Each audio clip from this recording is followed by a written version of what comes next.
All right, good morning everyone. I declare open this hearing of the Senate Community Affairs References Committee's inquiry into epilepsy in Australia. I begin by acknowledging the traditional custodians of the land on which we meet and pay my respects to their elders past and present. And I extend that respect to Aboriginal and Torres Strait Islander peoples here today. The committee will be conducting today's hearing via video conference and in person. I'm Senator Penny Allman-Payne, Chair of the committee, and I have with me Senators Whittaker, Anand Raja and Askew in the room, and Senator Antic and Ruston will be joining us online. These are public proceedings being video streamed live via the Parliament's website, and a Hansard transcript is being made. I remind all witnesses that in giving evidence to the committee, they are protected by parliamentary privilege. It is unlawful for anyone to threaten or disadvantage a witness on account of evidence given to a committee, and such action may be treated by the Senate as a contempt. It is also a contempt to give false or misleading evidence. Witnesses also have a right to request to be heard in camera. If a witness objects to answering a question, they should state the ground upon which the objection is made, and the committee will determine whether it will insist on an answer, having regard to the ground which is claimed. If the committee determines to insist on an answer, a witness may request that the answer be given in camera. I remind senators of their obligations under the Behaviour Code for Australian parliamentarians to treat witnesses with dignity, courtesy, fairness and respect.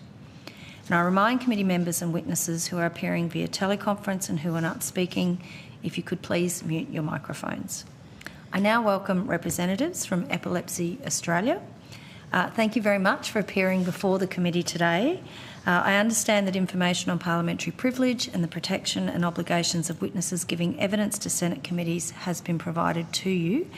So for the benefit of the Hansard record, if you could please state your full name and the capacity in which you're appearing today, and if we can start on my left. My name is Sam Bryce and I here in the capacity of Chair of Epilepsy Australia. My name is Paul Quilliam. I here in the capacity of Managing Director of Epilepsy Australia. I'm going to invite you to make a short opening statement, and at the conclusion of that I will hand over to senators for questions. Thank you, Chair, and thank you to the senators for the opportunity to appear here today. My name is Sam Bryce and I'm the Chair of Epilepsy Australia, and I appear here with Paul Quilliam, Managing Director. I appear here in a formal capacity as Chair. We lead strategic development and approval, business execution and judicial responsibility. But I also appear here as someone that has epilepsy. I had my first major seizure when I was 16 years old. I take 10 tablets a day to control my seizures. I know what it is to live with medication, uncertainty and stigma. My son received a diagnosis of epilepsy when he was four months old after experiencing seizures. I know personally the feeling of terror and helplessness watching my son have uncontrolled seizures and not knowing what to do. That turned my family's world upside down. My family also knows the heartache of losing someone to epilepsy. My nephew's life support was turned off when he was 20 days old from a rare form of childhood epilepsy. So when I speak about epilepsy, I'm not speaking about an abstract condition. I'm speaking about something that has shaped my life, my family, my purpose, and the way I govern. I choose those words really carefully because epilepsy is still misunderstood and minimalised in public discussion. It's manageable for some people, it's drug resistant for others, life-threatening, life-limiting and life-ending for others. Epilepsy is more than just seizures. It affects everyone in their daily lives. It shapes whether a person can drive, study, work, parent, live independently, disclose safety, or just feels comfortable participating in ordinary life. Therefore, it affects families, schools, workplaces, disability services, aged care, and the people who love and support people with epilepsy. So, our first request is that the committee recognise that epilepsy as a whole-of-life neurological condition. It requires a whole-of-system reform that recognises epilepsy support beyond clinical diagnosis. My second request is that the inquiry does not become another description of problems Australia already understands. Australia has the expertise to build from. Wonderful clinicians, great researchers, lived experience leaders, epilepsy support and service organisations, and international framework. But that expertise is not matched by the sufficient workforce for capacity and a funded, accountable, national coordination pathworks that makes diagnosis to practical, everyday living possible for a lot of people. That's the opportunity for this committee today. Thanks, Chair. Thanks, Mr Bryce, and I'll go to you, Mr William. Sam's experience is deeply personal, but the pattern he describes is national. Across the submissions to this inquiry, people and families describe a consistent pattern. Whenever and however epilepsy enters their life, too many are left to work out what it means for daily life without the support, guidance or pathway they need. Too often, people with epilepsy and their families become the thread that holds the system together. They are left to research, remember, explain and coordinate, learning what epilepsy means while carrying the medication history, retelling the seizure history, chasing referrals. They update schools, train new support workers and explain risk again and again. That is family exhaustion, filling the gaps between systems.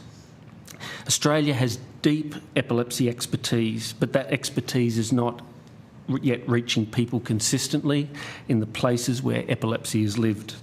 The gap is translation, coordination and community understanding. Too many people leave the point of diagnosis without knowing what it means for school, work, safety, driving, family life, disability support, or the next seizure. Too many schools, workplaces, support services and aged care settings still lack the confidence to respond well.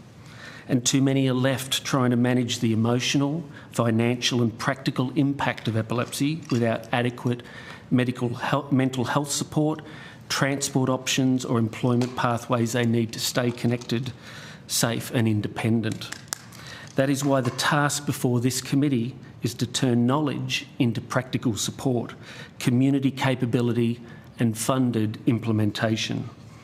Clinical care is essential and we support the call for timely diagnosis, specialist advice, treatment options and clear escalation pathways across Australia when seizures continue. At the same time, epilepsy is not lived only in clinics. It is lived at home, at school, at work, in aged care and disability services, in transport, in relationships and in family life. That is where community epilepsy organisations add distinctive value. They do not replace clinical care, they help make clinical care usable in daily life. They build the capacity of people and families to understand their condition, manage seizure risk, navigate services and make informed decisions in the settings where epilepsy is lived. And in practice for someone, that means returning to work. For another, it is keeping a child safe at school.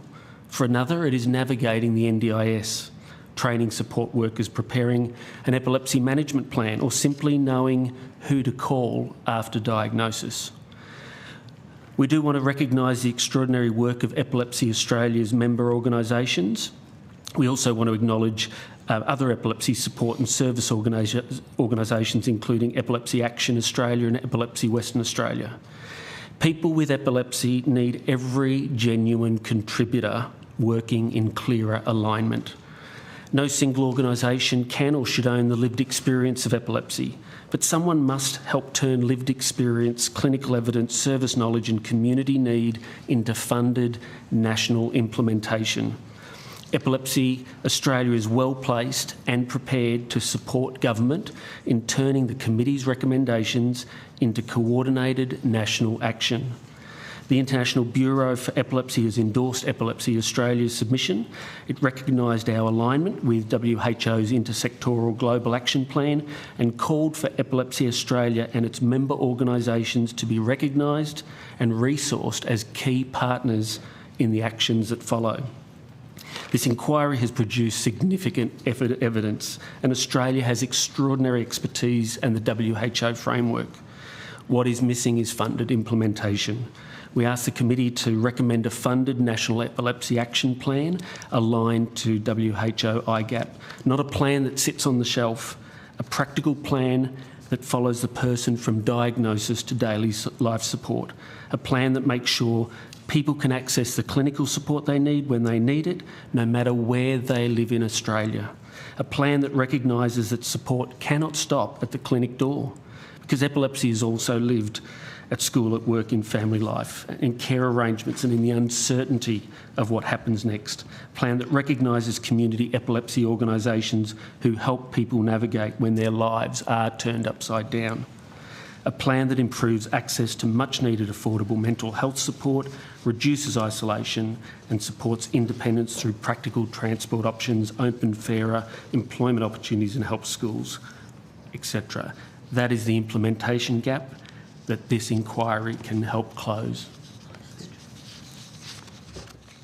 Thank you very much. And I'm going to go to Senator Askew to kick us off. Excellent. Thank you and good morning, and thank you very much for appearing before us here today and for your input, and especially for your submission, which I've read with interest.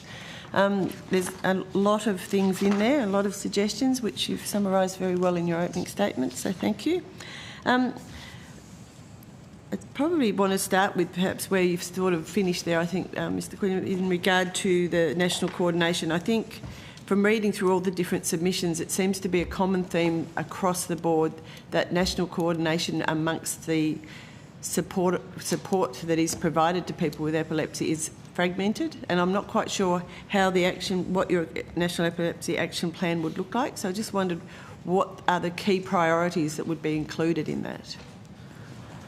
Yes, no, thank you for that question. I think there is a theme throughout so many of the submissions about the fragmentation, and I think that comes through really strongly. And from our perspective, we know so many submissions have probably felt that there have been fragments in that fragmentation. I think that's the thing for us. I was last month was at the GETA conference in Brisbane for rare genetic epilepsies, and again the alphabet soup of developmental and epileptic encephalopathies, DEEs, but they went through the names like CBPS, CCN1A, CCN2A, STXBP1, and I go through those because they're really important through the themes of fragmentation, and we believe that in the implementation of what the recommendations, we're going to fiercely fight for,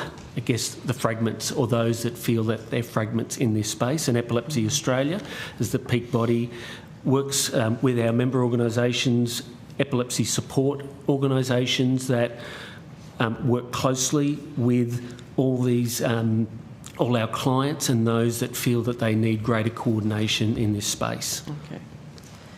I think also high priorities from a governance perspective of the epilepsy organisations that Epilepsy Australia represent is ensuring that our strategic directions align with a national plan so that we are moving forward for one goal. A funded national action plan allows organisations then to coordinate their own strategic direction. Yeah, no, that makes sense. Thank you. You also mentioned both in your opening statement and in your submission in regard to the education and awareness, and I think that is probably something that's the biggest barrier when you are first diagnosed with epilepsy that you would be coming up against. So obviously you've got a doctor in front of you, they may or may not have other clients with epilepsy, most probably would, but their actual understanding of what support services are out there. So what would be the, and also schools, I think you mentioned that as well earlier, what would be your key advice to us as a committee in regard to improving that education and awareness within the community and the medical circle? All our organisations, we deliver incredible. We've got amazing people that deliver training and education into schools and workplaces across the board. We find, though, that it probably is more the barrister and the barista, so to speak, of the general public that may not have as much awareness, and that's probably come through as themes of the submissions. We have clients that just, the seizures is probably not the biggest burden for them. It's them going out and quality of life and how we can improve. And when they go out for dinner, it's whether if they have a seizure, they're in that public place, will people pull out phones, take pictures? Okay. So that's, for me, the thing that is coming through as strong themes, the barrister and the barista. Those that just the ordinary that may not have anybody or any touch point with epilepsy in their life. And for us, that's really important that we can increase that awareness, and that is a funding issue. What would be the best way to provide that public awareness or increase public awareness? Would that be something like through social media, through education? So I would break education and awareness into two components. There's education and awareness for a person that has epilepsy, has the diagnosis of epilepsy. Yep. That there should be funded by government to ensure that those people are supported. They have epilepsy management plans, their families are supported, psychosocial support is provided to those people that are directly affected by the condition. A 16-year-old like myself needs a plan and support. So it's educating that person how to manage and control and live with their condition. The second component of education and awareness is actually revenue streams for the organisations. It's educating a workplace, educating a school, educating a public place to, if someone has a seizure within that community, this is the way that they can respond and help them, not let them feel isolated. We have very, very successful education and awareness programs that we charge organisations for, so they are ready for when someone has a seizure. So it's a proactive approach to ensuring that people that have seizures are then feel supported and not isolated. And in addition, I'd like to say that a funded peak body would enable that coordination of education. And this is not just about, absolutely everybody here would love to ensure that 10,500 schools across the country has this embedded in the education process. But I know a funded peak body can go beyond that with stakeholders to say, this is not just 10,500 schools, this could be the thousands of scout halls and girl guides where they actually might have an epilepsy badge that they can actually safely, they know what to do in seizure first aid. That's the sort of education that it's not just schools, but at that level we can actually ensure that the community awareness is just taken to the next level.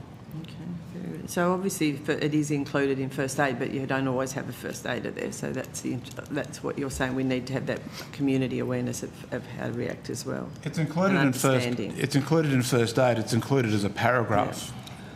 Yeah. Okay. And that's not good enough. A paragraph for someone that has a seizure that could be life-threatening, or life-limiting, or life-ending. Organisations such as our members have compassion that deliver that education and training so that it is understood and aligned.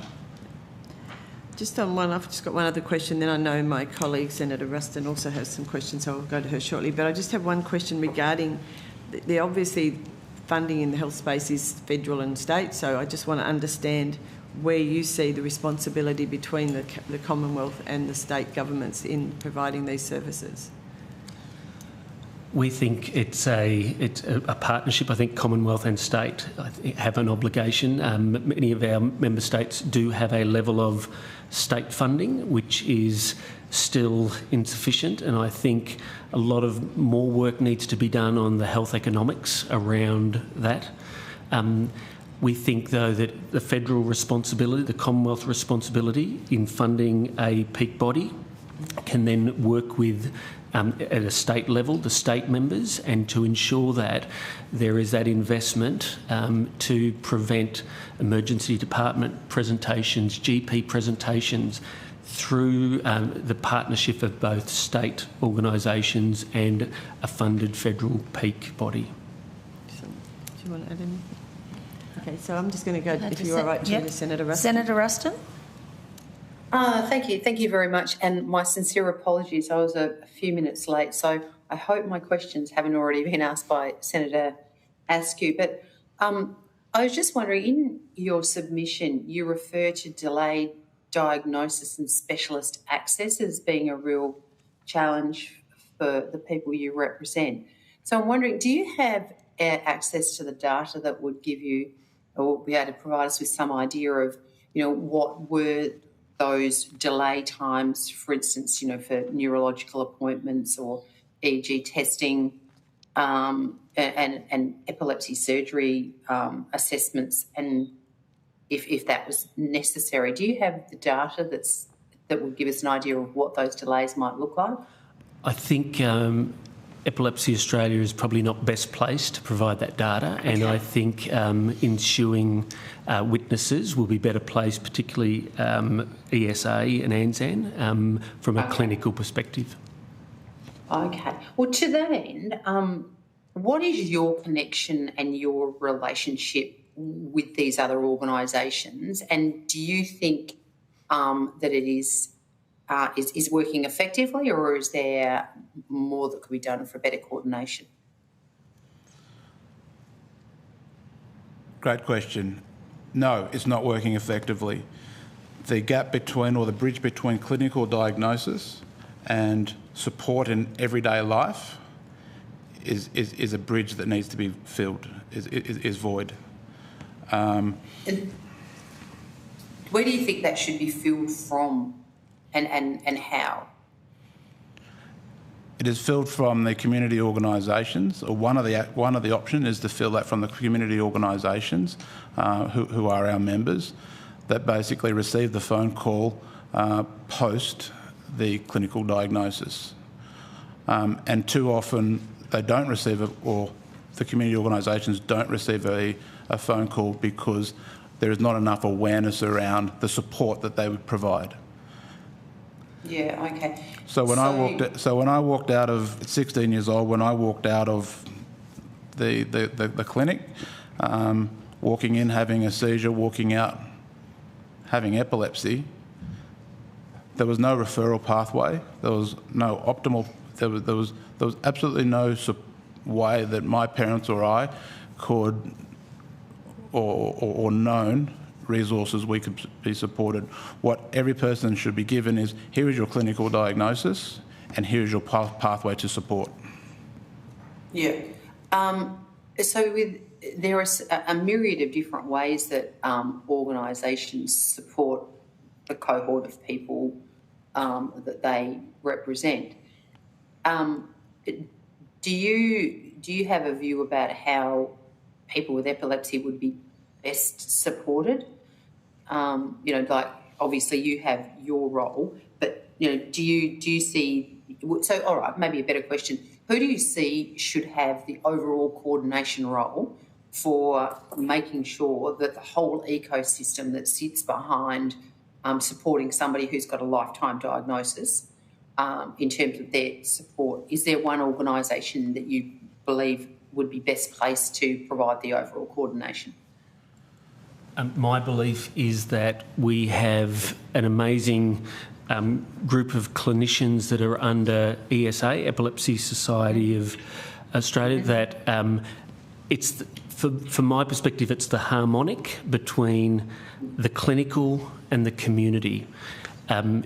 If we are invested with the capability, and again, we as Epilepsy Australia grows and builds our greater executive function, I believe the relationship and partnership between Epilepsy Australia as the community organisation, working with our members in partnership with Epilepsy Society Australia, the clinicians, it has to be that clinical community. The submissions over and over again show that there is disconnect, and we want to build those strong relationships where we would love at every point of first diagnosis where a clinician might say, as they leave, and here is your state-based, here's the practical support that you can get on an ongoing basis once they leave that diagnosis or that clinical moment. Every case of epilepsy is unique, and that's why I ask when I walk in my opening statement that is recognised as a whole of life condition. The needs of a 3-month-old that has been diagnosed with epilepsy are very different to the needs of a 16-year-old, are very different to my father's best friend who rang me 12 months ago to say an 85-year-old had his first seizure and had a diagnosis of epilepsy. So it's a really unique condition. Every story is unique. And to your question, who should is best placed to coordinate it? A national epilepsy action plan recognises the whole of life condition. It recognises where people are entering their journey with epilepsy, and there is a coordinated response to supporting them. Thank you. Thanks very much, Chair. Thanks, Senator Ruston. I'm going to go to Senator Nandaraja. Thank you, Chair. Thank you for your testimony. I just want to build on some of the questions from Senator Ruston around building relationships and this issue of coordination. As you know, we have now got the Australian Epilepsy Project, which has scaled rapidly. This was initially funded under the coalition government with 30 million. We've backed it in with another 30 million in this budget. And I just wanted to find out from you how your stakeholders and other organisations, patient-focused organisations, are interacting with the Australian Epilepsy Project, noting that it's early days still, and they're very much focused on diagnosis, but there's a lot of potential there. I think we take great pride as community support organisations of the dynamic and the relationship with AEP. All of the organisations we've worked, we feel that all the organisations we constantly have got a great relationship with AEP. The clients that we work with at a state-based level are referred. So, but AEP will also be best placed when they appear to be able to confirm that. We want to grow that as well. So for the stakeholders that have come through and that have delivered submissions during this point, this is the real excitement of this inquiry, this historic inquiry, that working with having AEP, it's about greater awareness of that investment into AEP, and that's where we see Epilepsy Australia's role and our member organisations that can continue the advocacy and support. We probably look at there's elements of our work of what we would believe is a coordination where stakeholders that would be, say, in a research stream. We know that there's ENDA, the acronym, where Epilepsy Australia sits with other stakeholders, where there is the WHO IGAP implementation stream. So we see there's a number of streams that need that coordination and implementation where we can partner with government. So what would be required from us, from the Commonwealth, for example, to maybe build out an ecosystem, an alliance that brings the AEP and the patient advocacy groups and the other sorts of stakeholders that you've referred?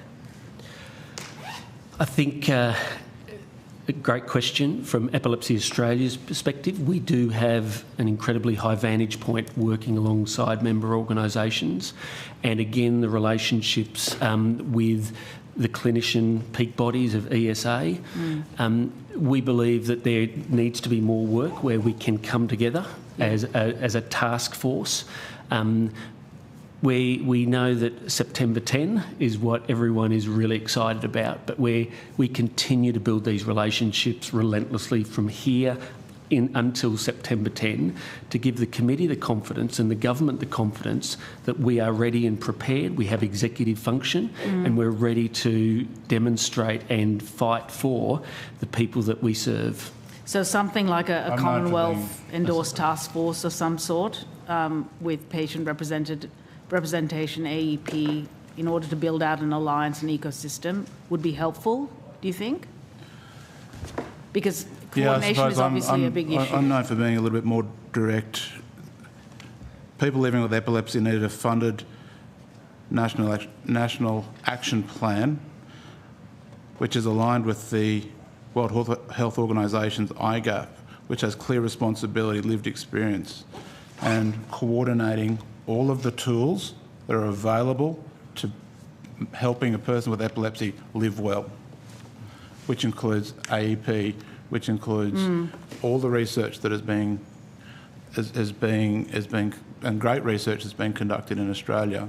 It's an action plan to bring that together, and that's what the federal government can support people with epilepsy with, that has clear responsibilities and clear reporting lines. Sure. Go ahead. Yeah, I think from Epilepsy Australia, what has been really exciting to see is the submissions from organisations such as RACGP, if from NDIA, and again, only what we can see is what's been published thus far, but it is great to see from other witnesses that will appear today, Rural Health Alliance and those other witnesses will come today. They've all put in black and white strong recommendations, and we believe Epilepsy Australia, as we grow in our executive function, and if the Commonwealth would invest in funding us as a peak body, we believe we hold a very high vantage point working alongside these other organisations, again, such as RACGP, psychologists, social workers, the Australian Association of Social Workers, for example. Everyone's put in the Palliative Care Australia that will appear later today. These are really important stakeholders that have all now come to the fore, and we're curating something incredibly harmonic now and symphonic for the people that we serve. Just wanted to draw you out on workforce briefly. You've mentioned navigators. I just want to tease you out on that a little bit, and the role of nurse specialists, because obviously there's a huge shortage of paediatric neurologists and even adult neurologists who specialise in epilepsy. How do you see that working in a mostly state-run health system, right? We look after general practice, most basically, but the kind of acute care is delivered by state governments. I think you'll find, and I think ESA and ANZAN will be best placed around FTE and workforce. But that's again how we want to work with partnership, because we recognise even within our state organisations, it's do we adequately have the right FTE within our organisations? Do we have a social worker? Do we have the right sized for nurses? Different member organisations would have are responding to need differently. So we do not have that consistency of headcount of the number of nurses within. We have some organisations where some nurses actually work and actually go to in greater partnership with epileptologists and neurologists, such as in Tasmania. But again, the work is that great, and we need to, and I hope a recommendation from September 10, there is an investment in how we can actually grow the workforce, particularly with working with tertiary institutions to increase the level of epilepsy nurses, and I think that's come through strongly in a number of submissions. The navigator part, I think there is titlage that's being explored around how support organisations can just sit with somebody upon that first diagnosis from beyond the clinical door to come into our organisation, and we really ask that question, what matters the most to you now? Because that now might be that seizures might not be the greatest burden of care. It might be that they've got a palliative parent, they've got siblings with mental health issues and things like that. Seizures part. So as Sam had said, and what you'll see recurrent theme is every situation is different. And the navigator role that you'd said, we're looking at ways in which we can just provide maximum support, and what matters the most so is the whole life journey. The 2-year-old will need a different level of navigation compared to the 65-year-old, the Wally Lewises, those that have get epilepsy later in life. Yeah, I mean, we do have a cancer nurse navigator program, which has been pretty successful, actually. So the model is not, has been tried and tested for other conditions. I think, are you open to that kind of model? Absolutely. We're really committed to exploring and working in partnership with government to look at models of particularly that navigation. So because there's precedent, again, of funding peak bodies, we also believe in working in partnership with government. We'd love to explore that. If I may, just one last question, Chair. I just wanted to draw you out on one of your recommendations, which was to, I think, frame palliative care for children with severe epilepsy, like the DEE spectrum, as a quality of life support rather than end of life care. Can you just elaborate on what that means? Yeah, I think Palliative Care Australia will obviously be able to also contribute to that. From DEEs, there's DEEs that are life-limiting conditions. You would have seen a submission from Very Special Kids. Me personally has been advocating for DEEs for 15, 16 years. The challenge is that those with DEEs that are life-limiting, there is a real significant expertise there and quality of life where the DEE, the parent doesn't know whether it's 5 days, 5 weeks, 5 months or 5 years. Those with non-palliative DEEs, that burden has no end. And so when I spoke earlier, about 50% of DEEs are not even on the alphabet soup map. They don't even have named. And when I said earlier when I was at this conference and they were going through, and I would like permission if I could just finish a couple of these names, because for these families, they're fiercely fighting for those living with epilepsy. Yeah. And again, when they said hands up, if seizures are the worst burden, then they said hands up if other burdens are greater than seizures. It was profound. And so we have representation through GETA. You'll see GETA's submission. You'll see where there are DEEs, yes, it may feel small. And you'll hear lived experience this afternoon. And at diagnosis, if it's PCDH19 in Tasmania, they don't know if they're 1 in 1,000, 1 in 10,000, 1 in 100,000. And when I saw a PCDH19 Tasmanian mum embrace a Queensland mum of PCDH19, it was just something. And so, but again, with the DEE space, and you'll see the submissions around palliative care, and you'll be able to ask palliative care. But again, I've been personally in that space for 16 years, and it's incredibly important. Children's hospices, where 30 to 40% of children have epilepsy as a comorbidity and an additional. And it's the partnerships of the support organisations, even working with even children's hospices, palliative care, is incredibly important going forward. But again, PCA will be able to speak to that. Thank you. Thanks, Senator Nadaraja. Mr Bryce and Mr Quilliam, thank you so much for your submission and your evidence today. The committee will report to the Senate on the 10th of September 2026. We've agreed that responses to questions on notice should be provided by close of business on Friday the 10th of July 2026, but I don't think you took any questions on notice in this panel, so thank you very much again for your evidence and your contribution to the inquiry. Thank you. Thank you, Chair. Thank you, Chair. All right, so we are behind. That's all right.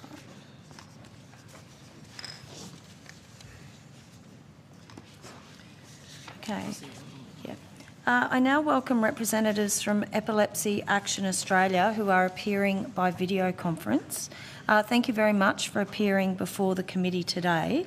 I understand that information on parliamentary privilege and the protection and obligation of witnesses giving evidence to Senate committees has been provided to you. Now, for the Hansard record, I'm going to ask each of you to state your full name and the capacity in which you appear. And given that we're online, I'll call on you, even though it seems a bit weird for me to say your name and then you to say it back. So I'll start with Ms Ireland. Carol Ireland. And the capacity in which you're appearing today, Ms Ireland? Apologies. CEO and Managing Director of Epilepsy Action Australia. Great, thank you. Ms Kane? Stephanie Kane, Service Development and Quality Manager at Epilepsy Action Australia. Mrs Singh? Gulshan Singh, and I'm appearing as a consumer representative. All right, thank you very much, everyone. Now, I'm going to invite you to make a short opening statement. If I can just let you know that we do have your comprehensive submission. We have senators who are really keen to ask questions. So if you could keep your opening remarks to around 3 minutes, that would be really helpful. I'll go to whoever is going to be making the opening statement on behalf of your organisation. That will be myself, Chair Carol Ireland, and thank you to the committee for having us appear today. Epilepsy Action Australia is the only national organisation delivering services directly to people across all jurisdictions, supporting individuals, families, carers frontline. Now, some very brief comments. Epilepsy is often understood as seizures, but its impact does extend far beyond them. Safety, mental health, education, employment, participation in everyday life for individuals and for their carers. For many, including those with drug-resistant epilepsy, seizures are unpredictable, frequent, potentially dangerous, creating ongoing risk and constant disruption. And for those living with developmental and epileptic encephalopathies, or DEE, the impact's even more profound. They're complex neurological conditions affecting development, cognition, behaviour, physical health and ability, often from a very early age. Families are not just managing seizures, they're simultaneously navigating lifelong disability, intensive care and multiple systems. Now, this highlights a central issue.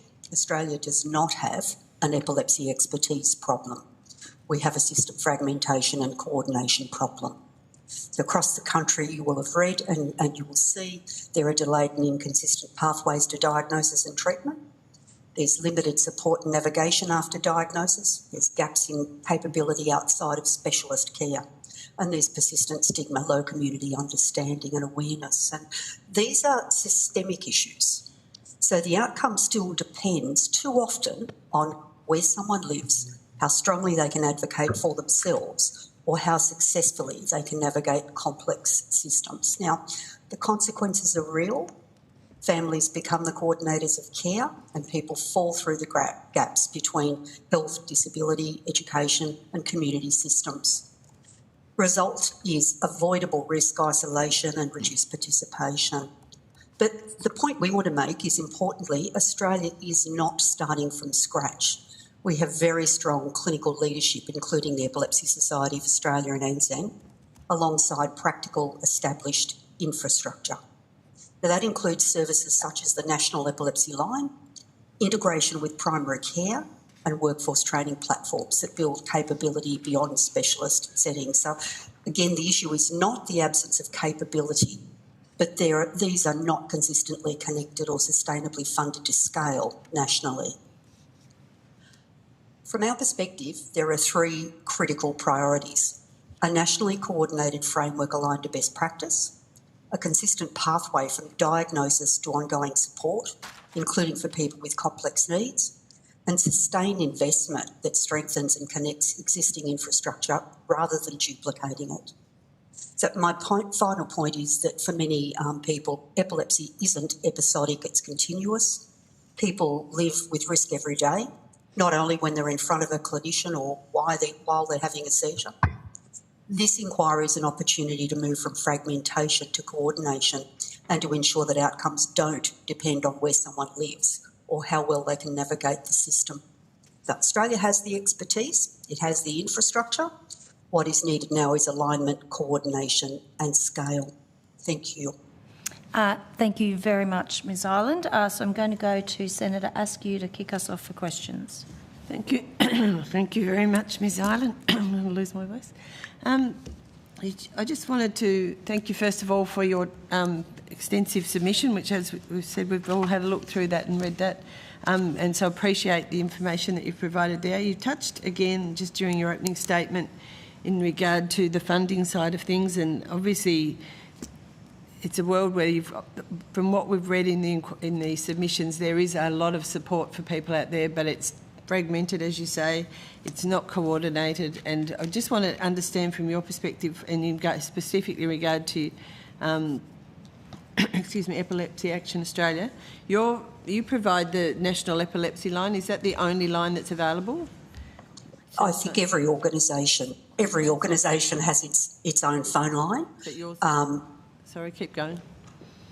Sorry, every organisation has its own phone line. The National Epilepsy Line has been funded since 2019 from government and receives calls right across Australia. There are about 10,000 contacts per year, and the contacts roughly, they quite closely mirror the population of Australia in terms of where they're coming from. So population type distribution, and around 30% of those calls require more intensive services. The other 70% are actually met by having a specialist epilepsy nurse at the end of the line. Steph, would you like to elaborate on that at all? Yeah, so the National Epilepsy Line is obviously a telephone line, but it's also a telehealth service. So it's a phone number that's available business hours in every state and territory of Australia, and the guarantee is that an epilepsy specialist nurse will answer the call, so will be on the end of the line. It is more than just a telephone line though, so if people do want a telehealth service, what we offer is for our specialist epilepsy nurse to connect with that person and their healthcare professional in their area via a telehealth consultation. So that might be with their GP, it might be with a community nurse who's seeing with them, or an allied healthcare professional who can come in and ensure that everybody is working together and is upskilled in epilepsy and how to support this person's epilepsy needs. Part of the epilepsy... Oh. Sorry, no, thank you. That's okay. I just wondering... Okay for that? That's right. So that is funded then nationally, I presume, from the Commonwealth, through Commonwealth funding to provide those services. What sort of services then do you provide? Do you have any funding from individual states, or is it just all that one national funding that you operate through? We have different pockets of funding from the states. There's some ongoing funding from the New South Wales Department of Health, and then we've also received quite a bit of project funding from various states and territories, more often for setting up particular resources. Okay, so they're more project-based. Okay. Correct. I might just comment as a recipient of the phone line. So I contacted the National Epilepsy Line last year, so about this time last year, my son developed epilepsy. I think one major gap is it is 9 to 5 business days. So when we had the first severe episode, it was Friday night of a long weekend, so there was nowhere to call. And ongoing, when things happen, if it's out of business hours, so the complex epilepsy clinic that we attend can't be contacted. There's actually, due to resourcing, nobody answering the phones Monday to Tuesday. The other days it usually rings out, so it's just via email. Weekends there's no way to contact, and every time when we've said what do we do, we've been told go to A&E, which isn't the best use of public funding either. And because we've been there once and my son was admitted, he'll be very reluctant to visit again. Thank you for that and for his story as well. Just on a different topic, I just wanted to touch base in your submission. You talked about specific barriers for NDIS, which I just wondered if you could elaborate a little bit further on that and advise what changes you think are needed to ensure the NDIS assessments properly reflect the impacts of epilepsy. again, I'll share this with my colleague, Stephanie Kane, but we understand that there's been difficulty for our clients in understanding eligibility requirements and then navigating the systems. And also I think there's been difficulty for some of the NDIS coordinators in being able to deal with epilepsy. That's not always a physical condition that you could see and understand. But we are NDIS registered providers and we do deliver training, and we do think there are additional options that we could explore. Steph, would you like to elaborate? Yeah, I think it's around understanding what the functional implications are of epilepsy, and that's ensuring that within their NDIS and people who are making decisions around the packages that people receive, that there's understanding that it's not just while you're having a seizure. There are lots of other cognitive complications, memory complications, etc., that can impact your functioning and your participation in school and work. And self-care that need to be considered. And so what we see is a fairly inconsistent ability for people to access NDIS packages just based on the understanding of the plan manager or the person that they're working with. So we have put some things in place. We are partnering with the NDS to provide training on their LMS for their disability support workers, because when we have done surveys in the past of NDIS support workers, they have told us there is a huge gap in their knowledge and they would like more knowledge about supporting somebody with epilepsy, and the person themselves has said they would feel more confident to participate in their community if they were sure that their support worker was adequately trained. So EAA does have the only vet accredited training in epilepsy, which we run in conjunction with the Red Cross, but we're looking at accredited and non-accredited ways to increase people's confidence and capacity to support people. Thank you. I'm conscious we'll run out of time shortly, so I think Senator Ruston may have some questions as well, so I'll hand to her through the chair if that's okay. Yep, Senator Ruston.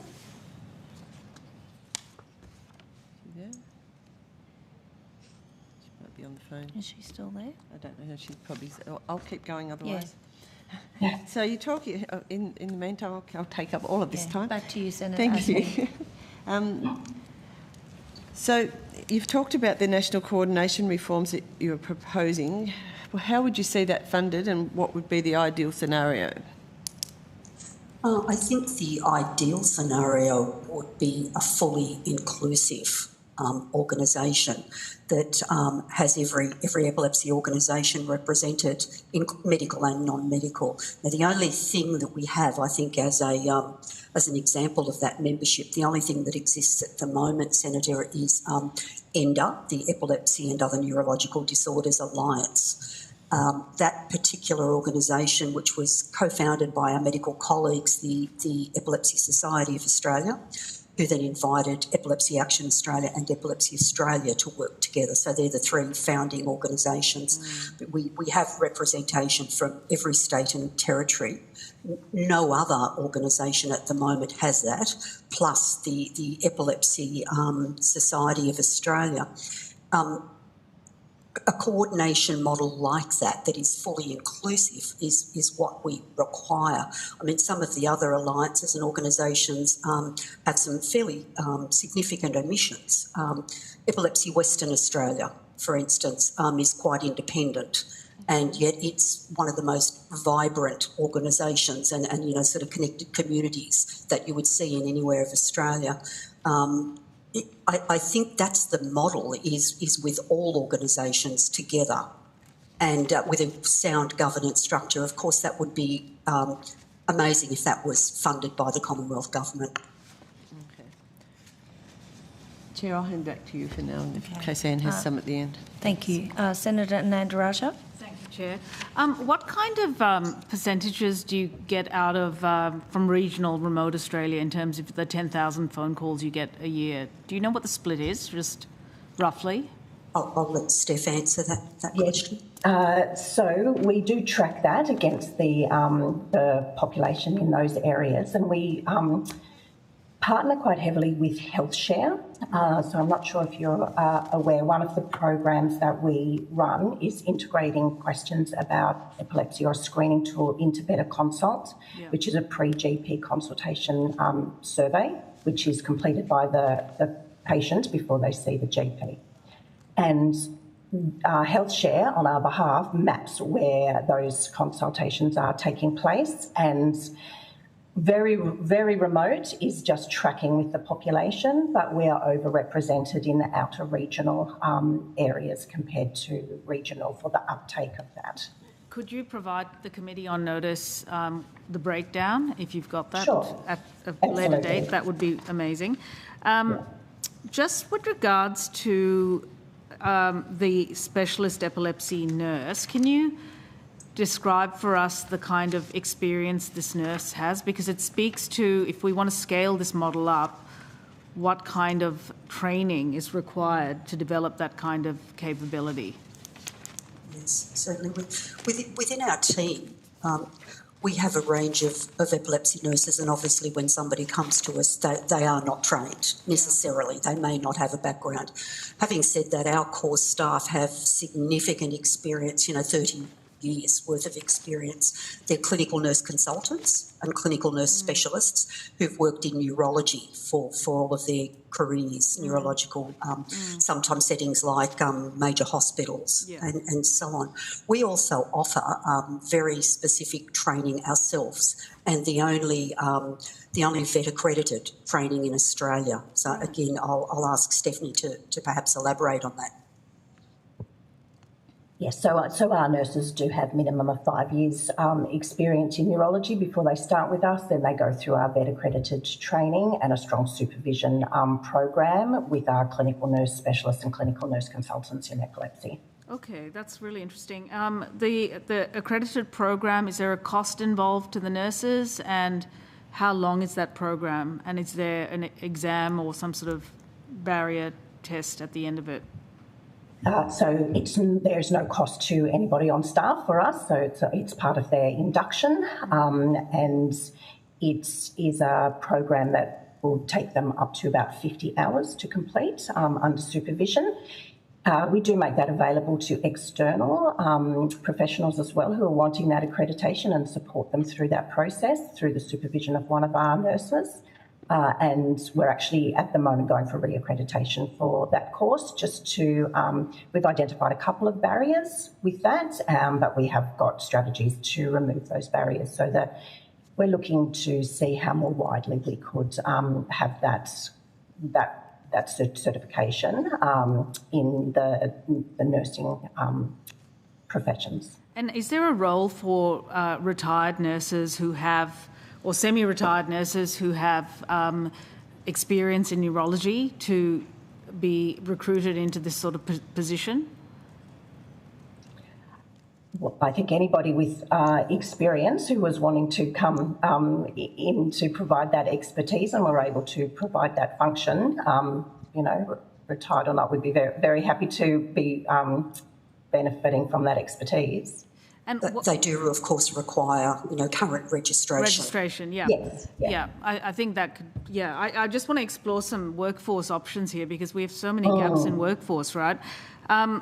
Just with regards to your limited opening hours or availability, 9 to 5, Monday to Friday, essentially, what is the barrier here? Is it funding to extend these hours, or is it capability, workforce? It's absolutely funding.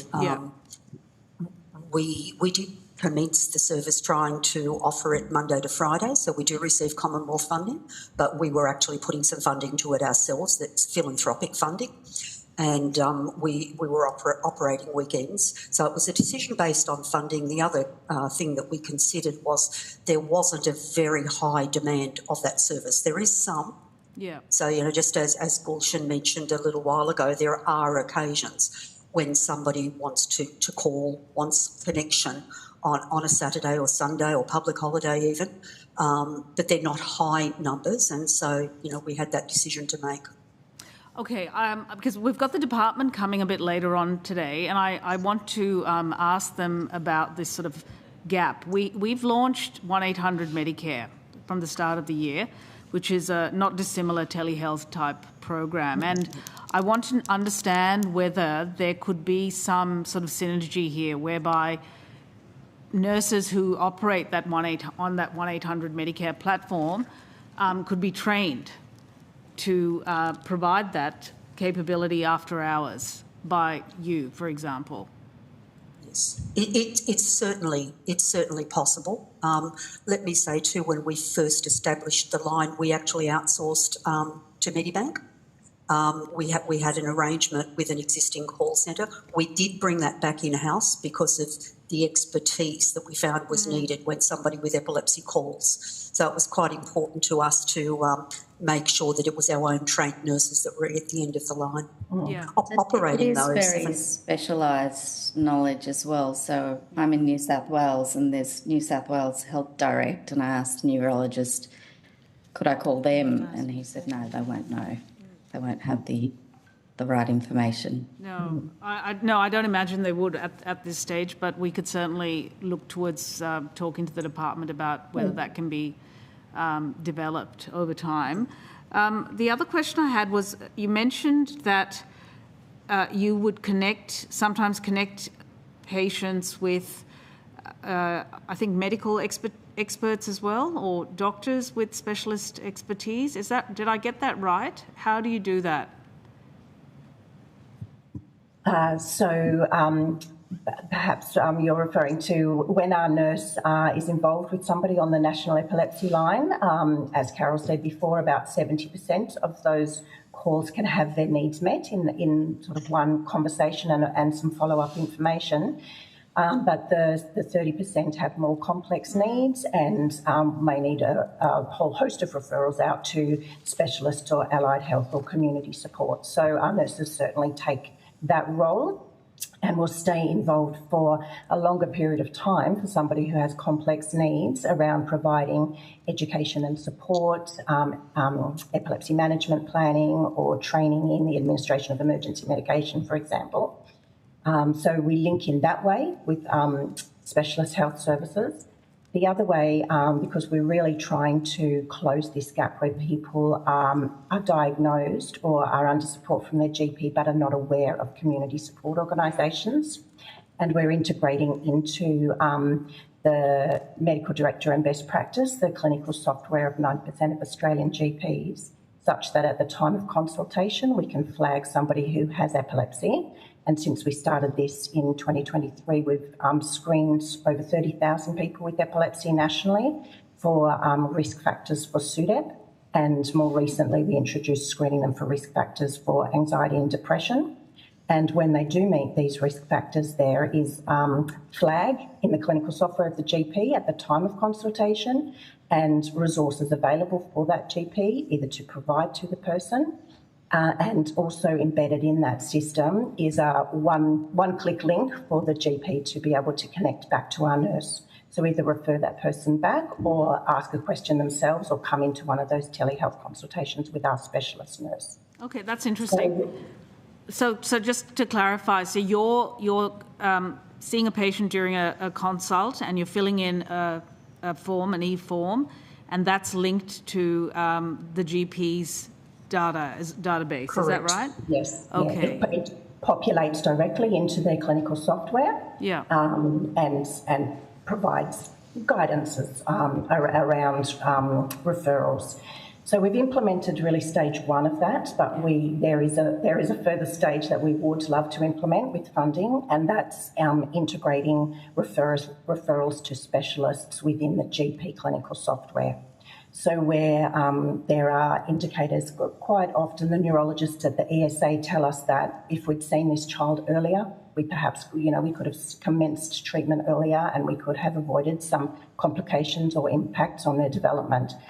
And often the GP, who needs to know about so many different conditions, doesn't have that awareness. Yeah. So if we're able to, at the time of consultation, provide that prompt to them and then have the database ready for them to know where the specialists are, and the specialists who offer a telehealth service, so rural and remote people don't have to wait so long for their specialist appointment, then that will just close that cycle, that circle of people falling through the gap.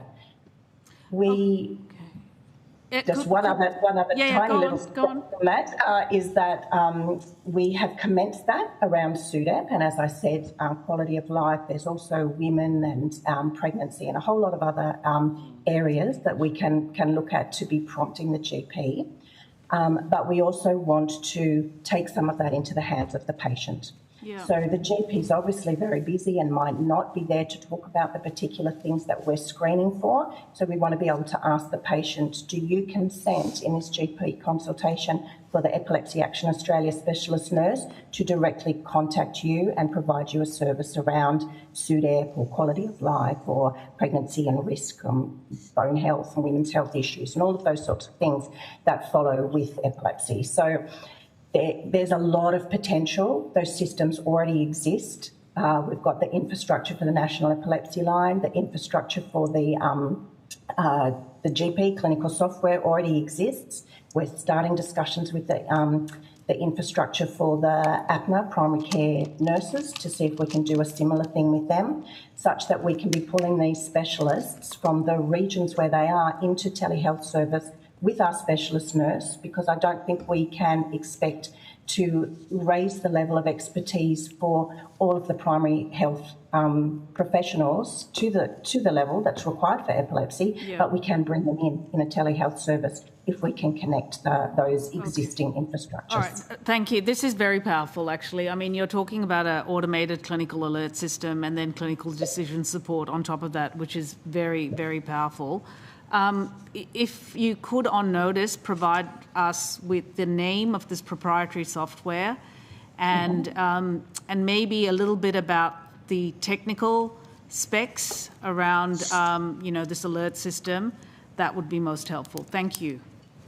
I guess as well, I'll just say it's not just an advice line. So I asked Epilepsy Action to provide my records because it was quite a blur from what happened last year.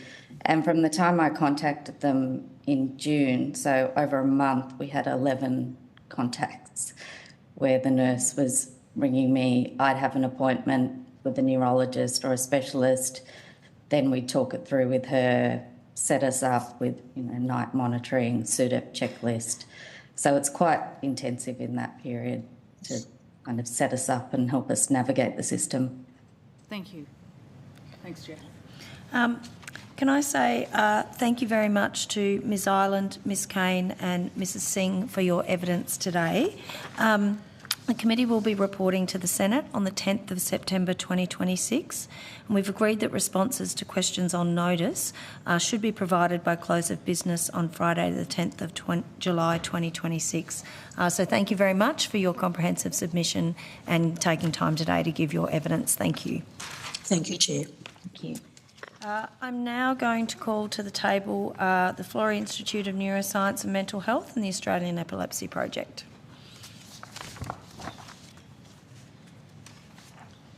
Thanks, team. Just trying to catch us up so that we finish on time. So it's a late day. I'm going to break my flight. 6:45. I've got to get there. We'll get there.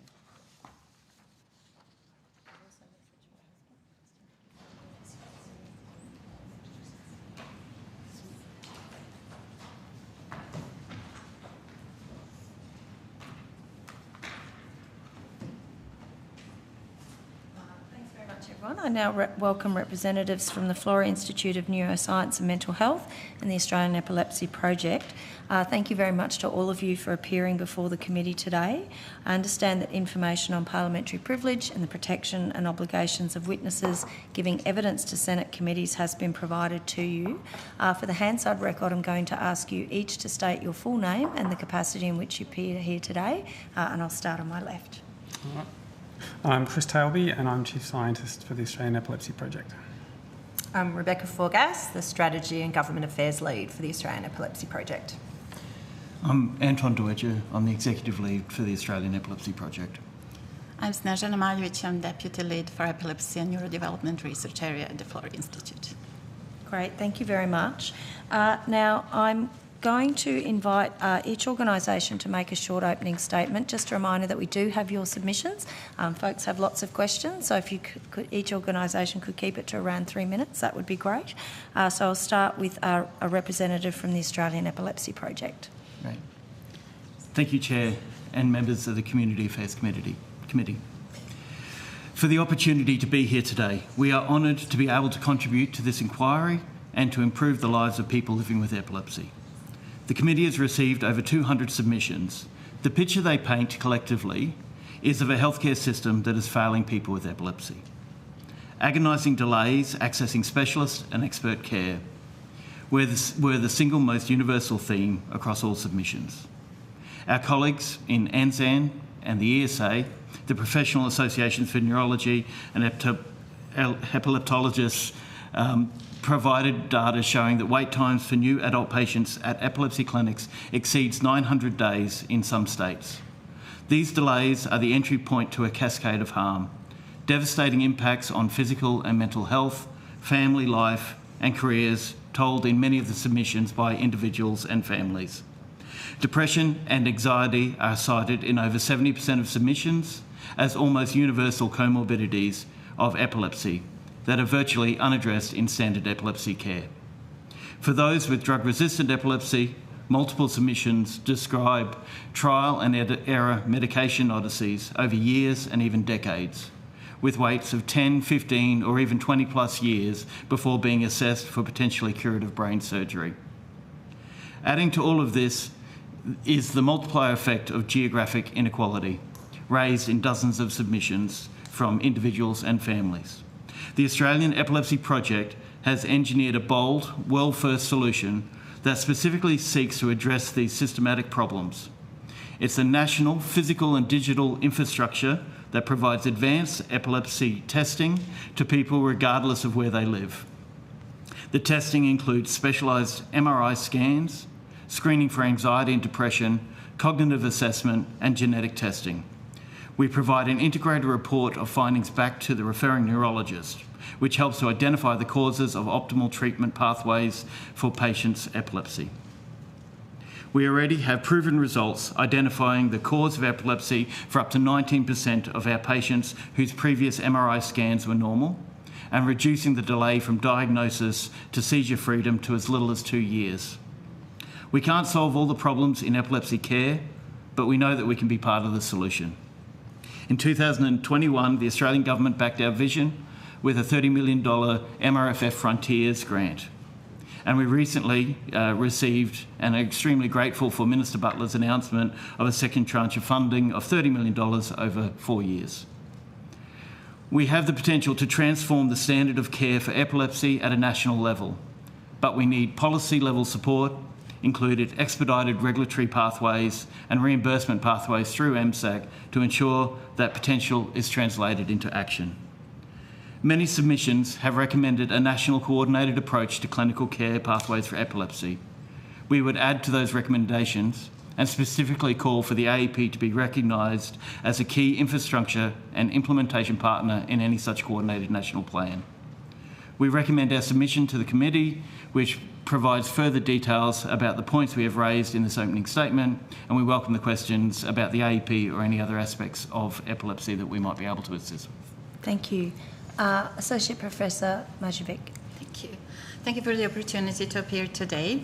You have just heard about epilepsy as a common neurological condition affecting many Australians, but I'm going to talk about smaller and particularly severe group of epilepsies, developmental and epileptic encephalopathies or DEs. They typically begin in infancy or early childhood and are caused by genetic variants that often arise for the first time in the child that is affected. These are not simply epilepsy disorders. The same genetic change that causes seizures is also profoundly disrupting brain development. Many children cannot walk or talk, require constant care, and face a substantially elevated risk of premature death. Currently, there are no effective treatments. 20 years ago, the biggest challenge for these families was getting a diagnosis at all. Families were sent home with the label of idiopathic epilepsy, which basically meant we don't know what your child has. That has dramatically changed with advances in genetics. driven significantly by Australian researchers. Genetic cause has been identified in about 50 to 60% of DE cases with more than 1,000 implicated genes. But knowing the gene is only the beginning of the story. The next challenge is learning what to do with that information. This is where discovery science plays a critical role. At the Florey, we study how disease-causing genetic variants affect brain development and function, and use that knowledge to design therapies that target the underlying cause and not just symptoms. As an example, our preclinical research on a specific genetic type of epilepsy, DE epilepsy, directly contributed to gene-targeted therapy that is now in advanced clinical trials, the one that just this week received the FDA Breakthrough Therapy designation, which is the highest level of recognition for a promising new treatment. That therapy did not emerge from translation alone. It emerged from years of discovery science. We are now at a point where advances in genetics, technology, and our understanding of brain biology have made targeted therapies genuinely feasible for the first time. The knowledge needed to develop the next generation of these therapies exists in Australian laboratories, but discovery science requires sustained long-term investment, and that pipeline is under pressure. The opportunity before this committee is to support a stronger pathway from diagnosis to understanding, and from understanding to better outcomes for Australian families. Without that investment, diagnoses remain answers. With it, they become treatments. Thank you, and I welcome your questions. Thank you very much. And I'm going to start with Senator Askew. Thank you very much, and thank you for both your submissions and also for the time today for coming along. It's been really interesting to read through so many of the different submissions that we've looked at, and I was quite interested when I started to read the Australian Epilepsy Project, especially in regard to the development through areas such as AI, and I'm just wondering if you could give us a little bit more background in what that is going to look like and how you see AI and why that is so important as part of going forward. Excellent. Thank you, Senator. I'll take that one.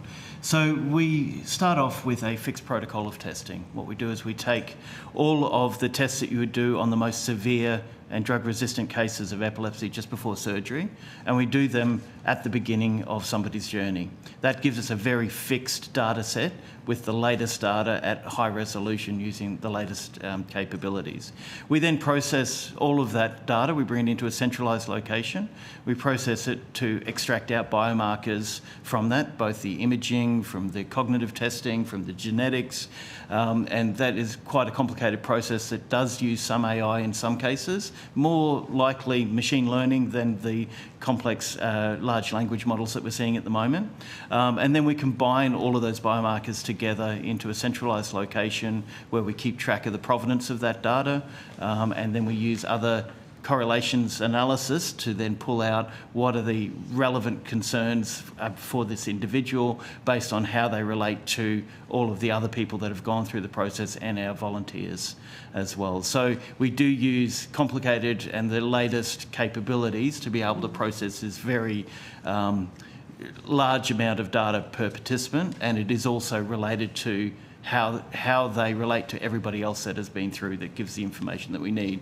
We then refine that down to the most salient points which we send through to the clinician, and we've based what we send through to the clinician on years of research from our expert clinicians as to what they need to see to make the best possible diagnosis and treatment decisions. So it's a tool, the AI is just a tool in there. I'm just conscious that, first of all, actually my first question though is how often is surgery required in cases of epilepsy diagnosis? And then my next question is how comfortable are people with feeling about the use of AI in that? Okay, I'll go to Chris to talk about the surgery. Yep, so roughly 30% of cases end up being refractory to medication, so they don't respond to medication. In cases of focal epilepsy, that's the trigger to look for, is there a surgical option here? The exact percentage, I'm not sure, I'd have to take that on notice, but it should, that step, reaching drug refractoriness, should precipitate a referral for investigation if is surgery an option here. And so this is where something like the AEP can really help with its advanced MRIs, where we found to date we're collecting 10% of cases have been missed on previous MRIs. It's being picked up through the AEP MRIs that there's a lesion that's likely causative of the epilepsy here, and that offers a potential surgical target. Also, the cognitive testing can give clues as to where the focus of the epilepsy may be coming from, and then all this information that can be fed into a comprehensive epilepsy program that actually does that detailed workup for the surgical planning itself. In relation to the use of AI, we've had 1,500 people go through our process at the moment. We haven't had people that have excluded themselves from participating because of our use of AI. We're very confident that we're using it in the right kind of way, and very concerned that we are using it in a way that is appropriate for medical usage. And just to follow that, I noticed you said in your opening statement about we need policy level support. Is that to actually facilitate the use of AI, or is it just a broader picture? Yeah, can I take that? Look, I think there's a couple of things at policy level. One is the kind of, I think, Commonwealth-supported, coordinated approach to developing a kind of coordinated care pathway for epilepsy. So there's a great precedent in cancer care with optimal care pathways, and there's work underway by ENDA that's been previously mentioned that we have some good relationship with, which is looking at developing an optimal care pathway for epilepsy. So something that can be endorsed where something like the AEP can be built in at the appropriate touch point, and something that's sort of endorsed and supported from a national perspective would be one. Regulatory pathways is really important for us as we transition from being a research project to being able to be a sustainable and commercially viable service on an ongoing basis. There is a pathway for software as medical device. The landscape for AI is still evolving, but it's very well known for a lot of medtech companies that they do have to go overseas first to get that regulatory approval, because the process in Australia can be very slow and drawn out, and we want to expedite the availability of this technology to patients in Australia. So an expedited regulatory pathway is really important. And finally, the reimbursement pathway. There is currently no reimbursement pathway for digital health technologies through the MBS. So whether it is a reimbursement pathway through the MBS or an alternative funding model, there's been studies into alternative funding models that might be better suited to a kind of born national infrastructure like ours. But policy support for a funding mechanism to make this affordable universally as part of the standard of care. So what would the alternative look like? You're saying that they've been looking at it. What does that look like? Yeah, look, a kind of model that we've sort of looked at in the past that we feel like might be sort of applicable is something like Breast Screen Australia. So those kind of national health programs that are funded at a national level for everyone. There's still a bit of a challenge with those because they get implemented state by state. Like each state has a different kind of operating model, a different infrastructure for how that's delivered. Which, you know, is really complicated. And, you know, a program like ours is already operating at a national scale. The technology is available everywhere. But something like a sort of national health program might be an alternative kind of funding model rather than reimbursement pathway, or trying to work on a state-by-state level through the public hospital system. Okay, just to Associate Professor Maljevic. Just on you talking about the epilepsy treatments that are currently in development, can you sort of summarise is there a significant or a deficit in research, or do you feel like we've actually got the research requirements underway, and what sort of support do you need in that area? Yes.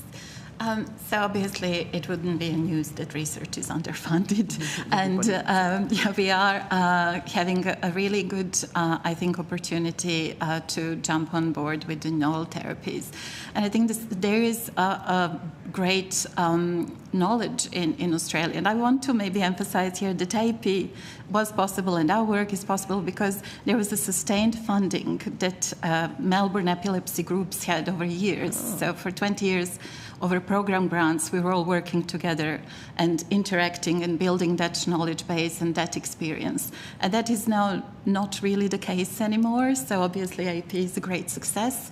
The other people staying in research are fighting with current grant cycles, every couple of years. And that is where especially working on rare epilepsies, see the opportunity to maybe ask for some coordinated funding, something like Childhood Dementia Initiative achieved, because that is a great example how something that was fragmented, as it is discussed here a lot, came under one umbrella and is now getting research because the area is definitely underfunded. And we are noticing that by losing people to industry, to teaching positions, to going abroad. So that's probably the biggest loss we are having. Could I add to that as well? I fully agree with what Snezza is saying there. We're really at the beginning. We're collecting a brand new world-leading data set on epilepsy that doesn't really exist anywhere else in the world. But that's just the starting point of it. We still need to analyse that, and there's a lot of research still to go from where we are, and it is really important that we do that here in Australia and then translate that into outcomes in Australia as well. Excellent. I'm just watching the time here, you can probably tell. I'm not sure if Senator Ruston's on the line, had some questions as well before I hand back to the Chair. Senator Ruston?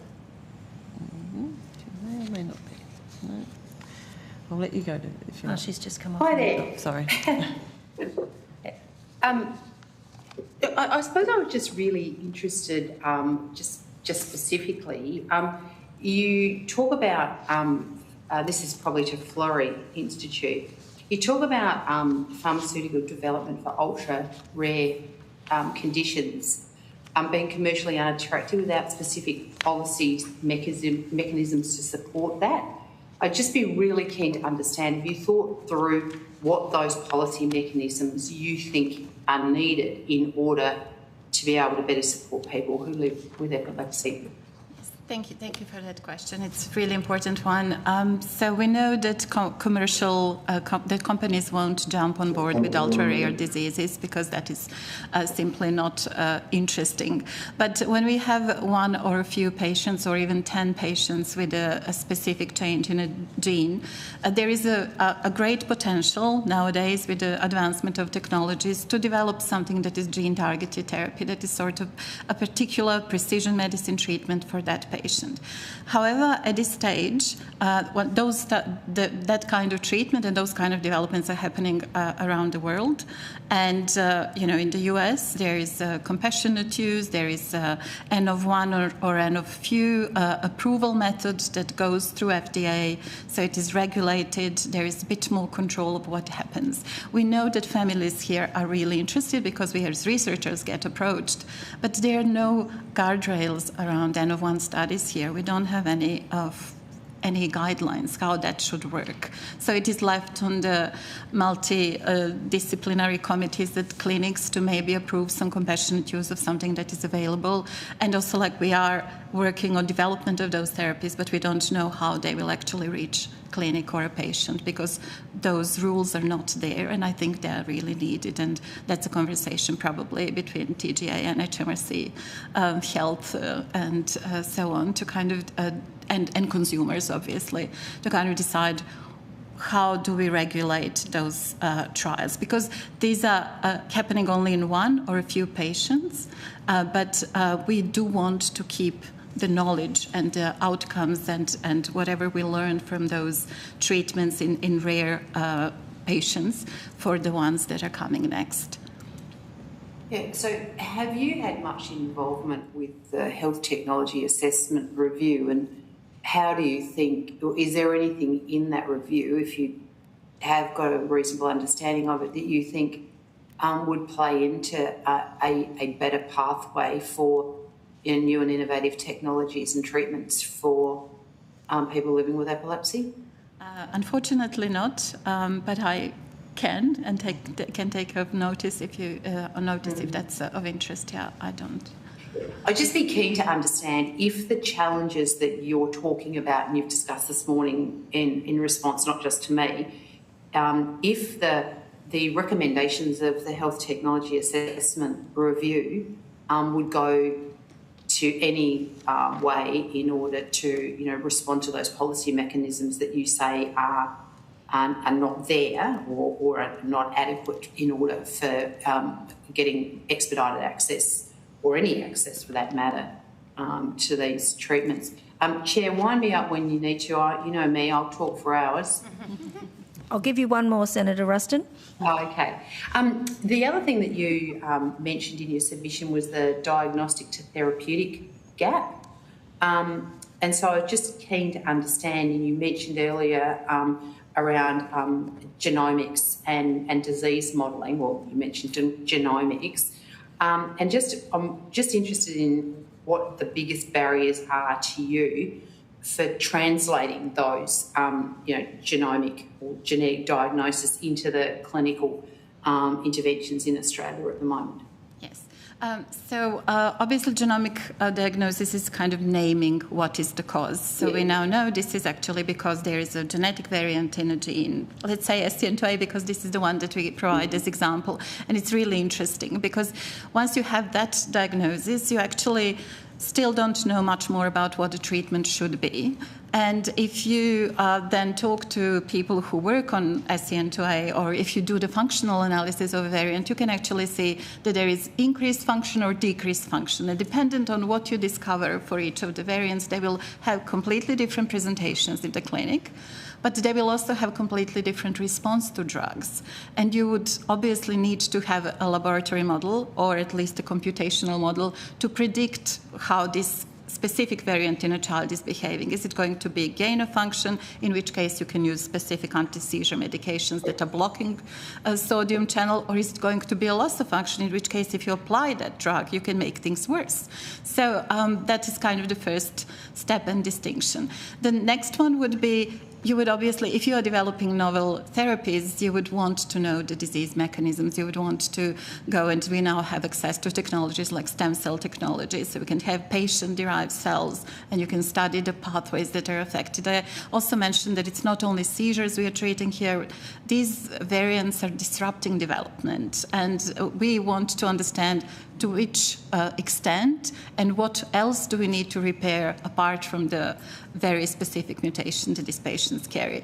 And that is obviously years-long research. That is not a thing that can happen overnight.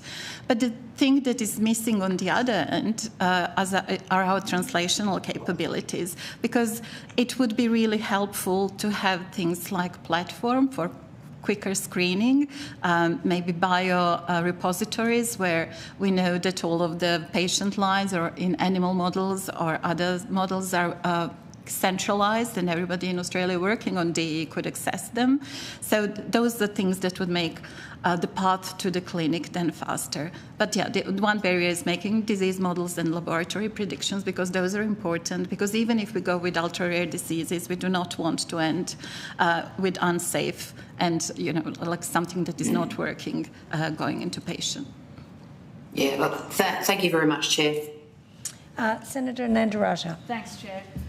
Just to the Australian Epilepsy Project, we've seen throughout all these submissions this concept of the diagnostic odyssey, which I think is a little bit euphemistic, actually. It sounds like diagnostic drift, actually, to me. And, of course, the tyranny of distance, the postcode lottery. Can you talk us through how the AEP is trying to solve these problems? I'll start and then I might hand over to Rebecca for a little bit in this as well. We only have one in-person component of our testing, which is the MRI. We do use research MRIs at the moment, and we want to get them into commercial MRIs to give us more capability. Everything else is done remotely. The cognitive testing is done via a telehealth tool that we've developed ourselves. The genetics testing is a saliva sample that you post in. We have online capabilities for the anxiety and depression surveys surveys and other surveys that the patient do, and then we also collect the medical history from their clinics and hospitals and use that as well. So that means that it is much more capable to be used externally from people, and we have had people from every state in Australia come through our program, some who have had to travel extraordinary distances to get to the MRI, but we feel that this really does open it up as something that gives you the same result irrespective of your postcode. And I think that is really important, because that's where we're seeing a real difference, is that there is an imbalance in the access to information. Yeah. If you saw one of the very capable epilepsy experts in Melbourne or Sydney, they might have the capability to do some or most of what we did if they wanted to spend the many weeks it would take to do the kind of processing that we've now automated. Then you would get the perfect result. But most people don't have access to that, and what we want to do is we want to bring up the quality of care for whoever you see to a much higher level, and I think we can do that through technology and embedding the knowledge about the condition specifically in an automated process. Could you perhaps step us through the patient journey, from referral, how that all happens? Sure. Rebecca, do you want to take that one? Sure. So patients have to be currently referred through a neurologist. Mm-hmm. So they see their neurologist. The neurologist assesses whether they meet our eligibility requirement. We've built an online clinician portal, and the clinician can make a single referral through to the AEP. We then get in touch with the patients and we coordinate all of their appointments, their bookings for the MRI, whichever is their closest one, and we book in all of the collection of all their medical history data, the surveys that we do with them, the interviews, and their cognitive testing. So we do that central coordination role with the patient. We've got pretty quick turnaround times at the moment that we're able to get the patient off to the scan, to collect up all of the data centrally and to put it through our processing and to return the report back to the neurologist. And the idea is that in the sort of normal workflows for a neurologist, when they would next be seeing their patient at an appointment, they will have the AEP report back to them in time for that next appointment. We also currently do follow-ups at 6, 12 and 24 months with our participants, so we can get that longitudinal data on their outcomes. Perhaps on notice, if you could supply us with some information on the timestamps between these steps, that would be helpful. We've also had submissions talking about the delay in seeing neurologists. I mean, that's a key issue. It's like 1 to 2 years in some places. So what is it that this neurologist brings that a GP can't bring to the table? I mean, I just want to cut the red tape here and get care to patients, bottom line. So can we I know we can, because I'm a doctor, right?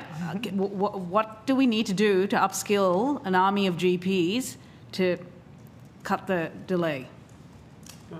I think so. Part of that is, I'll speak first to the question of the neurologists. Is I think through the mechanism that AEP's developed, all these diagnostic tests occur early and concurrently, and so that adds a level of efficiency that should enable the neurology workforce to work quicker, because they're getting all that information in one bundle at one point in time, so there's not repeated bookings and follow-up bookings to book the next investigation. So that's one way of enabling the neurological workforce to operate more efficiently. The question about how can we work with GPs, I think this was touched on before with the advocacy groups as well, is there some level of education that we can engage with, and then through our platform that we've got through the AEP, we've got mechanisms by which anyone who's a referrer can log in, they can access the report, they can see all the key information there, and then we can use that portal as a means to link in with appropriate services as needs be, along with an outreach service from us that upskills people. Okay, so you're telling me that this could be done. We could, obviously the neurologist would have to be there as a key decision maker, but it is conceivable to actually train up GPs, educate GPs. GPs do this sort of stuff all the time. I mean, it's not rocket science to identify a patient who has epilepsy, right? All doctors are trained in this. But where it's difficult for GPs is in that specialised management and diagnostic kind of pathway. But it is conceivable to bring this forward and actually have GPs be the referral point and then get them into the AEP. I mean, I think ideally we'd still like to have links through a neurologist for complex cases. No question. Yeah. But I'm talking about the first step. Like, I don't think it's acceptable for patients to be waiting 1 to 2 years to see a neurologist. That's crazy. I know it's certainly a discussion that has been happening with AEP, and I'm speaking clear as a non-specialist at all, but it's a question that we do ask, whether that is something that at some point that we could consider introducing, that the referral to the AEP comes through a GP. So I think there's a lot of questions to work through. Talk us through what the barrier is. Where is the resistance to having the referral come through the GP? It's making sure that that patients have access to specialist care where a trigger is required. And so if a complex case comes through where it needs to be linked in. Is that answering your question? Not really. No? I need a little bit more detail and clarity. Like, what is the barrier to us making a recommendation that the GP could be the referrer into the AEP pathway? And you still have your neurologist and all the other, bits and pieces. We have somewhat addressed that by making an expression of interest process so that the patient can express interest and then we can talk to their neurologist directly about that. Obviously that doesn't solve the problem if they don't already have a neurologist, but we can recommend the people that do refer through as a potential option there. But yes, I think there is an opportunity for us to consider that, although that hasn't been part of what we've looked at so far. Yeah, I think we should take that on notice, perhaps, to come back with a considered view on that for consideration. Yeah, I think that would be helpful. And could you just talk us through what's the difference between your research scanners and standard MRI scanners that are found in tertiary hospitals, for example? It's the modern scanners have different capabilities. So the hardware that's on board can deliver different types of scans. And an example would be our diffusion images, for instance. You need a certain field strength to be able to drive the scanner to acquire the images that we collect. But we're actively working now towards a clinically deployable protocol that would be more generalisable across scanners that are available more broadly. Okay, and how many research scanners are there in the program? Is it I think we've got 7 eight sites currently. Okay, so dotted around the country? Yeah. Okay, that's helpful. Just with regards to, bias, model bias, where is the AI used? Is it image analysis of the scan, or is it integrating all this kind of multimodal data? And what are you doing? How has bias been mitigated or is being mitigated? Because obviously we're a multicultural nation. Yes. Very diverse. I'll get onto the multicultural side in a second, though. We use AI, or more likely machine learning and statistical methods, to analyse the data. That includes both in the imaging itself. We are using AI-trained capabilities to detect the sizes and segmentation of different parts of the brain that are worthwhile measuring. We look at different activations of the brain for things like language laterality, and so they're all based around different types of models. We also use different models to analyse the different biomarkers for correlations across them that might point to things.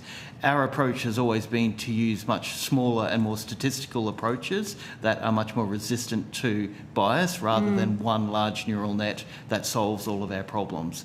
The real benefit for us is not in the prediction that we can get out of a machine learning model, it's in also pointing back to what were the main drivers for this individual, because that's really what the clinician needs to be able to see, to be able to trust and question those results. We also try to make sure that our volunteered healthy cohort that we're using to validate our approaches and normalise the data is got the same kind of distribution as our epilepsy cohorts in the group, and we try to get people from everywhere that we can. In terms of the diversity here, we do actually do a number of adjustments for different demographics, but actually the diversity is one of our big benefits here, is that in Australia we have got a good ethnicity range. That means that tools that we can build here in Australia are fairly generally applicable globally. And so that is a hope for us. And so my next question then follows to commercialisation, I guess.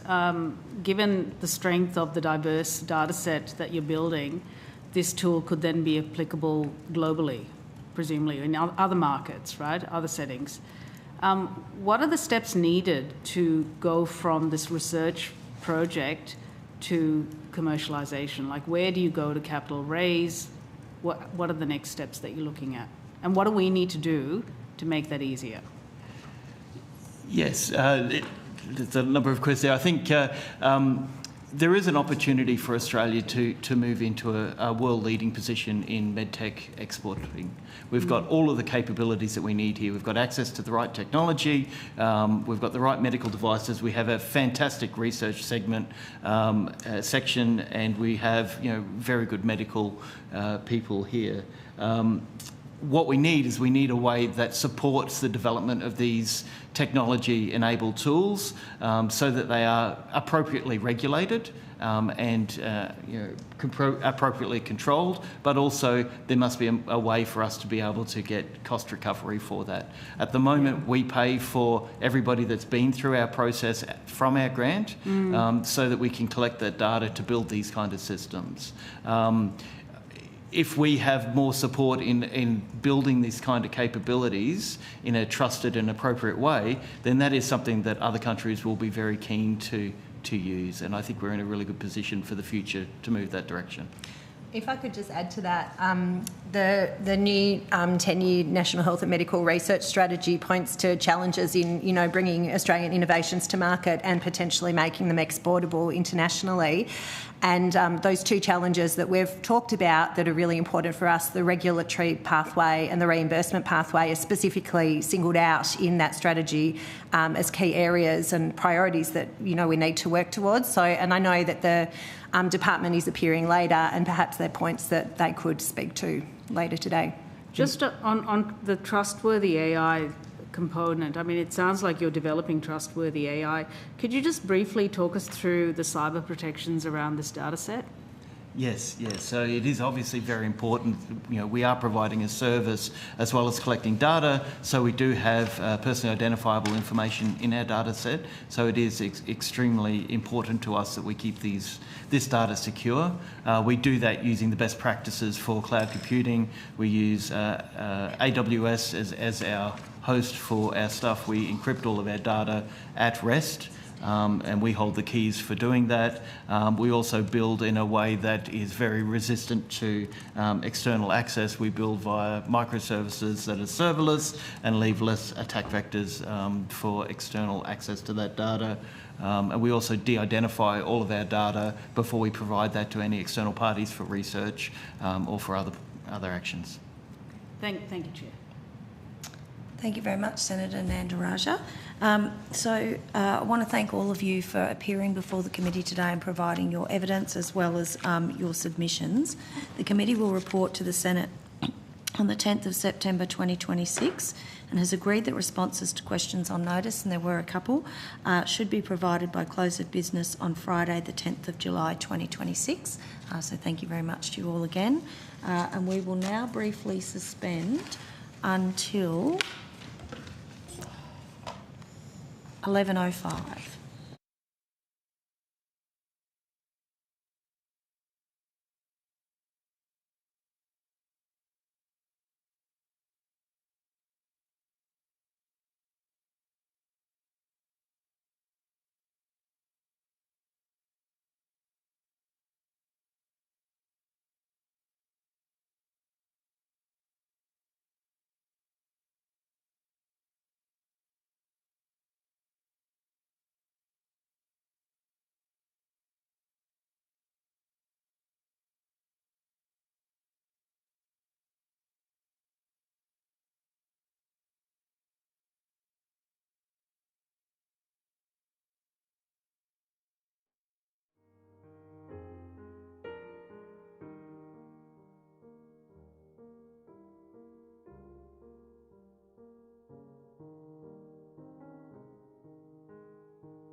committee will now resume.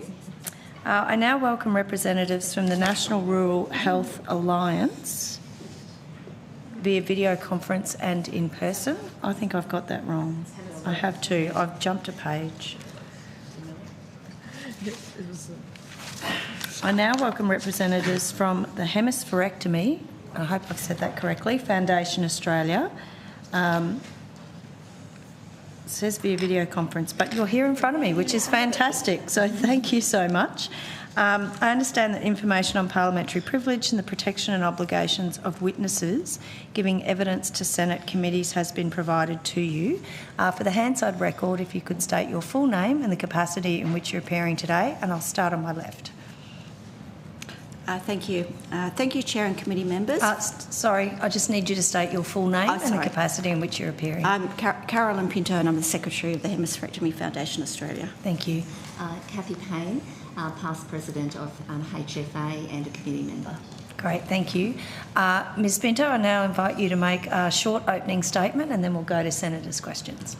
Thank you so much. Thank you, Chair and committee members, for the opportunity to appear today on behalf of the Hemispherectomy Foundation Australia. My name is Carolyn Pinto, I'm the Secretary, and as mentioned, Cathy is a committee member of our organisation and our past President. Most importantly, we are both parents of children who have faced drug-resistant epilepsy and who have had hemispherectomies. The Hemispherectomy Foundation Australia is a peer-led charity supporting children, young people and families affected by hemispherectomy surgery, the most radical form of paediatric epilepsy surgery involving the complete removal or disconnection of a whole one hemisphere of the brain to treat catastrophic, life-threatening epilepsy. Catastrophic childhood epilepsy refers to intractable epilepsy causing delays or regression in physical, cognitive and social development, and we are the only organisation in Australia dedicated to supporting these families. While hemispherectomy is often successful in eliminating or reducing seizures, families face an extraordinarily difficult journey. Before surgery, children often experience dozens or even hundreds of seizures every day with extreme impacts and trauma. Families can endure years of uncertainty, hospitalisations, complex use of medications and profound psychosocial impacts. After surgery, children live with permanent disabilities, including hemiplegia, vision loss and cognitive challenges, and require specialised and intensive rehabilitation. Our submission contains 10 specific recommendations centred around 3 key priority areas. First, we need earlier and more consistent pathways to surgical assessment. In Australia, there are no nationally agreed protocols for conditions that usually require hemispherectomy surgery, resulting in inconsistent referral practices across jurisdictions. Families can be left feeling lost at sea while confronting the reality of their child's diagnosis and prognosis. Delays can result in preventable cognitive decline, prolonged exposure to ineffective treatments, and worsening impacts on children and families. We recommend nationally consistent clinical pathways and earlier consideration of hemispherectomy for appropriate children. Second, we need to recognise the whole of family impacts of drug-resistant epilepsy, as others have mentioned. The burden extends far beyond seizures. Beyond what is clinically visible lies a relentless and compounding burden that affects every aspect of family lives. Families live with ongoing disruption, uncertainty and fatigue as daily life becomes centred around care, crisis response and medical management. Siblings and other family members are repeatedly exposed to the ongoing trauma through the experience of witnessing seizures and medical emergencies. We recommend greater access to multidisciplinary care, including psychosocial support for children, parents and siblings, both before and after hemispherectomy. Third, we need greater awareness, understanding and support. Community awareness of hemispherectomy is low, stigma is high, and families feel isolated. Peer-led organisations such as ours play a critical role in helping families navigate some of the most difficult decisions and times of their lives. We recommend funding of peer-led disability organisations. No family should have to navigate the decision to remove half of their child's brain without clear information, coordinated care and connection to others who have walked the same path. Thank you. Both Cathy and I welcome your questions. Thank you very much, and I'm going to pass to Senator Askew. Thank you. Thank you so much for your time and for coming today and for your submission. It's been really, to me, it was quite an eye-opener because I was not even aware that this was something that was happening. So for me, I really learnt something by reading your submission. So thank you for educating us. But I realise that what we're recognising out of the whole thing is that there is definitely a need to educate more broadly. I've got a few questions, but I just wanted to touch first of all on some of the things that you said there, that there's no national protocols for treatment. So what would happen if somebody, if a child turned up, what's the outcome? You get told that, yes, your child's this situation. Where do you go next? So there's a number of conditions that often lead to hemispherectomy surgery. And for Kathy and I, our experience is with a condition called Rasmussen's encephalitis. It's a type of autoimmune encephalitis. And basically, it occurs in normally developing children. We don't know why it occurs, but it does. And it left untreated, without hemispherectomy, it will destroy an entire brain hemisphere. And the experience of a child being treated, being diagnosed, diagnosis is an issue in itself, but being diagnosed with Rasmussen's encephalitis in Australia is extraordinarily variable. It will be clinician dependent on whether hemispherectomy is recommended early or whether it's more a wait-and-see approach. Let's see. In the setting of a normally developing child with no physical deficits other than intractable epilepsy, it can be a very difficult decision for a clinician to make and to recommend to a family that your child needs this surgery, but it comes with a very heavy compromise of the disabilities, the permanent lifelong disabilities that are imposed by hemispherectomy. Every child after a hemispherectomy will have a dense hemiplegia. So that's a paralysis down one side of their body. They lose peripheral vision and a central field of vision. And depending on whether it's the dominant hemisphere that's removed or disconnected, they can have significant deficits in language, in receptive and expressive language. So in answer to your question, it will be an extraordinarily variable experience as to whether the recommendation is your child has this condition. We recommend an early hemispherectomy because we can treat it with anti-epileptic medications, but ultimately they'll become, if they ever were, ineffective, and your child will need this surgery at some stage. Kathy, you might like to speak to your experience. Yeah, thank you. And thank you for the invitation. I come from regional Queensland and it's very lonely out there, especially when you're faced with something like this. And so to be invited into a room with you to discuss this, I really appreciate that. And certainly consistent pathways. Since our experience, we have gone on to support other families, and there is no consistent pathways. So to surgery or with managing their epilepsy care. So if that's an answer to your question, Senator Askew. Because it's so varied from what you're saying, how you would actually put national protocols around that. So obviously that would be something that the specialists and so on would need to work through. But yeah. What families need to understand and is that all of our families that end up having a hemispherectomy for their child, invariably their children have the type of catastrophic epilepsy that I described, and they're treated with multiple anti-epileptic medications. By the time my daughter went to surgery, she was on 7 different AEDs, and her clinician described her as being on industrial doses of those medications, with the resultant behavioural and cognitive impacts that being on that level of medication entails.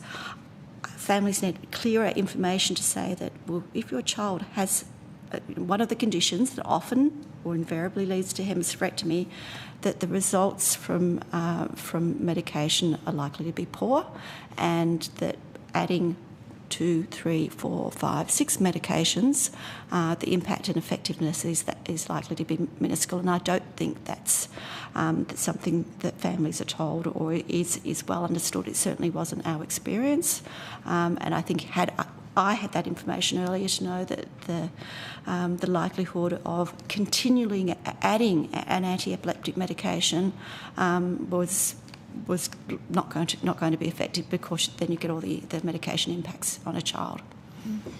Just very quickly to your question, yes, national protocols or just some pathways that all of the professionals can refer to would be a great advantage. You heard earlier about barriers to getting to the NDIS. Is that something that you've experienced? Because obviously the impact for your families will have been that you've got permanent disabilities. Access to the NDIS is not a big issue for our families. With the current List A and List A, they meet that qualifying criteria.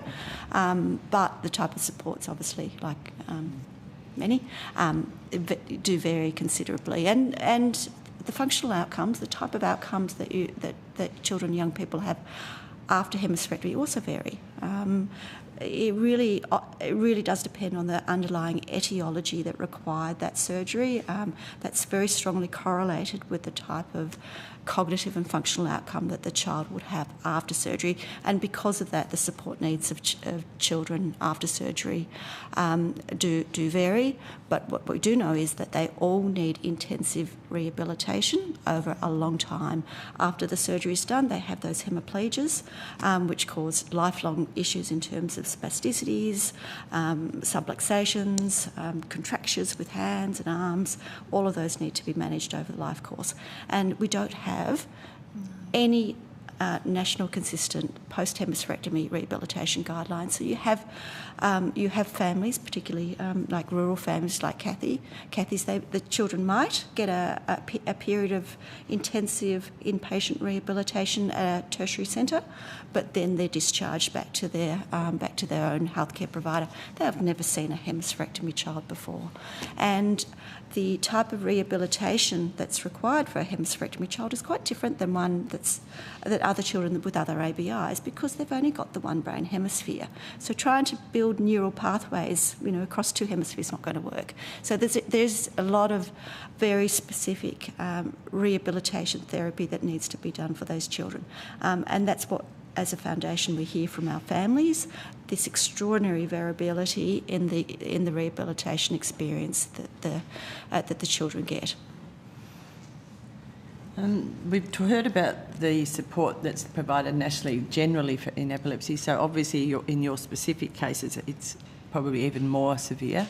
But we're just wondering about that fracture that's going on, because we've sort of heard that there's lots of different areas. Do you feel that there is some way that we could perhaps provide better support nationally through the different organisations, but also for the peer-led organisations like we were talking about? Yes. Look, to have a peak body that is overseeing, we could see ourselves as a part of that, offering specific type of support. We've worked very hard, we're volunteers, to link in with organisations and hospitals, not getting a lot of traction with that, but for, to have some of our surgeons, have the nurse navigators, to have our pamphlets, the families that contact us. That one-on-one peer support is really very essential. And Senator, the GP prompt that they were talking about, even if HFA was on that, did you know about this organisation? That sort of thing. Yes, there is a place for our organisation, and certainly a number of our young people post-surgery, they still live with seizures, so they live within the epilepsy world. Yeah. And one of your other speakers earlier spoke about the power of connections when two families or two parents of children with rare diseases met for the first time. One of the main offerings that our foundation provides is a biannual conference on which families from across Australia come together for the first time, and we provide information that is specific to our hemispherectomy community. So we have we have surgeons, and we have neuro physiotherapists, and talking about all the issues, because after hemispherectomy, in about 70% of cases, the epilepsy will be cured. About 30% will continue to have some level of seizure, mostly significantly reduced, but there are still a whole range of neurological issues that need to be managed in that child. You can imagine, you cannot remove half a brain without without there being severe lifelong impacts. So bringing those families together and being amongst other families that get it, that have been through this incredible trauma of having a child with this catastrophic epilepsy, and then being told the only way we can save your child is to do a hemispherectomy. And people look it up, and that's removal of one half of brain, and the natural reaction, it was my reaction, you won't be doing that to my daughter. Other families have said, that's Frankenstein medicine, you won't be doing that to my child. So it's that trauma. That's trauma of being told in living this life of intractable epilepsy, of which others spoke about, but then being told the only way to cure this, we're in the 21st century, is removing half a brain. So it's that compounding trauma that families live with for a very, very long time. So the power of those connections is. You cannot describe getting those families together over a 2-day period, but that's self-funded, a self-funded activity. We get a grant for the National Disability Conference Initiative. It's $10,000. It's small in compared to the costs of running a biennial conference for us. It's very difficult. We are a peer-led volunteer organisation to ask our membership base who have children with complex disability support needs to do fundraising. It's not a sustainable model. And the power of what we provide in terms of the power connection, the peer connection, but also the very specific health information that we can provide to families for them to meet the ongoing needs of their child after surgery is critical. It's critical to stopping a whole lot of downstream complications. So we would like to see sustainability in funding for our organisation, so we don't have to rely on family-led fundraising to keep ourselves operating. May I just give one very short example? My son is now a young adult. He mows lawns, he used whippersnippers and all of that. And at our last conference, we had our young adults up the front, and the questions coming from the younger people: you mow a lawn? How do you do that? Just that peer-on-peer stuff, it doesn't happen unless there's groups like ours that brings them together. And, some of those younger boys, 13, 14, hemiplegia, went home and they gave mowing their lawn a go. How good is that? Yeah, sorry. Raja. Are all the patients children? Hemispherectomy is a paediatric epilepsy surgery, but we have had young people up to the age of 18 have the surgery. Of course, it relies on the concept of neuroplasticity. So later surgery is correlated with outcomes that often aren't as good. But we've had an 18-year-old that had a hemispherectomy for Rasmussen's, the same condition that Kathy and I's children, who's had a very good cognitive outcome. There is a recognition of the need for early surgery for those infants, the infants with, in particular, heavy megaencephaly. That used to be a condition where they would just kind of wait and see how things, what the seizure burden was like. I think there's greater recognition now that those babies, while they've got one hemisphere that is seizing constantly, there is no chance for that good hemisphere to develop. So those babies have no chance of normal development while they have got one hemisphere that's constantly firing. So there does seem to be now a trend to earlier hemispherectomy for that condition in particular. So they're often done as infants. So hemispherectomy can be done from 6 weeks. They like the baby to get to about 4 or 5 kilos, up until about 18. But it's rare for it to be performed in adulthood because of the. And are the patients enrolled into patient registries? Like, is there a patient registry, for example, for this condition? There's one in the United States that we encourage families to participate in. But there isn't one in Australia? No. Right, okay. Well, I think we should definitely be looking at that. My next question is around assistive technologies, particularly in the aftercare phase and rehabilitation. Now, this committee went to Japan last year, and we went to a company called Cyberdyne, which was making exoskeleton, which is used both in children as well as adults in a range of disabilities. And there was data presented to us, very impressive data in scientific journals of a rapid improvement when these exoskeletons were used. And we tried them on. They're actually pretty easy to use, pretty easy to wear. They're lightweight. And we saw some footage of children using them. I have never seen these sorts of assistive technologies used in Australia in hospitals or rehab facilities. I might be wrong, but I've never seen it. And I just wanted to know if these have been presented to any of your patients, families. Very rarely. Again, it seems to have to be parents who are proactive to go searching for that type of thing. There isn't any assistance to do that.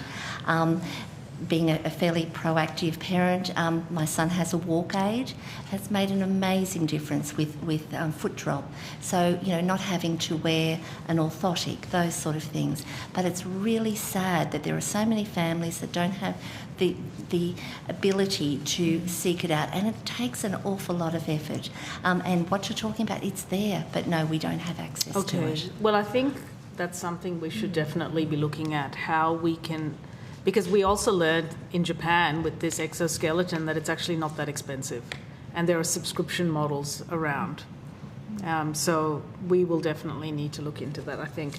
My next question is, has a optimal pathway of care been, from diagnosis all the way, been mapped out for HFA patients? At the moment with rehab? The answer is no.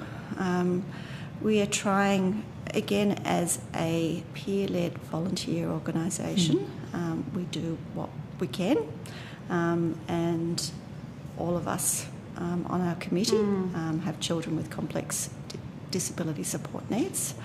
But we are doing much more work around mapping out that kind of point of contact.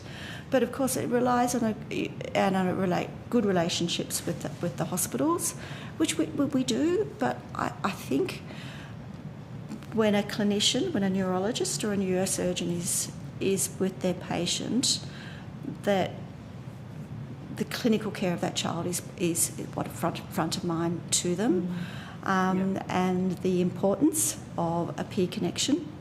I think that it becomes a bit of a nice to have, and it's not always provided. So while we do get some families that are referred by their neurologist, most find us independently. They type hemispherectomy when they're told that the child's probably going to requirement, and we pop up and they independently should the reach committee, out to us. Just my last question, Chair, should the committee consider some funding towards the design of a pathway, optimal pathway, co-designed with lived experience panel experts, etc., etc.? May I? Yes. We are talking with the Royal Children's Hospital around those protocols, but again, it's getting the traction. And absolutely, if we had someone who could be dedicated towards moving those projects forward, they would be so beneficial to families coming down the track. And all of my journey, to have that would have been a benefit. So yes, the answer is yes. Thanks, Chair. Don't have anything else? Ms Pinto and Mrs Payne, can I say thank you so much for taking the time and effort to come before the committee in person. It really is very much appreciated. And thank you also for your comprehensive submission. For a volunteer-led organisation with people who have multiple things going on outside of this work, it is very much appreciated, and it will be very valuable evidence to the committee. I don't believe any questions were taken on notice in this panel, so the committee will report to the Senate on 10 September 2026. And thank you again for taking the time to come and appear in person today. Thank you so much for the invitation opportunity. Much appreciated. On behalf of our families, we thank you, and they're there listening and interested in what the outcomes will be. So thank you. Thank you. I'm now going to welcome representatives from the National Rural Health Alliance, who I understand are appearing both via video conference and in person.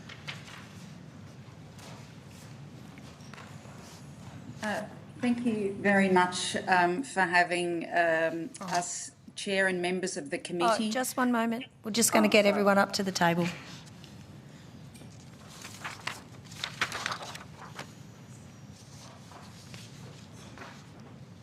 And I might just start, before opening remarks, Ms Teagan, if you could just state your full name and the capacity in which you're appearing today. My name is Susie Teagan. I'm the Chief Executive of the National Rural Health Alliance. And I'm also joined by Margaret Deeran, Director, Policy of Strategy and Development. Yeah. Ms Deeran, if you can just state your full name and the capacity in which you're appearing. Thank you. Yes, my name is Margaret Deeran. I am the Director of Policy and Strategy Development at the National Rural Health Alliance. Thank you very much. And noting that we do have your submission, so if you could make some short opening remarks of around 3 minutes in length, Ms Teagan, and then we'll go to questions. So over to you, Ms Teagan. Well, first of all, thank you, Chair and members of the committee. I really appreciate you having the National Rural Health Alliance, Margaret and I, before you today. The Alliance is the peak body representing 56 national organisations working to improve the health and wellbeing of people living in rural, remote and regional Australia. Our membership includes professionals that work in the health and medical space from the day that they think about studying in those professions all the way to the end of their workforce journey, but also those individuals that are there for the patient journey in disability, health and ageing. And then also the entities that deliver care on the ground and researchers and medical and health students. And of course, the Aboriginal and Torres Strait Islander sector. We welcome this inquiry and commend the committee for examining epilepsy as a major health issue affecting many Australians. The families and carers in particular. Today I wish to emphasise that epilepsy is not only a neurological condition. For rural, remote and regional Australians, it's also a matter of health and equity and parity. Rural Australians already travel further, wait longer because of the workforce challenges, but also inequity and inflexibility of policy.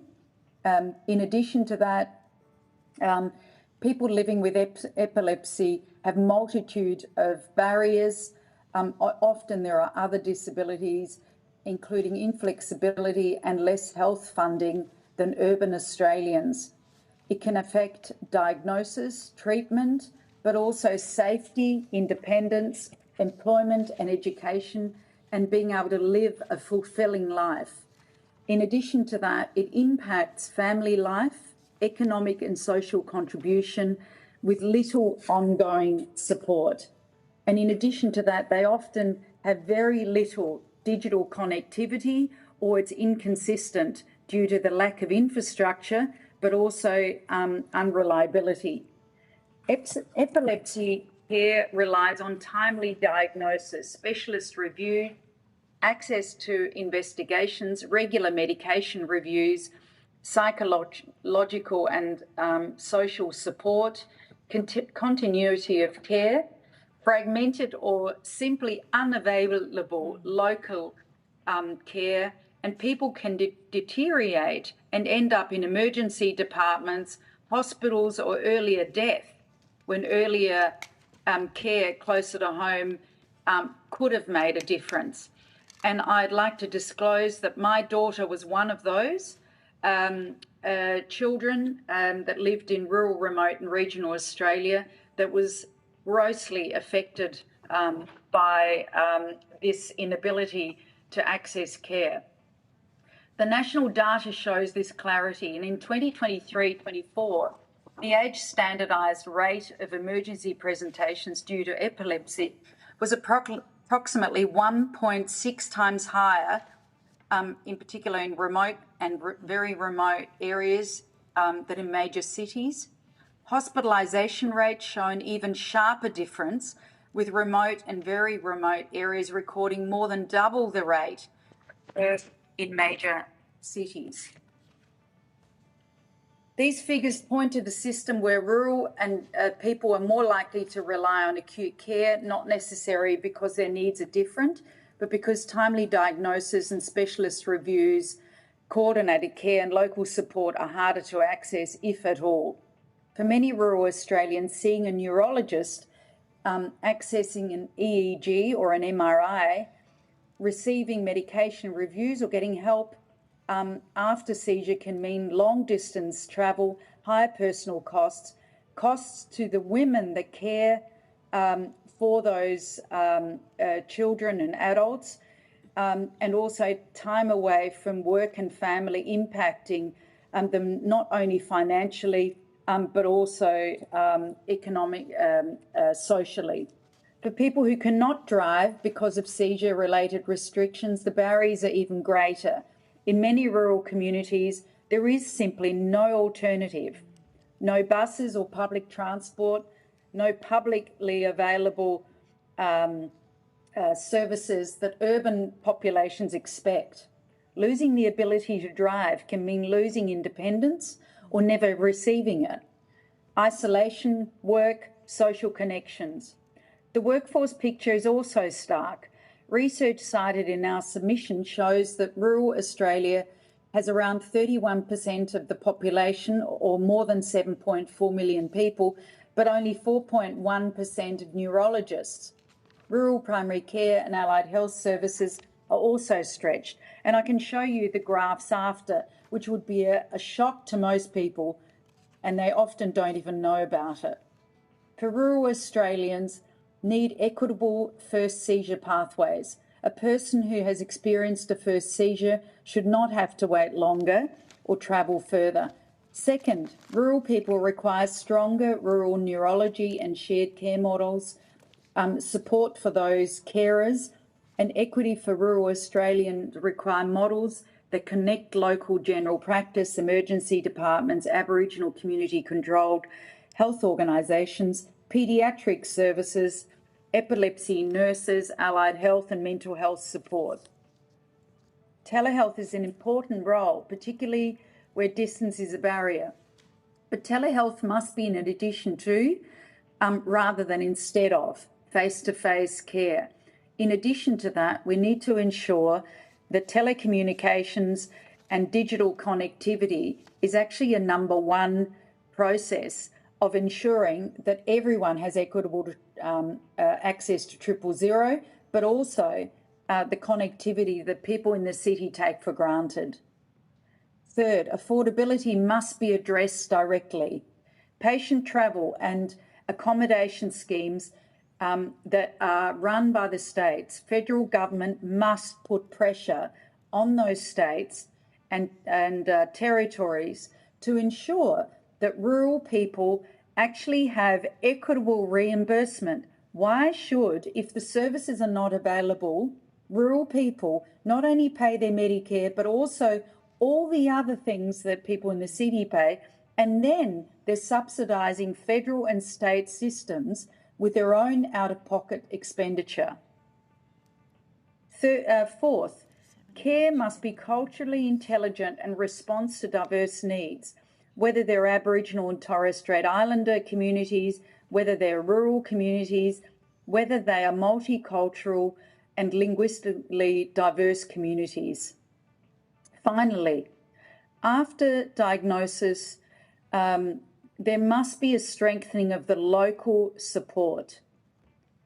The ongoing support includes mental health, education, employment, driving restriction, safety planning, family carer, education and support, women's support because they are often the carers, social participation, disability support, but also ensuring that the NDIS is not continuing to be cut for rural people that are already underfunded, not only in health, but also in disability support. The NDIS can provide important support for some people, but access is not automatic and rural barriers continue to remain significant. A fair and effective response to epilepsy must work for Australians wherever they live. We're not a two-tier system where rural people continue to experience the financial burden and continue to receive the, excuse my language, arse end of health and disability support. Most importantly, it means recognising that all Australians, not just those that live in MMM1 urban centres, should have services. Rural Australians cannot continue to have poorer epilepsy outcomes, poorer health outcomes because of their postcode. Thank you for the opportunity. We appreciate being able to contribute to this important inquiry, and we welcome your questions. Thank you. Thanks very much, Ms Teagan. And I'm going to go to Senator Ruston to start us off. Thanks very much, Chair, and thank you very much, Ms Teagan, for your evidence. I sort of feel a little sorry for you. Every time you turn up to one of these inquiries, it's the same story that you have to keep telling, and doesn't seem to be much improvement going on in terms of that inequity, in terms of rural and regional access to care more broadly. But I mean, the problems that you've outlined are very general in nature. I mean, yes, they could apply to epilepsy, but they could equally apply to just about any other chronic health situation across the nation. I'm just wondering, is there anything that you would say that is actually specific to epilepsy from a rural, regional and remote context, as opposed to most of what you've just provided to us is the general challenge that you face across the whole health and care sector across rural, regional and remote Australia? Well, the first thing is that, rural and remote emergency presentations are 1.6 times higher than they are in major cities. So that's definitely one of the instances. The second one is the neurologists are not in those areas. And it's estimated that Australia has about 620 neurologists practicing in adult neurology, and there's supposed to be an increase, but most of it is in urban centres. And so there are still insufficient neurologists moving or actually being trained for rural and remote Australia. So that's probably a big issue. There's also an opportunity to increase nurse practitioners, in particular with expertise in epilepsy. And so that is specific in those areas because they can assist with timely diagnosis and coordination of investigations and ongoing reviews at a local level. In terms of allied health professionals and psychologists and psychiatrists, I know that is something that is, an issue for most of rural Australia. But we need the workforce. And so we can't address epilepsy. My own story alone, for years, I was travelling to Adelaide and I had a career. We heard from the people before, the NDIS plans for epilepsy, there's approximately 16,300 plans for people with disability, and 1 in 4 is profound disability. But, we also know that the NDIS data demonstrates that it's not actually occurring in rural, remote and regional Australia equitably compared to cities. And so that is an issue. We just need to do more training. We need to do more flexible way of delivery for people that have epilepsy. And the system is not allowing that to occur because of the inflexibility and the funding not being separated from urban funding. And you've seen the funding breakups. It's just not going to those regions. Yeah, look, thanks. Is neurology one of the specialties that you can train for in rural generalism? You can definitely train through. It's not one of the special areas, but there is emergency care. It could be trained. You just need to have the whole workforce lined up for different aspects of what a child or an adult has in terms of or needs in terms of epilepsy. So you just need to make sure that everybody along that patient journey that works in rural actually has capacity to learn and to be able to deal with not only the seizure control and the anti-seizure medication, but also being able to be managed at a local level. Yeah, so I mean, and I absolutely understand what you're saying, but I mean, there is a practical reality around the shortage of workforce in rural and regional Australia, which obviously needs to be addressed, but you're never going to get the perfect situation under the current sort of infrastructure in which you're required to operate. Are you aware of any IMOCs that have been specifically designed for, well, not specifically epilepsy, but for neurological care in rural and regional remote areas? Have any been designed, and are they sitting on a shelf somewhere? Or just sort of, you make comments around telehealth as an example. I mean, how much genuine work really has been done to understand how these sort of innovative models of care that will hopefully allow the flexibility for rural, regional and or remote Australia to operate?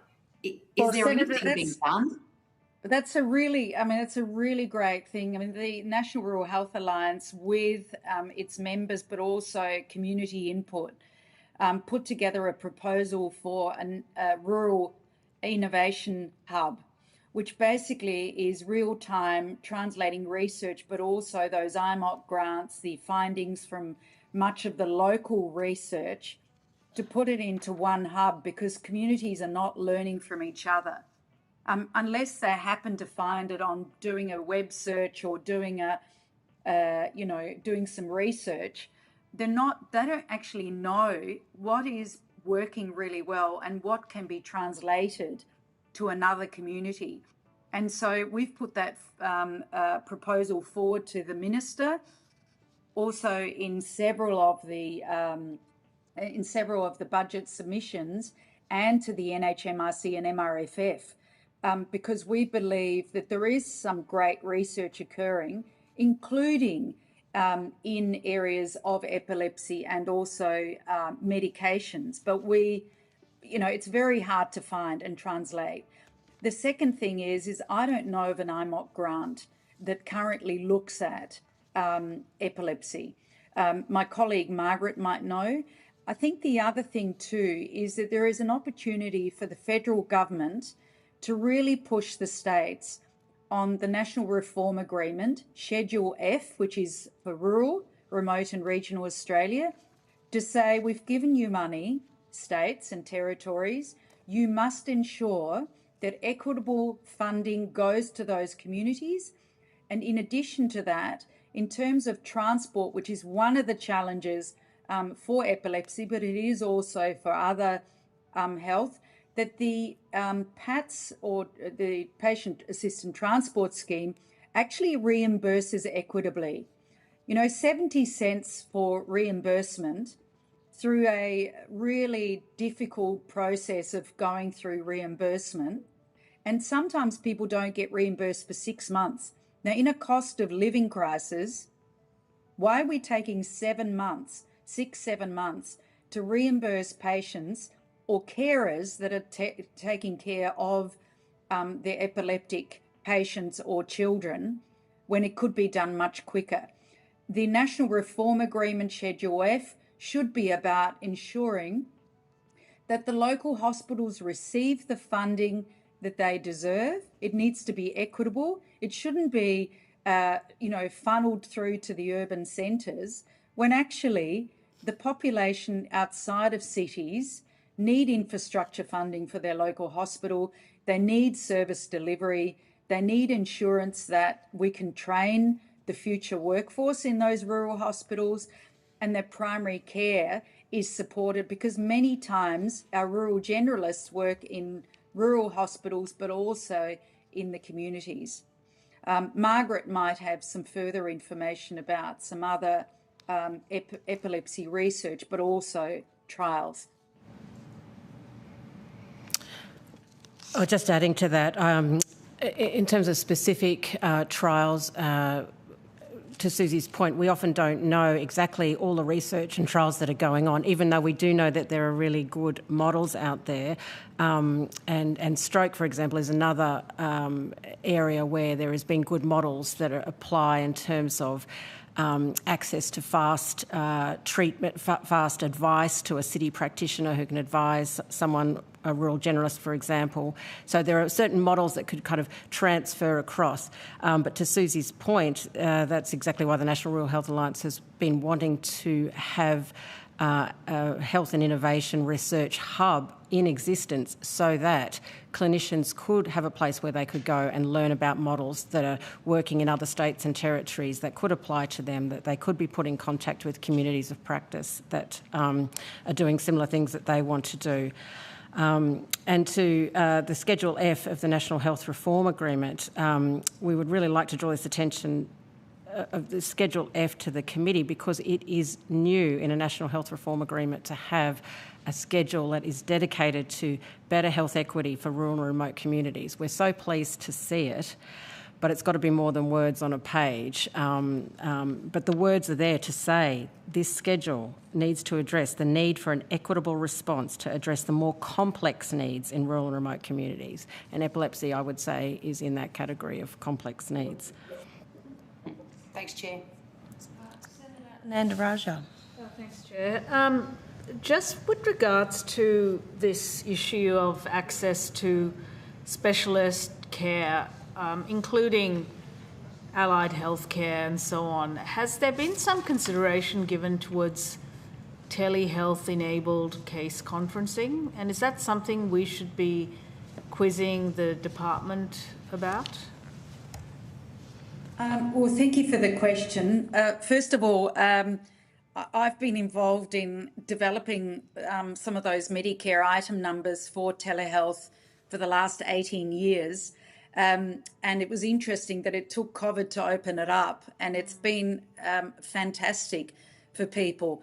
That being said, face-to-face is much better, because you actually see so many other things when you see a patient face-to-face. And telehealth should not be considered the alternative. And as I mentioned before, we have people that don't even have access to 000, right? We have people that don't have any consistent coverage, and that is not an isolated case. It's because the infrastructure is not there often. And we have people that are very frustrated on the ground that often say, look, I'm trying to use telehealth. I've been thrown out 3 times already, and then the time is up.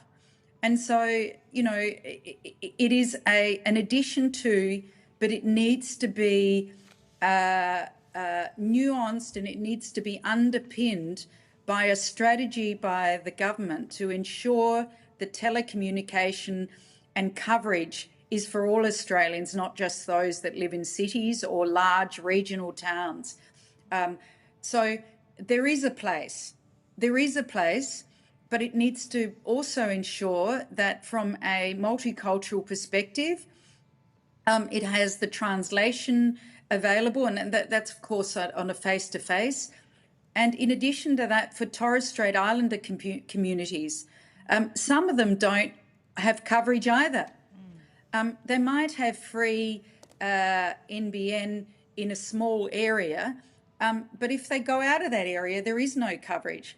And so we just need to make sure that we build the workforce, Look, the recent government investment in GP and rural generalist education has been really welcome, but we also want rural generalist nursing education. We need to make sure that the training of the future workforce along that whole patient journey is actually covered, and that when they are part of training for 6 months or 3 months in a rural area, they're actually paid for that, right? Because they're often paying for their accommodation in the city. And so it's about training of the clinicians in rural communities. It's about rural students being picked in the first place, rural specialist training occurring with rural trainees. And so telehealth is here to stay. It's incredibly important. Monitoring is important, but it needs to be covered and supported by face-to-face presentations. Yeah, I think ideally we'd want the first consultation to be face-to-face, and then subsequent ones, I think could be done through telehealth. But I accept it is challenging even to get that first one for people in some remote communities. Which brings me to my second point, which is what is the role?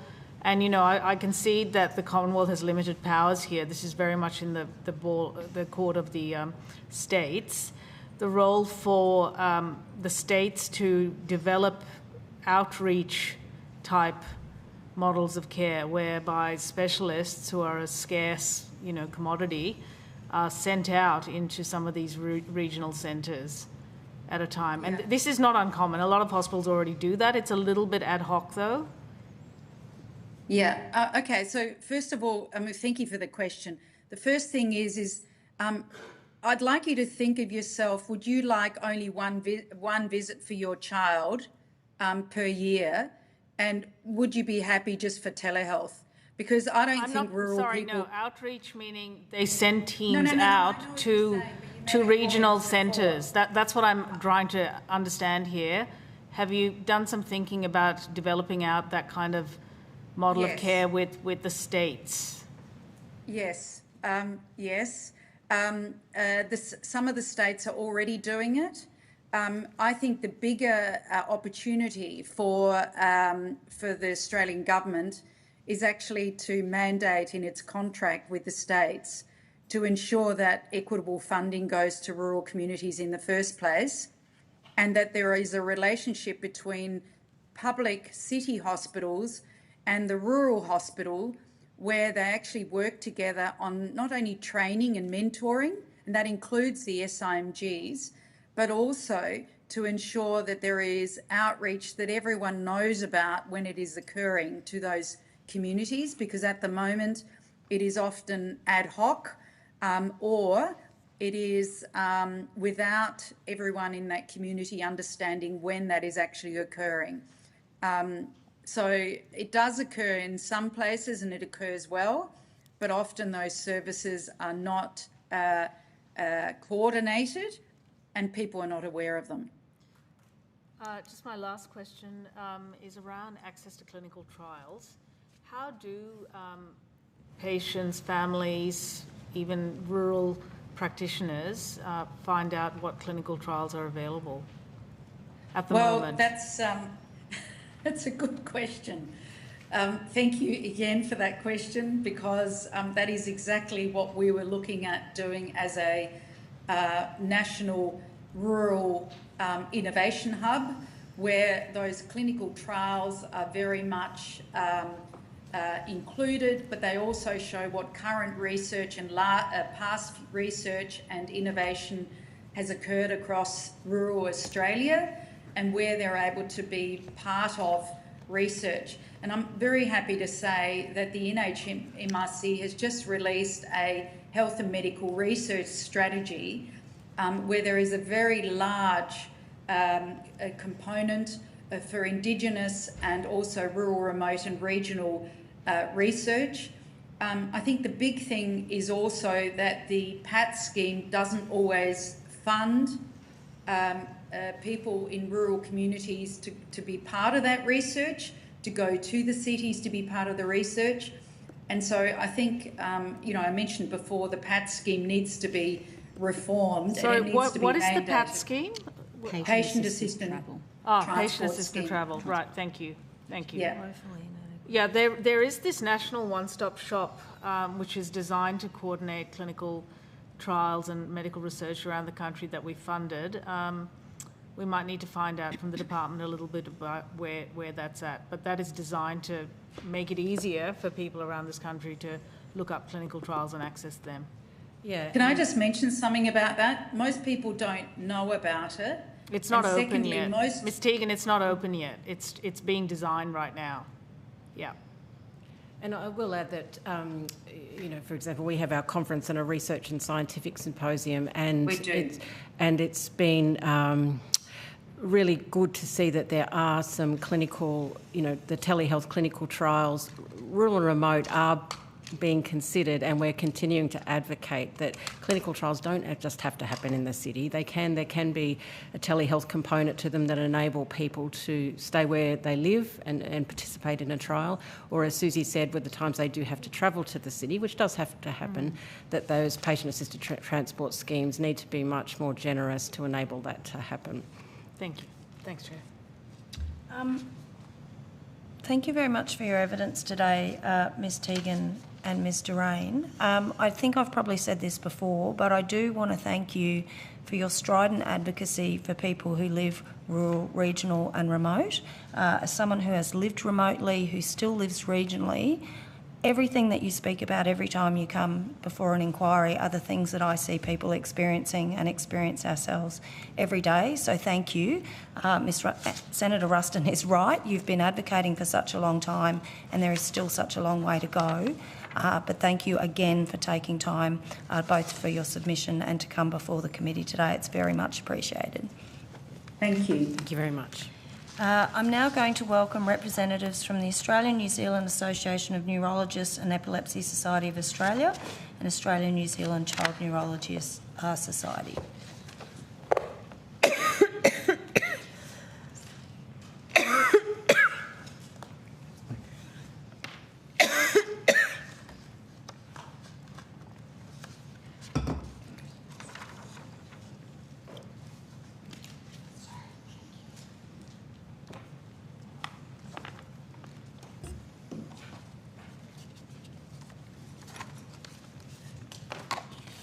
Thank you everyone for appearing before the committee today. I understand that information on parliamentary privilege and the protection and obligations of witnesses giving evidence to Senate committees has been provided to you.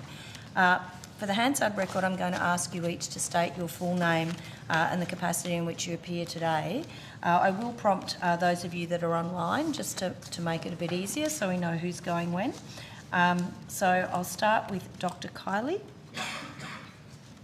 Hello, my name is Dr. Michelle Kiley and I am the President of the Australian and New Zealand Association of Neurologists. And Associate Professor Badalamundi. Hi, I'm Lata Badalamundi and I'm the Vice President of the Epilepsy Society of Australia.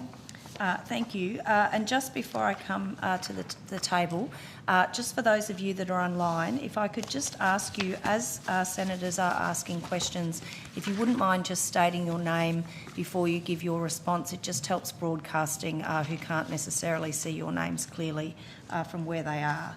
So I'm also going to now go to Professor Howe. Hi, my name's Catherine Howell. I'm here as a member of the Australian New Zealand Child Neurology Society. Great. Thanks very much, everyone. Now, noting that we have your submissions, I'm going to go for some short opening remarks to each of your organisations and then we'll go to questions. So I might start with the Australian New Zealand Association of Neurologists and Epilepsy Society of Australia and I'll hand over to whoever is going to be giving your opening statement. Thank you. Okay, so it's Michelle here. So firstly, the Australian and New Zealand Association of Neurologists, in conjunction with the Epilepsy Society of Australia, thanks the Senate of Australia for the invitation to make a submission of inquiry into epilepsy in Australia and to appear before you today. I'm sure you've heard this morning that epilepsy is a chronic condition affecting people of all ages, genders, races and socioeconomic status. It is noteworthy, however, that it occurs more frequently in people with disadvantaged socioeconomic status and in the Indigenous populations. No doubt you've also heard that epilepsy is associated with significant morbidities, most notably anxiety, depression, and neurocognitive impairment, in children as well, intellectual impairment. It's also associated with significant social disadvantage and stigmatisation. Epilepsy, particularly when not controlled, is also associated with increased risks of mortality, with epilepsy-specific causes of death, including status epilepticus, seizure-associated accidents, and sudden unexpected death in epilepsy, SUDEP, which occurs in approximately 1 in 1,000 people with epilepsy each year. As such, achieving seizure freedom is therefore a critical healthcare priority for people with epilepsy and their treating clinicians. This requires prompt access to appropriate epilepsy services. The ESA, in conjunction with ANZAN, have collected data from across the nation looking at the availability of epilepsy services, and the data is bleak. There are long waiting lists across the nation, especially in adult practice, but also paediatric practice for patients to be seen in first seizure clinics and for patients to be seen for the first time in an epilepsy clinic. There are differences across the states. For example, the wait list to be seen in a first seizure clinic in Western Australia is approximately 12 months, and it takes in excess of 2.5 years for an individual to be seen for the first time in an epilepsy clinic in South Australia.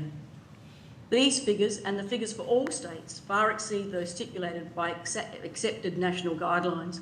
For example, the British guidelines, the NICE guidelines, the National Institute of Health and Care of Excellence criteria stipulate an accepted wait time to be seen in the first seizure clinic is 2 weeks, and an accepted wait time to be seen for the first time in an epilepsy clinic is 90 days. EEG, electroencephalography, is a fundamental diagnostic tool in the management of first seizures and epilepsy. Yet our services are overburdened, and it's almost impossible for a patient in a rural or remote location to have an EEG locally. This is because the Medicare-funded rebate for EEG is grossly inadequate, and it has not kept pace with real-world costs for some considerable years. This has resulted in a significant contraction of services. Video EEG monitoring to assist with diagnosis and management is an essential service for patients with epilepsy, which is grossly under-resourced across our country. In fact, again in South Australia, the only continuous running video monitoring bed was decommissioned during COVID and has not been reopened despite significant advocacy by the local clinicians. For what it's worth, both South Australia and Tasmania have no access to epilepsy surgical services locally or neurostimulation services. And you may see from our submission, where we've presented this data in bar graphs, that we've not included the ACT or the Northern Territory because they have no epilepsy services, even clinical access to first seizure clinics whatsoever. Now, recent data from the Australian Institute of Health and Welfare, published in 2025, highlights the major burden of epilepsy in Australia, demonstrating a high volume of epilepsy-related hospitalisations, ED presentations, from which 50% of these patients were subsequently admitted, and deaths across the prior 2 years of 2023 and 24. This large number of ED presentations and hospital admissions carries a large economic burden for the Australian healthcare sector and the community. And there is evidence to support that many of these ED presentations and admissions and epilepsy-related deaths are preventable by more timely access and care, both at the time of diagnosis, but also throughout the patient journey. Thank you. Thank you very much. Associate Professor Howe. Yes, thank you. Chairs and members of the committee, thank you for the opportunity to appear today on behalf of the Australian New Zealand Child Neurology Society. I'd like to echo the statements made by Dr. Kiley and also draw your attention to 4 key gaps in care for children with epilepsy. So the first is inadequate care for people with developmental and epileptic encephalopathies, or DEEs. DEEs are the most severe epilepsies. They cause drug-resistant seizures, developmental regression, and lifelong disability. And managing the complexity of these conditions requires a coordinated multidisciplinary team of neurologists, nurse specialists, paediatricians, GPs, psychiatrists, and other allied health professionals. In Australia, funding for the health professionals who manage these patients is inadequate, and very few people receive the coordinated care that they need. We need to bridge this gap. The second is insufficient access to diagnostic testing that includes EEG, brain imaging like MRI scans, and genetic testing, because all of these guide the most appropriate treatment for each person.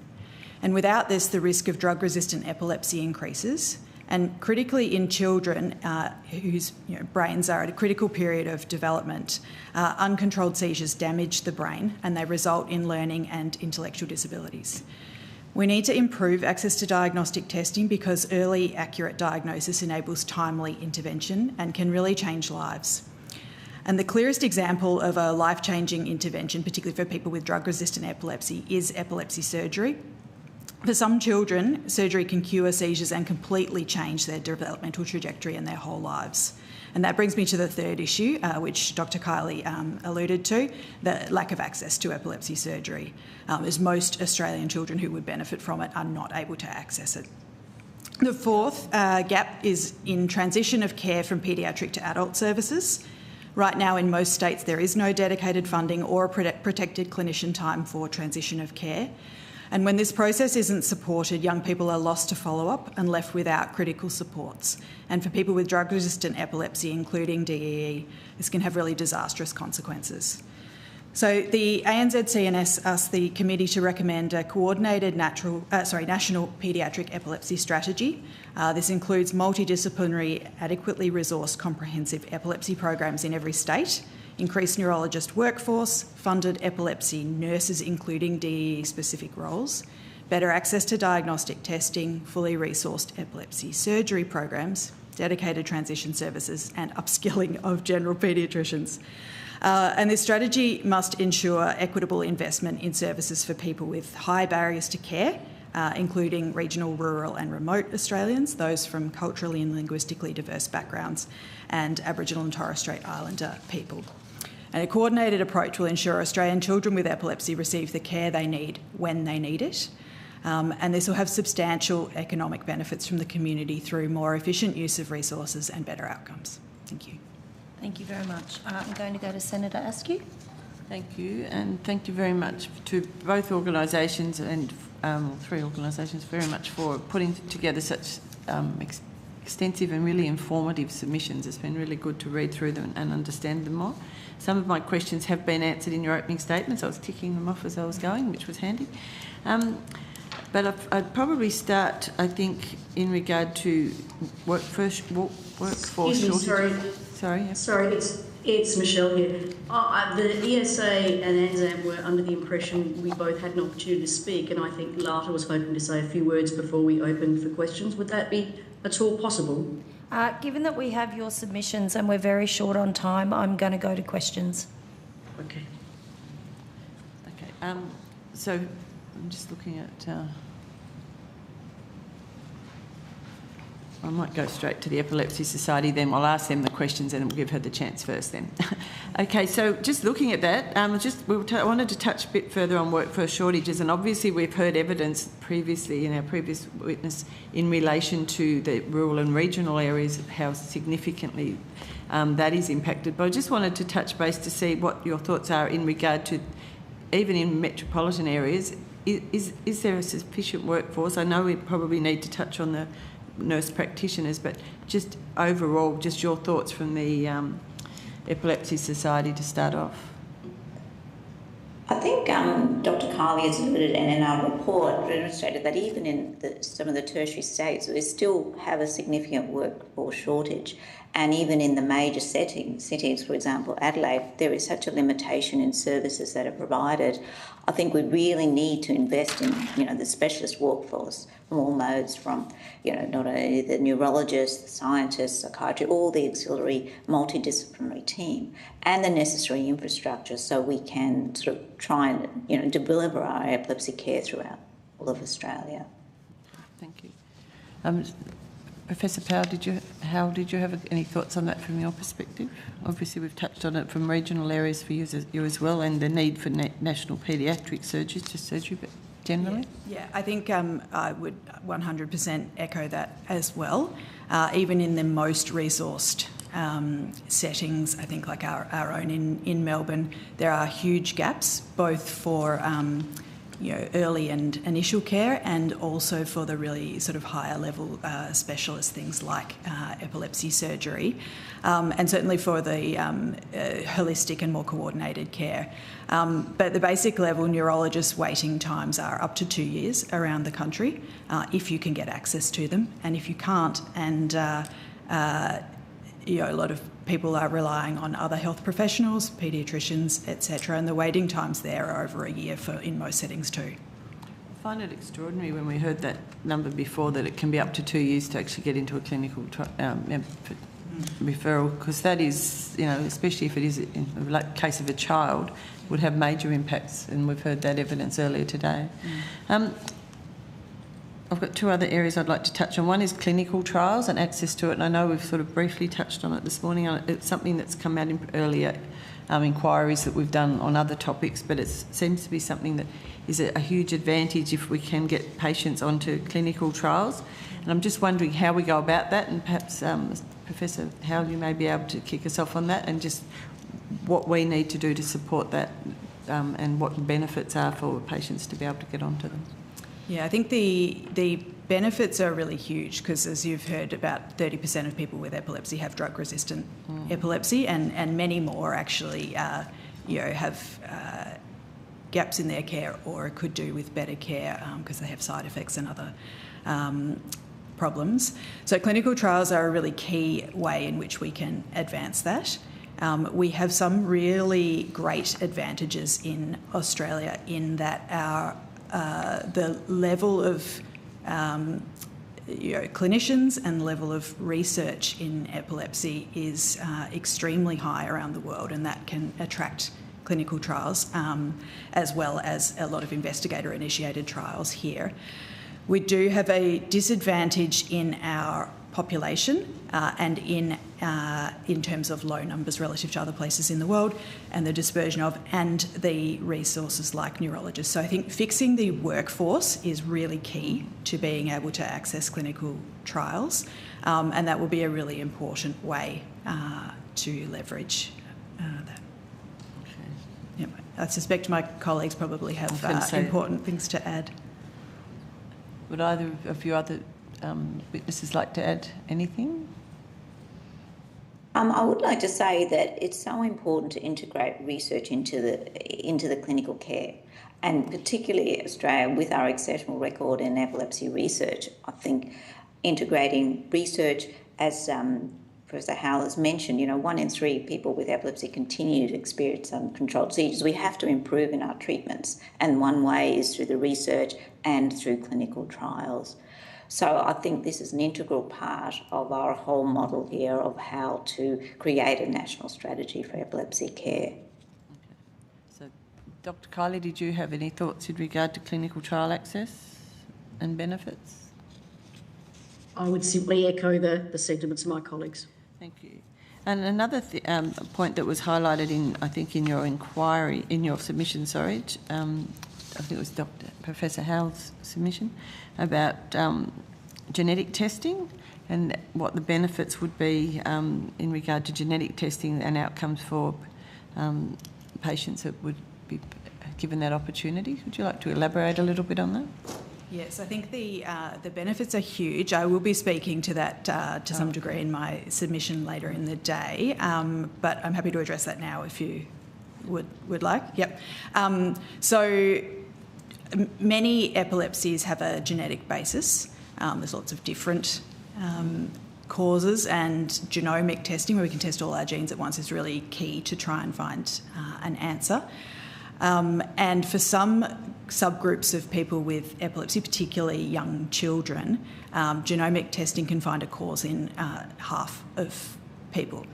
And finding those causes really guides treatment a lot of the time, and can have major improvements in seizure controls and in seizure control, much better outcomes, and increasingly is really key to being able to access clinical trials, some of which have potential to be really transformative, like some gene therapy trials that are coming into clinical care, but also many other trials as well. And For those populations and also people embarking on significant treatments like epilepsy surgery, testing is recommended in international practice. In Australia, access is very difficult. There are some Medicare item numbers that some people can access, and that's really wonderful. Some people are not able to access testing at all, even though they would clearly benefit. And those that can, it's typically slow getting testing ordered. Seeing a clinician who can order testing takes time, and then the testing turnaround time is many months. And in the context of a young child where development's at stake, we're talking about substantial times can sort of be the difference between having a typical intellectual outcome and an intellectual disability. So you say 50% will find the cause. So, but if testing is not available, is it available at all for those people who are not eligible? Can they pay for it themselves? What are the options to do that? Yeah. So 50% is for particular subgroups. There are other subgroups where testing is not necessarily indicated or the yield is lower. If you can't access Medicare testing, people can pay for it. It's expensive. Depending on the type of testing, usually a few $1,000s, which is prohibitive for a lot of people. And so, yes, people can access it, provided they can see someone who can determine that it's appropriate and can order it for them. I noticed that ANZAN and Epilepsy Society also mentioned the Medicare settings and how they impact people with epilepsy. I don't know if you wanted to elaborate on that and perhaps even touching on the genetic testing. Yeah, look, firstly, I can comment on the Medicare rebate for EEG. That's something that we've recently applied to MISAC for a review of funding of EEG services, because that's one of the, along with MRI, really the first tools of investigation for all people who present with a seizure or with the diagnosis of epilepsy. And essentially, that rebate has not increased for many years. And so it's just not, particularly in the public sector, it's beyond the public sector, feasible for anyone to be running an EEG service. And so the skill set for the scientists that do that has contracted and shrunk considerably. And really, I think we're very keen to see an increase in funding for services so that we can improve our access to those in the regional and remote areas. Thank you. I'm just conscious I'm going to run out of time, so these go so quickly. I'll hand back to the Chair. Thank you. Thanks, Senator Askew. Senator Nandaraja. Thanks, Chair. What kind of advocacy have your organisations had with state government, state health networks around reforming the outpatient clinic model? Obviously, this is public-facing, publicly funded. These are the places where this kind of expertise, EEG, VEG, et cetera, is all concentrated in. It sounds to me like it's long overdue that we look at reforming outpatient services. I'm very happy to address that in the first instance, if I may, and thank you for the question, because I work in South Australia, and for 25 years I was the Director of Epilepsy Services at the Royal Adelaide Hospital. Repeated attempts, sadly, to liaise with administration up to the level of the CEO really met with very little support. As such, we ultimately spoke to the Health Minister, but really nothing's followed from that. Despite these repeated attempts at advocating for patients within the hospital system has not led to any reform. In fact, the waiting list for outpatients continues to grow. We still don't have a video telemetry bed. Yeah. When I attempted to get scientists from overseas, because we had an inadequate number of scientists in South Australia, for reasons that weren't entirely clear, but I think because people thought the visa money could be saved, I had people who had been offered positions and then their visas cancelled by the SA Health. I mean, it is implorable and almost unbelievable, but it becomes almost, very, very, very frustrating just to see this endless lack of response by some health sectors for this. It really is a crisis. It is a crisis. And can I add to that, I work solely in the public system, and for years we advocate epilepsy as a chronic disease, and the pressure is to discharge these patients, and yet, they need to be seen and they need to be chronic. Professor Howe talked about transition. They're complicated patients. We need to continue to see them, and so we really have had this ongoing, fight about infrastructure, ensuring that these patients are treated as people that we can't just discharge back into the community. They need the ongoing care. We hear a lot about elective surgery waiting times, but we hear almost nothing about outpatient clinic waiting times. Do you think that there would be some merit in having those kinds of metrics publicly available? I'm Michelle here again, and thank you for the question. I mean, absolutely. I don't think people really understand until they're the poor people. Them and their families are those people faced with those waiting times. They don't understand the dilemma. I mean, I also work in private practice, and I can tell you the wait times there are long, but not quite as long in the public sector. And I don't believe that people with epilepsy who are often financially disadvantaged should be forced out in private practice in any event. They should be able to access timely care in the public health sector. Absolutely. Would you like to make a contribution, Professor Howe? Yeah, I would absolutely echo that. And I would say an important thing for paediatrics is that actually the public sector is, I think, the place in which children with more severe epilepsies are better managed, not purely for financial reasons, but because they have a lot of hospital presentations, because they need multidisciplinary subspecialty care across medical and allied health professions, and that's really done a lot better in the public system. I noticed there's a figure in your submission around first seizure clinics, figure 1, and I can only see one in Victoria. Victoria having first seizure clinics. Does that mean that the other states do not have any first seizure clinics? I can speak to that. I'm just...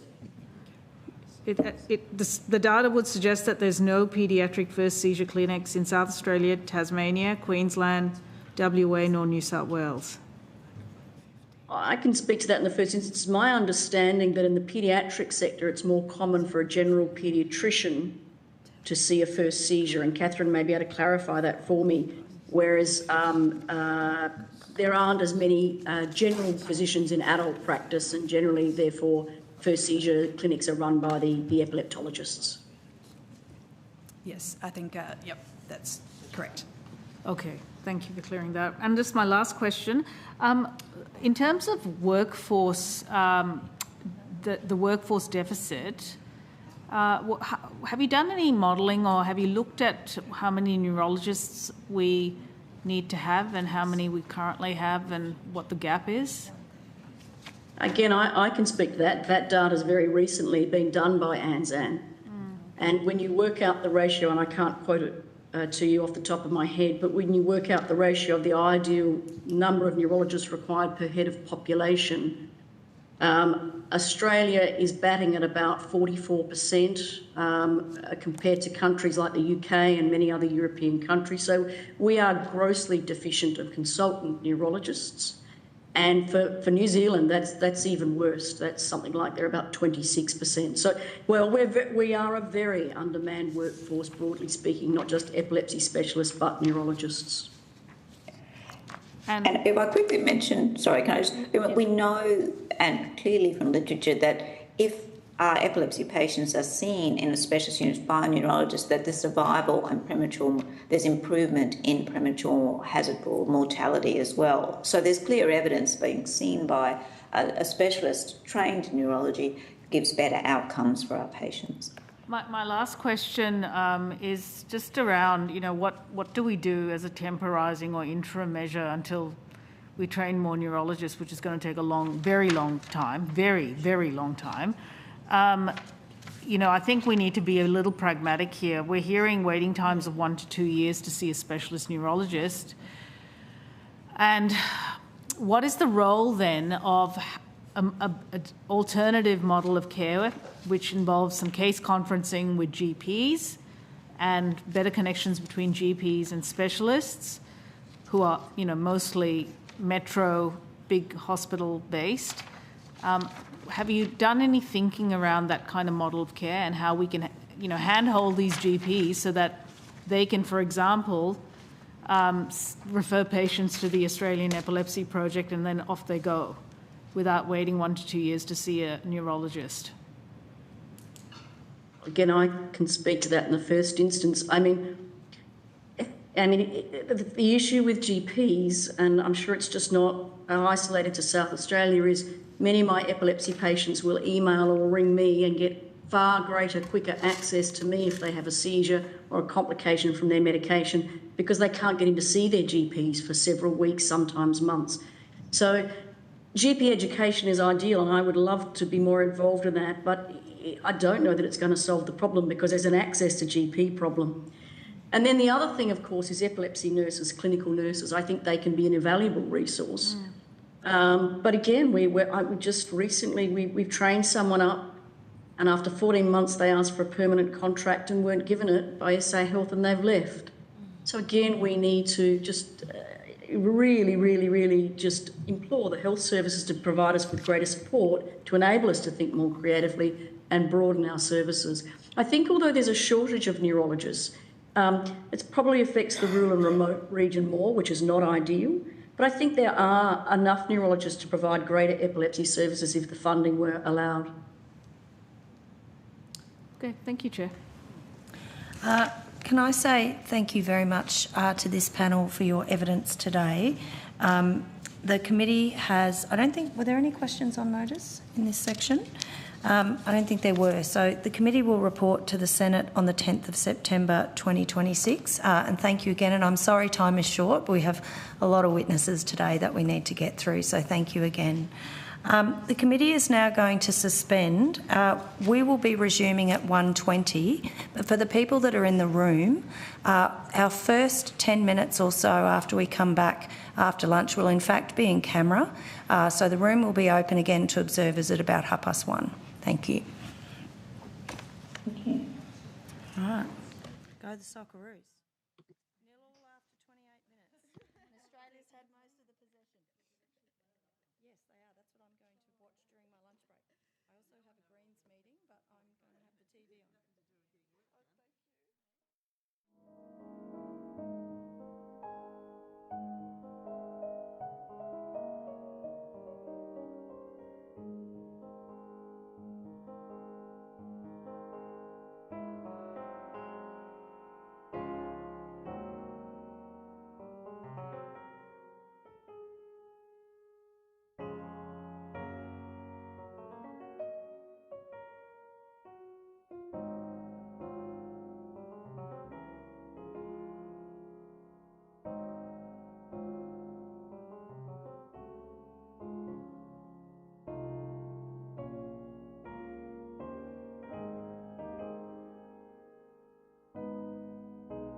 So the committee will now resume. This session is an opportunity for the committee to hear from members of the community about their lived experiences. And I remind members of the committee that this session is primarily a listening exercise. I would like to remind everyone that this is a public hearing and these are formal proceedings of the Senate, and the hearing must be conducted in an orderly and respectful manner. I would also like to remind witnesses not to disclose any personal or private information, such as your full name, date of birth or address, during the statement, as the audio of the hearing is being broadcast live. I now welcome Janine, Morgan, Paul, Danielle and Sean. Thank you very much for appearing before the committee today. I'm going to ask each one of you to state your name, only your first name, for the Hansard transcript. And for the folks that are online, we're going to go in alphabetical order. So we'll start with Paul and then Sean. So I might go to the people online first. So if you can just state your name. Paul, are you there? If you can just come off mute and say your name, Paul. Paul. That's it? Paul Wallace. Just Paul, thank you. And now I'm going to go to Sean. If you can just state your first name, Sean. Sean. Thank you. This is a very weird process when you're only using first names, but I'm now going to come to the people at the table. Janine. Morgan. Danielle. Thanks very much, everyone. I'm now going to invite each of you to make a short statement, under 10 minutes each, because we do want to hear from everyone. And I'm just going to go through the order that I have on my sheet in front of me. So I'm going to start with Janine. Thank you. Good afternoon, Senator Allman-Payne, and thank you, Senators, for hearing me out today. My name's Janine. I was diagnosed with nocturnal tonic-clonic epileptic seizures in 2008. I struggled a bit for the first 12 months with medication management and learning to cope with this life-changing diagnosis. I tried several different anti-seizure medications until I finally found one with side effects I could tolerate. In the long term, however, those side effects became intolerable too, but at least the seizures were being controlled. I want to begin by talking about friends of mine. George Kennedy, if you don't know him, George is a Vietnam vet. He has grey hair, he's got wrinkles, he looks older than his years. As old men get, they get this big bulbous nose. George died maybe 5-6 years ago and was sad at the time. And the next friend I want to talk to you about is Mabel Kennedy. Mabel is George's mother. She's 95 years old.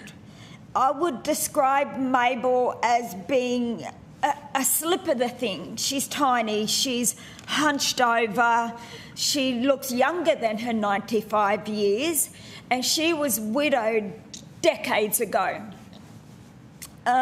Despite her age, though, she is still sharp as a tack. And then there's Ruth. I think Ruth is about late 80s. I've not asked her exact age because that would be impolite. So I describe Ruth as rotund, if you get my drift. Using any other word would just seem rude. Ruth's a great friend to Mabel, and she was a very dear source of comfort to her when George passed away. So picture them if you will. Picture them as your friends. Picture them sitting next to you, having a chat. That's what I do. I can only picture them because they're not real. they only exist in my head. They only appear to me after I have a seizure.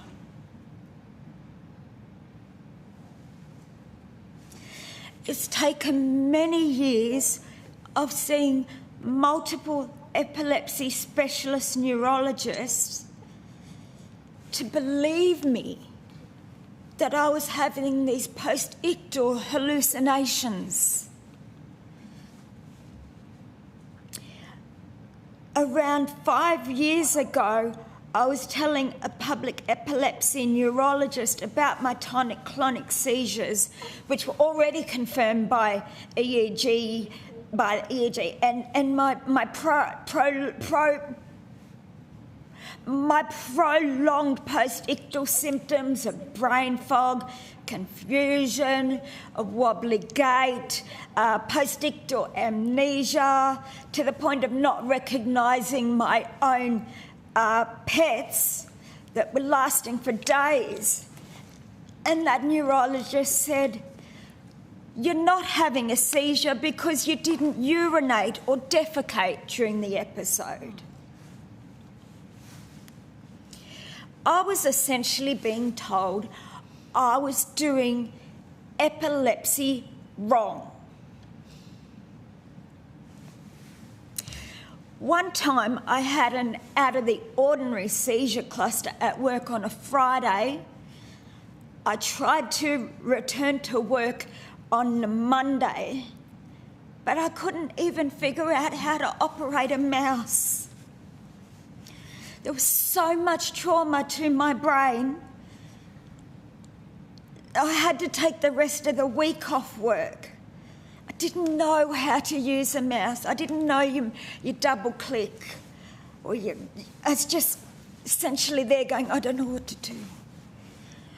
On that occasion, the post-ictal amnesia symptoms lasted up to 6 months. I've tried everything I possibly can medication-wise. I'm not a candidate for surgery, and I'm at an increased risk for SUDEP. The NDIS does not recognise the extreme impairment caused by epilepsy. And am I angry about that? You bet I am. I used to be a somebody. I had a good career in the health industry. I made use of my university education. I was well respected at work. I was always well groomed and polished. I was fit.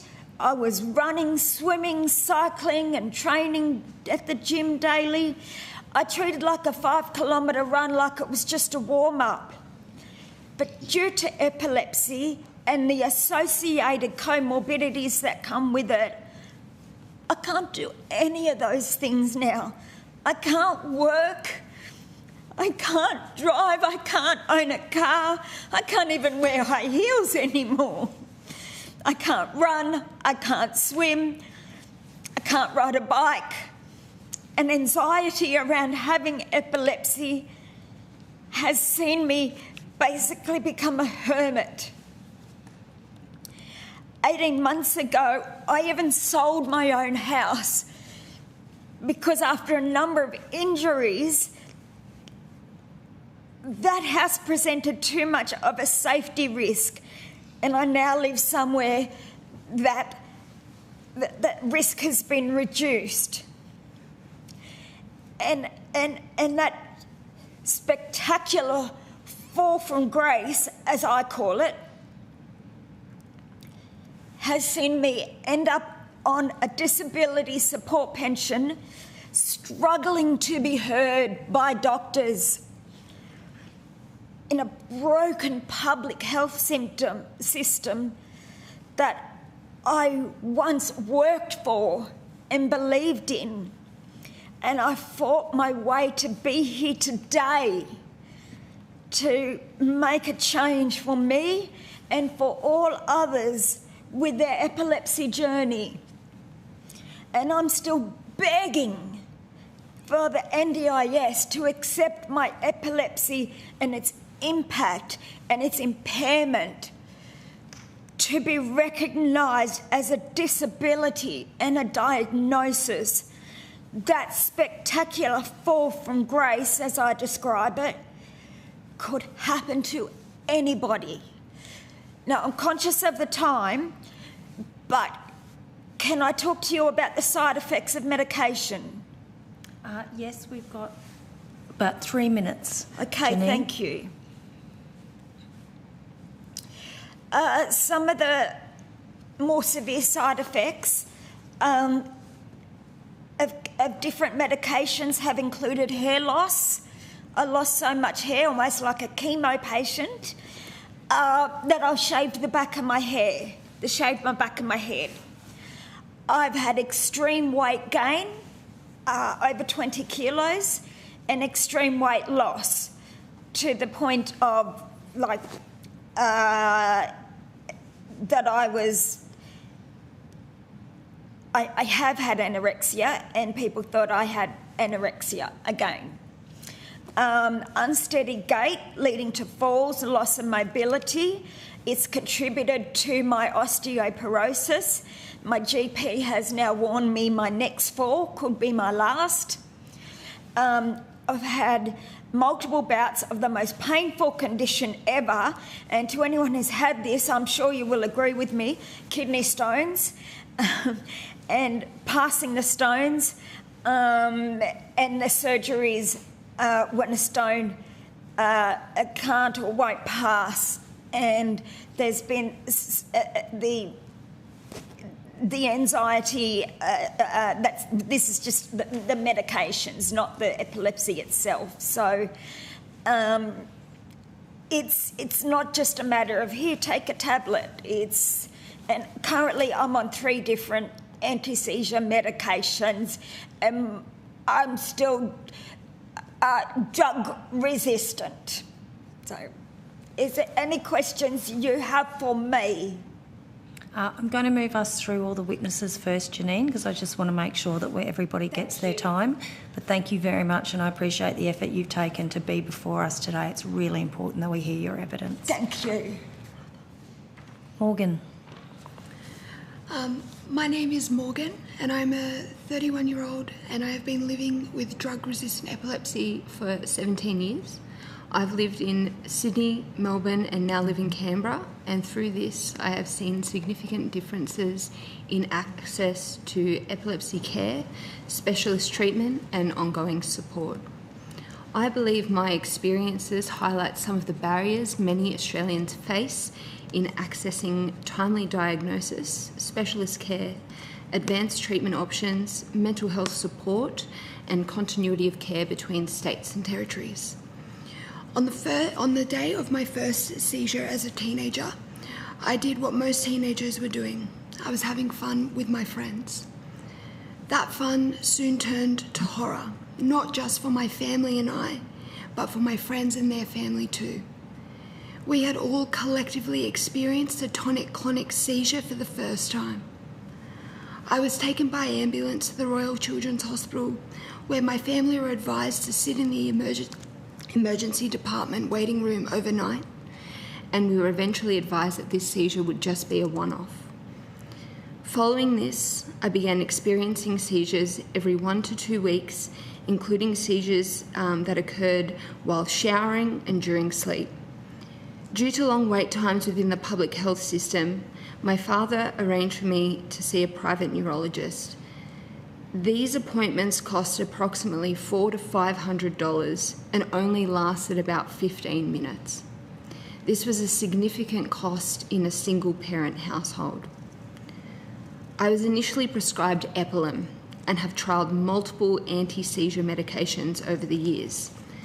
Despite this, my seizures continued and resulted in significant injuries, including multiple shoulder dislocations, concussions, broken teeth, and facial injuries. A number of these injuries have required surgery to repair. I often felt like I was being treated as a number rather than as a person. The ongoing medication changes, specialist appointments, costs of treatment, and continued seizures place significant emotional and financial strain on both myself and my family. Eventually, I stopped engaging with neurological care because I felt that the treatments were not improving my condition and the financial burden had become unsustainable. No person with epilepsy should feel as though they should stop engaging with medical professionals because they feel as though they aren't being heard, felt like they are not being taken seriously, or simply just can't afford care due to the extended wait times through public clinics. It was not until I relocated to Melbourne that I was referred to a complex epilepsy clinic where I received a confirmed diagnosis of drug-resistant epilepsy and myoclonic jerks. By this stage, I was in my early 20s and taking medication that still did not work. It was here that I was placed on 4 different anti-seizure medications. These medications have impacted who I am in so many different ways, including memory loss, brain fog, weight loss and gain, and overall mood, just to name a few of the side effects. In 2020, I underwent a 5-day inpatient EEG monitoring admission where it was confirmed that it was drug-resistant epilepsy. At the time, I was advised that there were limited treatment options available, and I was informed that I may be eligible for a vagal nerve stimulator, although this treatment was not yet formally recognised by the TGA as a treatment pathway for epilepsy. I felt that I needed to strongly advocate for myself in order to access this treatment. I received a vagal nerve stimulator in September 2020, something that I'm very grateful for. And following the implantation of this device, my seizure frequency reduced dramatically from around every week, fortnight, to less than 1 seizure every 3 to 6 months. And over time, I experienced my first full year seizure-free at the age of 28. While the vagal nerve stimulator device significantly improved my seizure control, access to this treatment required substantial self-advocacy and specialist support, which may not be available to many Australians living outside major metropolitan areas. However, after relocating to Canberra, my seizures began increasing again. One of the most significant barriers I have experienced in the ACT is the limited availability of neurologists, particularly specialists experienced in managing the vagal nerve stimulator therapy and complex epilepsy conditions. As of today, I currently still take 4 anti-seizure medications and have the vagal nerve stimulator device implanted. I do not drive, have not been able to be seizure-free for longer than a year since 2023. I have not been able to apply for certain jobs due to my diagnosis, and this has also impacted my personal relationships and the ability to feel confident planning for the future. And this is not what life should be like as a 31-year-old. Living with epilepsy has had a significant impact on my mental health.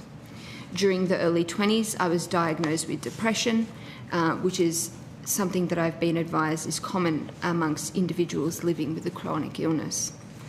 The psychosocial impacts of epilepsy are often overlooked. I have driven a car once when I was 16 years old, and I'm unable to undertake my dream careers, which when I completed school was actually trying to join the Australian Defence Force, and now following the completion of a Bachelor of Criminology was to work as a police officer.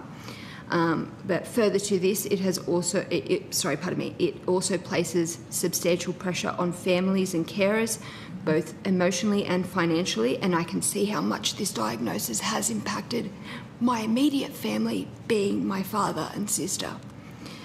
I believe I believe there remains a significant lack of community awareness and understanding regarding epilepsy and seizure disorders. This lack of understanding contributes to stigma, social isolation, and misconceptions regarding the conditions. It can also impact how people living with epilepsy are treated within workplaces, schools, and healthcare settings. Improved public education regarding seizure recognition, seizure first aid, and the diversity of epilepsy presentations would greatly benefit both individuals living with the condition and the broader community.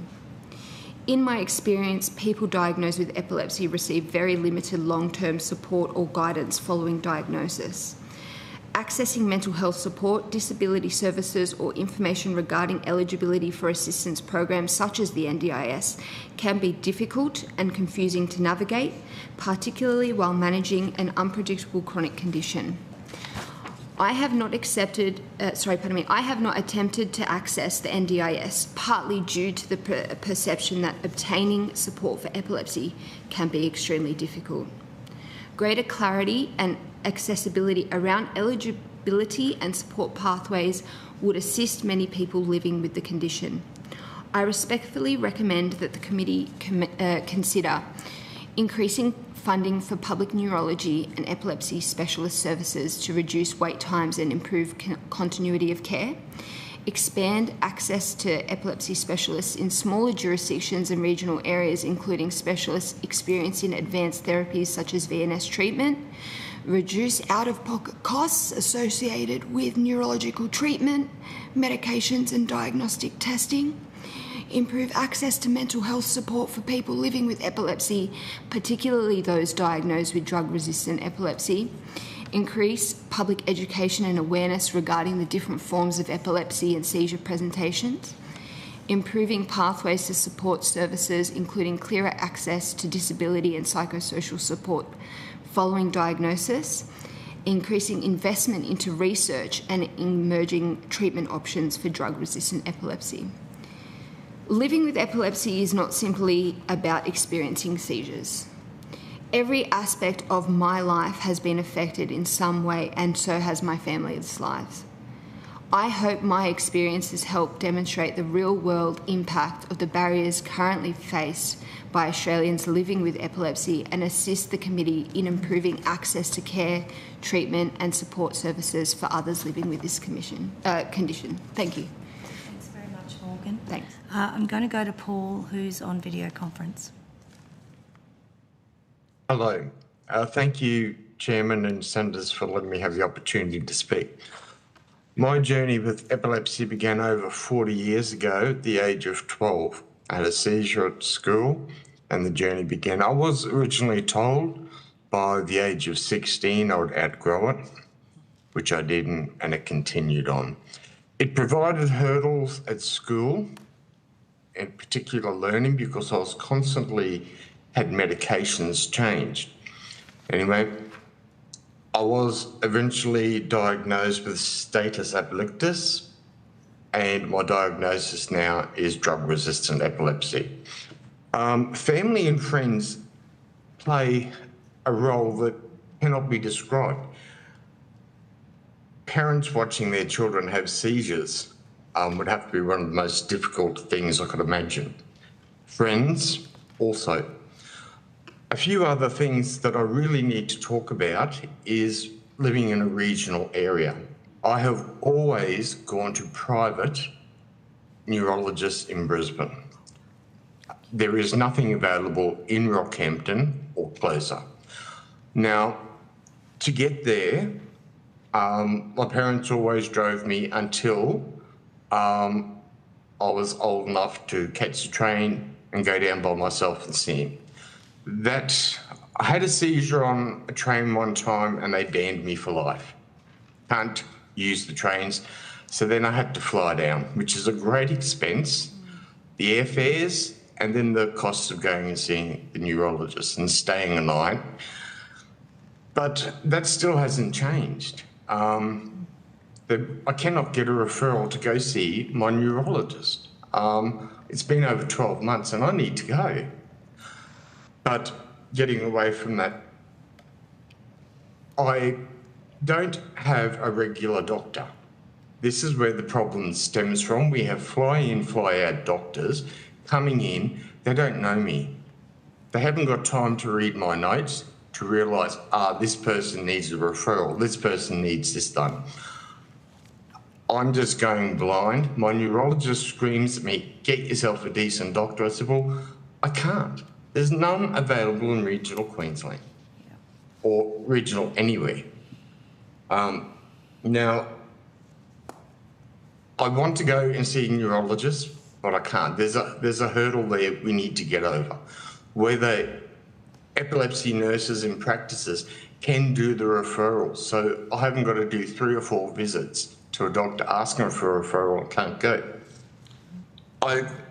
The rebates. I've got private health insurance. I get nothing back. Medicare, it helps a little. It could be a little bit more done. Epileptics don't want everything handed to them. We've got this stigma. It has changed over the years. We're sort of isolated from people. People don't want to sort of be around us in case we have a seizure. That is the hardest thing, is when your friends are going out drinking or driving. I've never driven a car in my life and I never will. Now I'm faced with all these hurdles I know that are coming up, such as SUDEP. The government needs, everyone needs to look into that, because I don't know if the next seizure is going to be the last one. There are so many things I mentioned in my submission. Being an epileptic has some challenges. I rely on taxis. I was thrown out of a taxi once because I had a seizure when I was only a couple hundred metres from a hospital on the highway. And it was luckily that the people picked me up off the road and drove me to the hospital. But we need to educate people. We're not back in the days of the Dark Ages where no one knows anything. Educate people. Let them know, oh, he's not a druggo. Now, I've had seizures in public. I've had my wallet stolen, my phone stolen, and they won't call an ambulance. And then when you do call an ambulance, they won't show up. You've got to get a taxi to the hospital. I'd like to thank you for giving me this opportunity. There's probably so much more I could talk about, but I know you're strapped for time, so thank you all. Thank you very much, Paul. I'm going to go to Danielle, who's here with us in the room. Madam Chair, Senators and members of the committee, thank you for giving me the opportunity to speak today. My name is Danielle. I am a Tasmanian, a mother of 4 and a full-time carer of my youngest, Marley. Before I speak about systems or reforms, I want to speak about my daughter because she is the reason I am here. This is my daughter.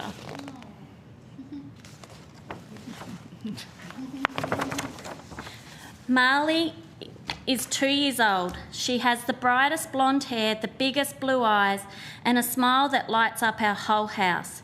Marley loves music. We often sing nursery rhymes, and she beams every time we sing with her. She is gentle, she is curious, and she is funny and unique in her own way. You turn around and she's wearing her siblings' odd socks on her hands, gumboots on the wrong feet, and a tutu and a beanie. Marley is the baby of our family, the one her siblings adore, the one who completes us, and she is brave, braver than any child should ever have to be. When people talk about rare disease, they talk about conditions and statistics, but rare disease in our home looks like a little girl who holds my face in her hands when she is scared. A child who cannot tell me what hurts. A toddler who looks into my eyes during a seizure if asking me to make it stop. That is who Marley is. Her first year, the signs that we didn't understand. From the moment she was born, Marley fought. She tried to come early, again and again, from 20 weeks. By 32 weeks, the midwife said, if she comes now, we won't stop it. But Marley had her own plans and I was induced at 39 weeks. She arrived in March, perfect, beautiful and ours. Marley missed every milestone. She crawled late, she walked late, she doesn't speak, only babbling and the word dad. But she smiled through all of it. We thought Marley was just taking her time. We thought being the fourth child, it will take longer. We thought she was like her siblings, beautifully neurodiverse, and she would eventually get there. Late January, only this year, is when everything changed. This is when I started noticing a shift, a change in her balance, a change in her awareness, a change in her little body that I couldn't explain. I said to my mum, I think Marley is having absent seizures. These episodes where she would fall, shake, try to get up, lose her balance, fall again, and then suddenly be back up to normal, all within 20 or 30 seconds. After that conversation, we just started noticing more and more. I booked into the GP because I knew something wasn't right, but we never made it to that appointment. The first big seizure at the start of February. She was standing watching cartoons one moment, and the next her arms shot out like a star, all her fingers spread, and her body was trembling. She tried to stand, she fell, she tried again, she fell again 6 times. She looked confused, she looked scared, she looked lost inside her own body. I watched my daughter slip away in moments that terrified me. We took her straight to the hospital, and that was the beginning of everything. What seizures look like for Marley. People think seizures are dramatic, but many of Marley's is quiet. Easy to miss unless you know her. Sometimes she just stares, gone, empty. Unreachable, sometimes her eyes roll back. Sometimes her whole body stiffens. Sometimes only half her body stiffens and she cannot walk. Sometimes she falls and shakes. Sometimes she drops without warning. Sometimes she jerks in her sleep, grinding her teeth, her little body fighting battles she cannot name. There is not one type of seizure for Marley. One day, Marley had 52 seizures. 52 moments where her brain misfired. 52 moments where she was not fully there. And I was told it wasn't concerning. Only if they go for over an hour is when they intervene. Imagine hearing that. Imagine watching your child seize over and over, barely coming out, and one before the next begins, and being told it doesn't count. Staring at me for 15 minutes straight with no response. My heart broke in that moment. How am I supposed to help my baby? The moment that changed her, the MRI day, is the moment that broke something in both of us. She fasted all day. She was tired, hangry and hungry, confused. I held her as they put the mask on her face and whispered, "Mummy's here, you're okay." And then she went to sleep. When she woke up, she was alone. No mother, no familiar face, no comfort. They woke her up without me. By the time I reached her, she was screaming, she was hitting, shaking, terrified, trying to escape the room she didn't understand. She clung to me like she thought I might disappear again. That moment traumatised her, it traumatised me, and it changed her sleep for months and still hasn't improved. Before the MRI, she would self-settle, she would sleep through the night, she would nap peacefully. Now she fights asleep because she is scared of closing her eyes. If she cries too much, she has a seizure. If she is overtired, she has more seizures.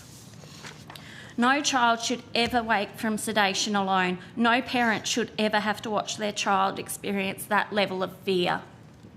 The diagnosis delivered without care. After the MRI, I was told everything was clear, but it wasn't.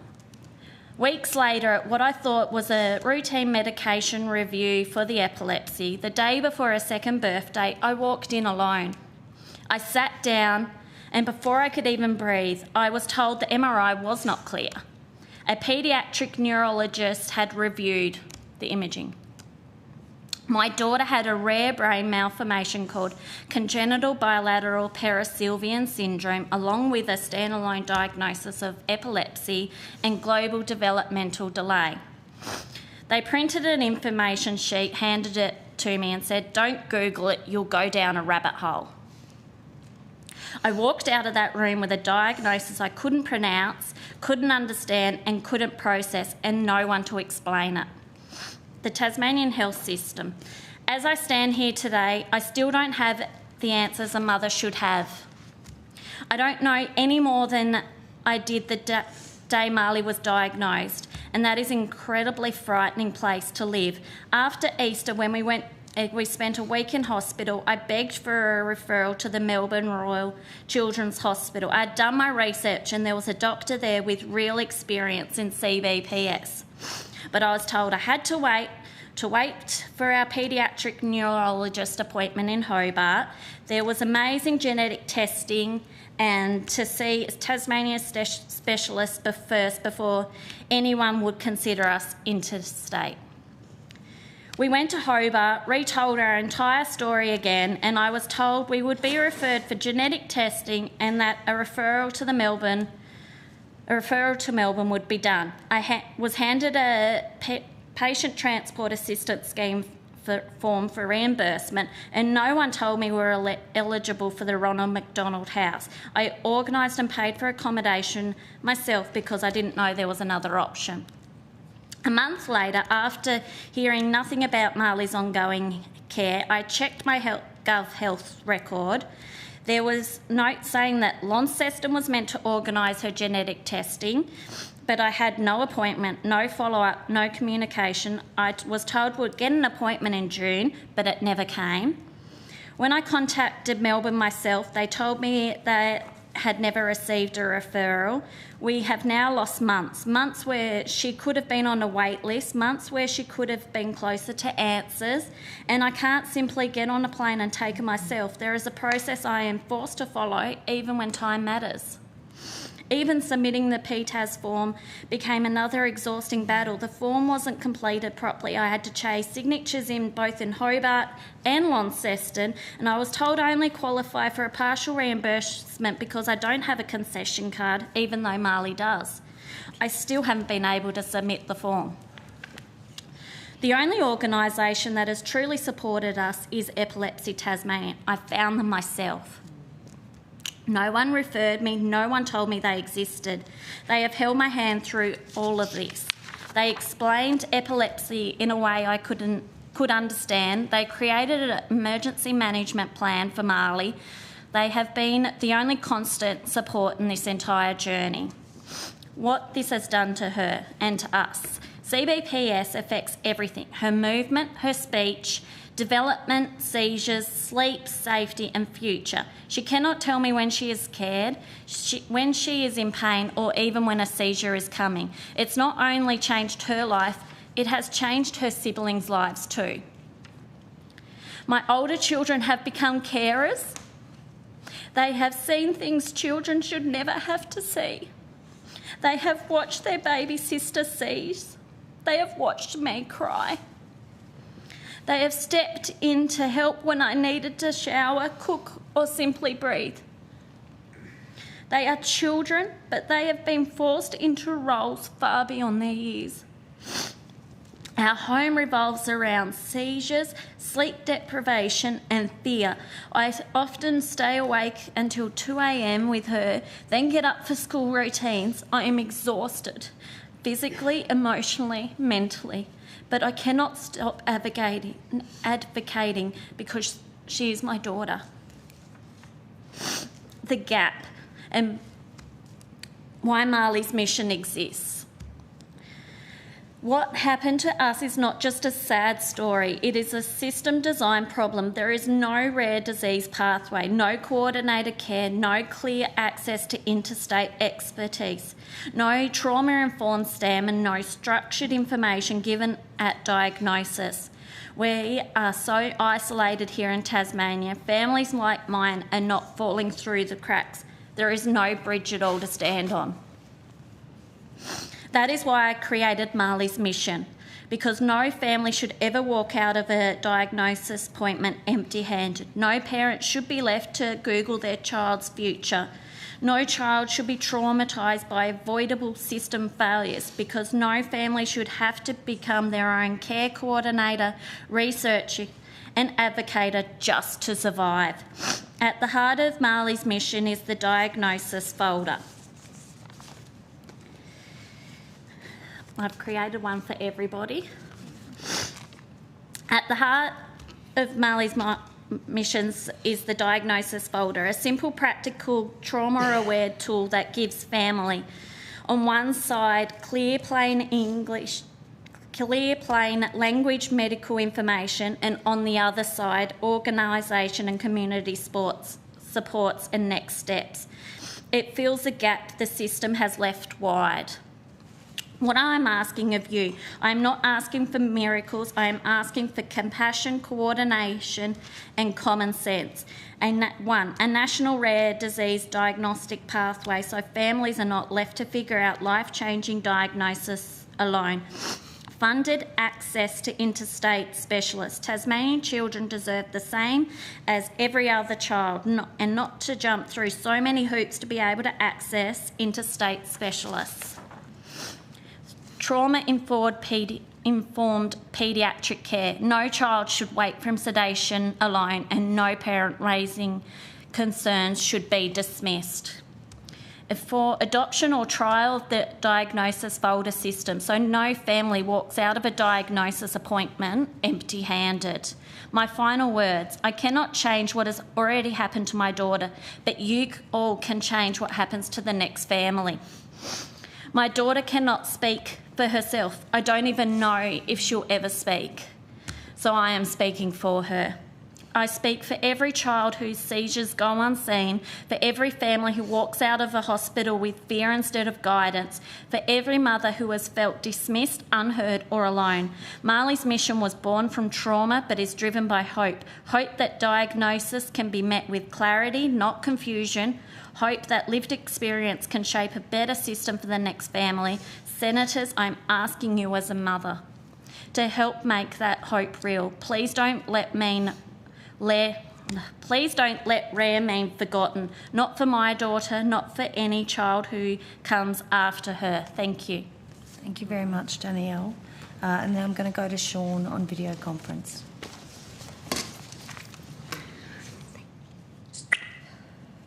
Hello, Chairman and Senators. Thanks for the opportunity to speak today. My name is Sean Bedford and I'm 36 and I was diagnosed with epilepsy at 9. I'm here to explain what it's like to live with epilepsy. Most people think epilepsy is just seizures. People imagine someone falling to the ground, convulsing, and then recovery, typical from movies. But for many of us, it's much more than that. The hardest part is everything that comes with it. It is watching your friends learn to drive while you know you never can, or losing your licence. It is not being able to swim alone or even ride a bike. It is looking at relationships different, or even having children if you even drop that child from having a seizure. It is losing job opportunities, independence and confidence.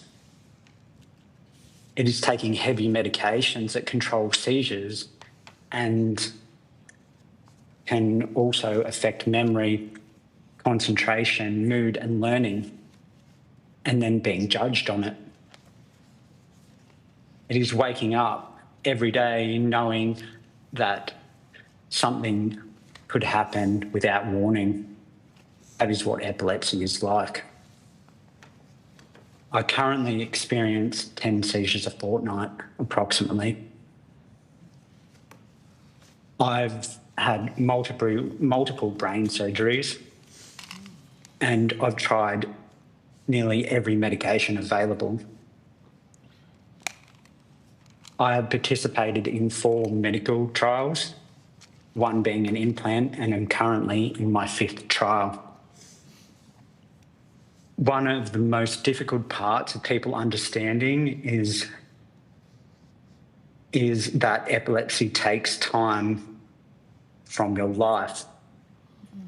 Those moments you can't remember.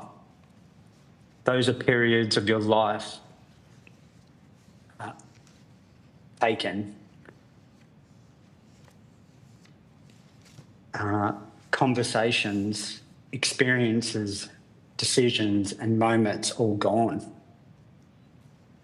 I'm 36 years old now, and yet there are parts of my life that I cannot tell you about because epilepsy has taken it from me.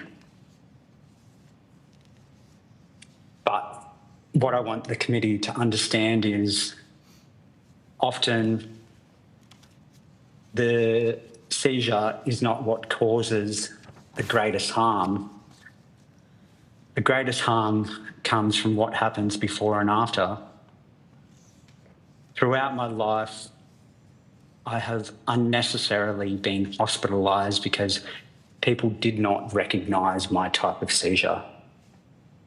People often think I'm intoxicated, under the influence, or medically unwell.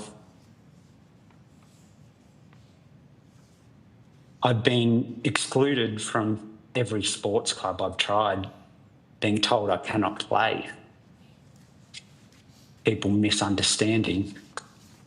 I've struggled to maintain employment because employers don't understand and can't see what my seizure actually looks like. I picked up an iron during a seizure and burnt through my arm. I was removed from a tram in Melbourne in handcuffs during a focal impaired awareness seizure from staring at a woman accused of sexual assault. I was carrying an information card and wearing a medical ID bracelet at the time. Neither was recognised by police. That experience is not criticism at police, it is evidence of a wider problem. Epilepsy is far more complex than most people realise. Public understanding has not kept pace with the reality of the condition. Too often people think they already know what epilepsy is, stereotyping, but what they know is usually incomplete or incorrect. The seizure is not what harmed me, it's the lack of education, help and understanding. When those seizures are misunderstood, we are judged and treated incorrectly. The result is preventable harm. This is why I've funded Seizure Safe, now being accepted into a medtech actuator startup program. I did not start Seizure Safe to create a business. I started it because I'm still living with a problem that I could see is not being solved.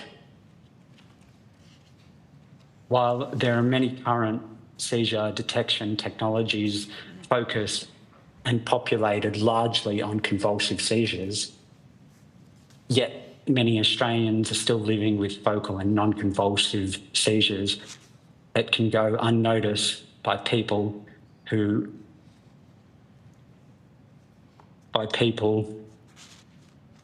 around who already experience these. Seizure Safe is an attempt to address that gap. Seizure Safe is a lived experience AI-powered app and wearable device to improve safety awareness and outcome for people, for those who experience a non-convulsive seizure and show the unseen. The experiences that led me to create Seizure Safe are the same experiences described throughout my subscription and stories, and the stories I've heard through my facilitation work. But before I finish, I would like the committee to see three things. First, improve public awareness and first responder understanding of all types of seizures. Give us a voice. Second, ensure people living with epilepsy are included in research, policy and decisions that affect them. I've tried everything and I'm still not being listened to.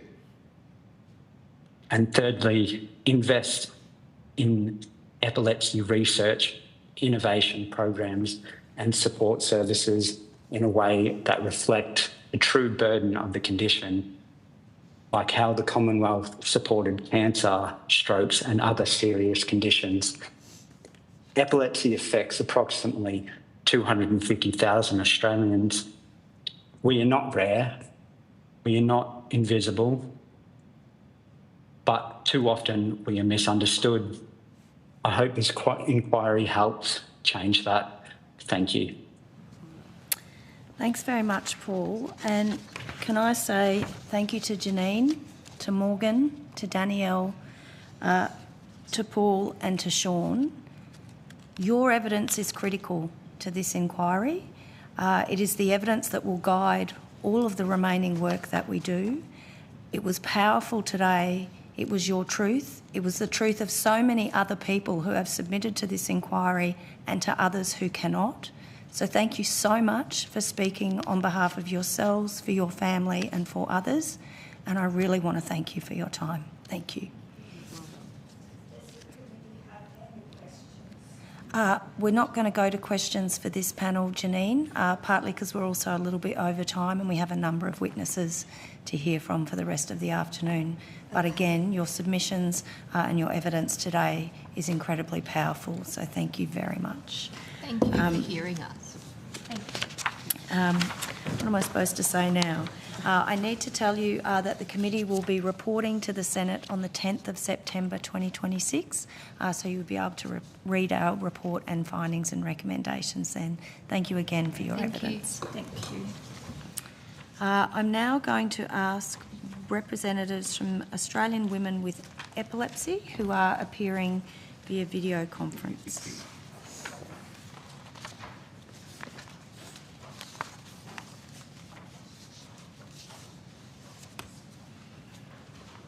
Hello. Hello, I'm Danielle Heaven. I'm co-founder of Australian Women with Epilepsy. I'll just get you to pause a moment and I'll just do the formalities and then I'll come to you for introduction. So thank you very much for appearing before the committee today. I understand that information on parliamentary privilege and the protection and obligations of witnesses giving evidence to Senate committees has been provided to you. For the Hansard record, if you could each state your full name and the capacity in which you're appearing today. Sure. I'm Danielle Heaven. I'm co-founder of Australian Women with Epilepsy and I also have epilepsy myself. I'm Ella Meredith. I'm another co-founder of Australian Women with Epilepsy and I also live with epilepsy myself. Thank you very much. I'm going to invite you now to make a short opening statement and then I'm going to go to senators for questions. Chair and committee members, thank you for the opportunity to appear today. We appear today as founders of a peer-led organisation for women living with epilepsy. Female hormones, reproductive health and epilepsy influence each other at every stage of life, and that interplay has never been consistently or adequately addressed in Australia. We established our organisation because the gap existed in our own lives, and we hear from women across Australia every day who are still falling through it. Epilepsy has no cure. It doesn't attract public recognition like other diseases, and it's mostly invisible. It doesn't even warrant its own question on the national census, yet it affects 250,000 Australians, and for women, it follows them through every life stage. Women in our community report having their focal seizures dismissed as panic attacks, anxiety, or fainting spells, sometimes for years, before receiving a correct diagnosis. The consequences of that delay are not minor. They affect safety, employment, mental health, the ability to make informed decisions about pregnancy and family planning. Once diagnosed, the challenges don't stop. For some women, seizures arrive with every menstrual cycle. Care sits fragmented across neurology, primary care, and women's health with no consistent coordination. And what support a woman does receive too often depends on where she lives and which clinician she sees. This is not a niche issue, it is a lifespan issue. The risks in pregnancy are real and serious. Anti-seizure medications carry significant risks to unborn children, yet access to consistent, informed guidance remains variable across Australia. The Australian Pregnancy Register has spent decades building the evidence base that protects families and informs medical care decision-making. Awareness of the register needs to reach women through their clinicians, whether that be GP, neurologist, obstetrician, maternal health nurse, and not just through peer networks like ours.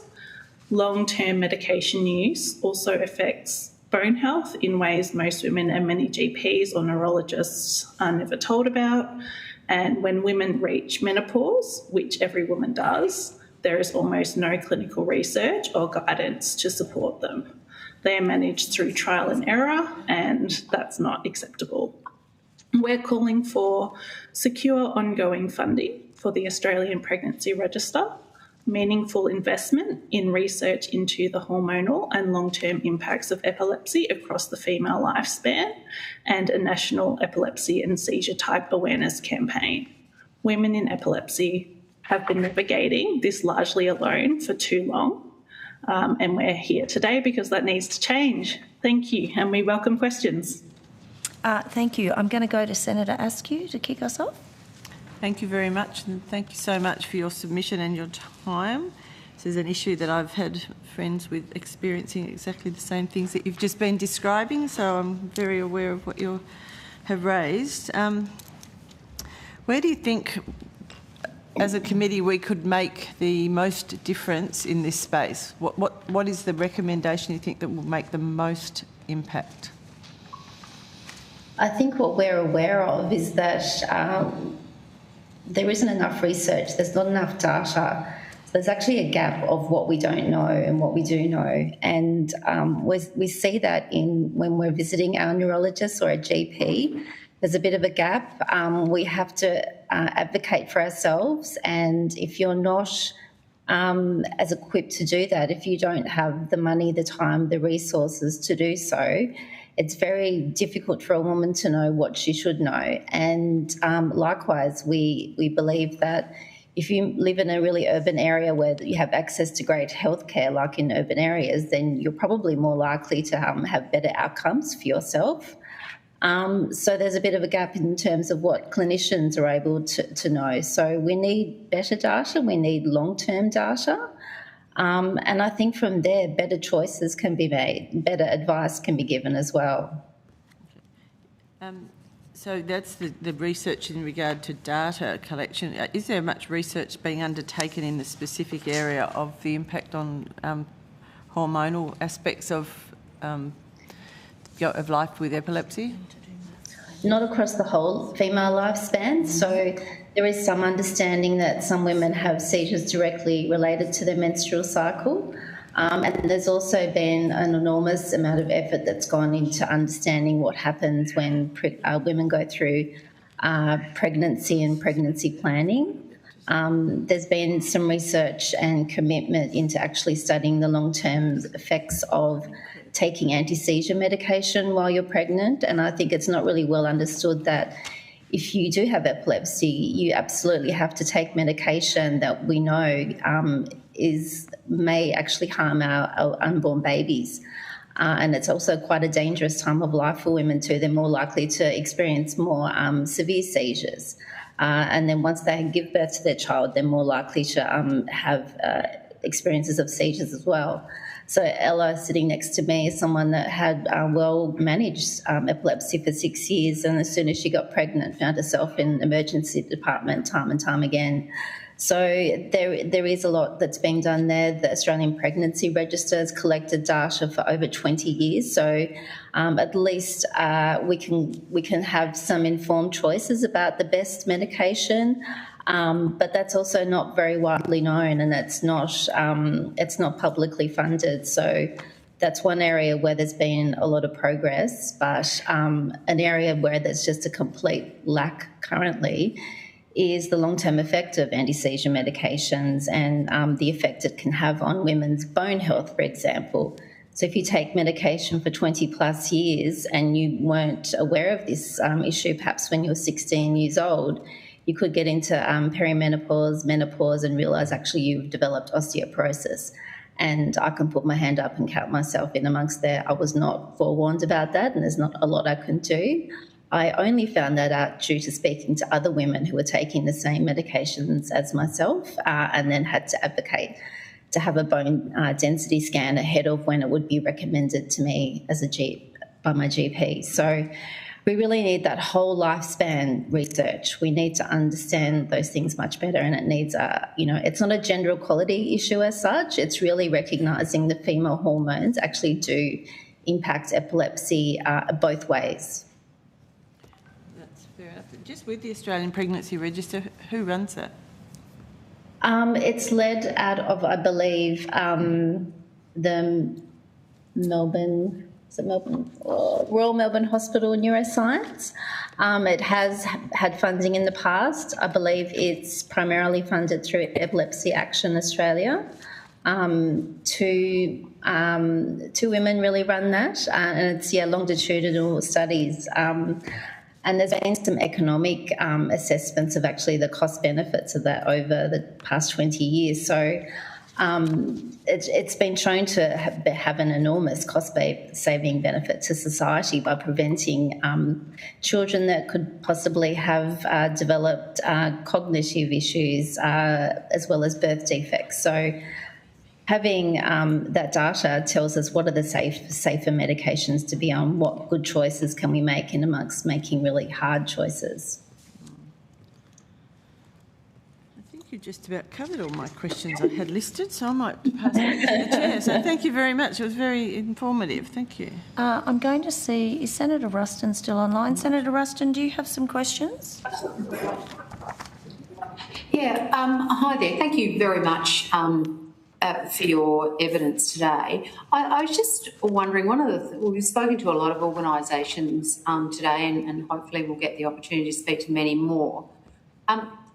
But it seems like there are lots of organisations, but I'm interested to understand how you connect with each other in terms of working together to actually have an overall coordination in terms of your advocacy efforts on behalf of the people you represent. I mean, I understand you represent a very specific issue that relates to epilepsy, but yes, it's still, I mean, obviously the support and the understanding, there's a uniformity to it. So just wondering how you work with other organisations.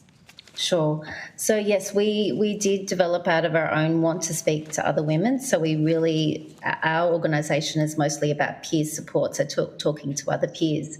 But we also recognise that out in the community there is some duplication, and there's also confusion. Who do I go to and where, like in which state and which organisation? So we have been very grateful to have had support from Epilepsy Action Australia, and they also recognise that we should not be duplicating what's occurring in other areas.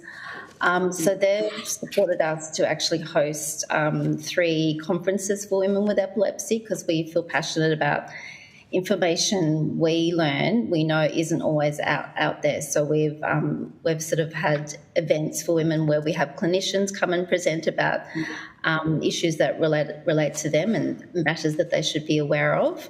So I absolutely think there should be better coordination and less fragmentation, and perhaps working out what are the services that are existing, who's best served to do so, and eliminating duplication or waste of funding and services. So yes, agree. That's I think a huge issue that needs resolved.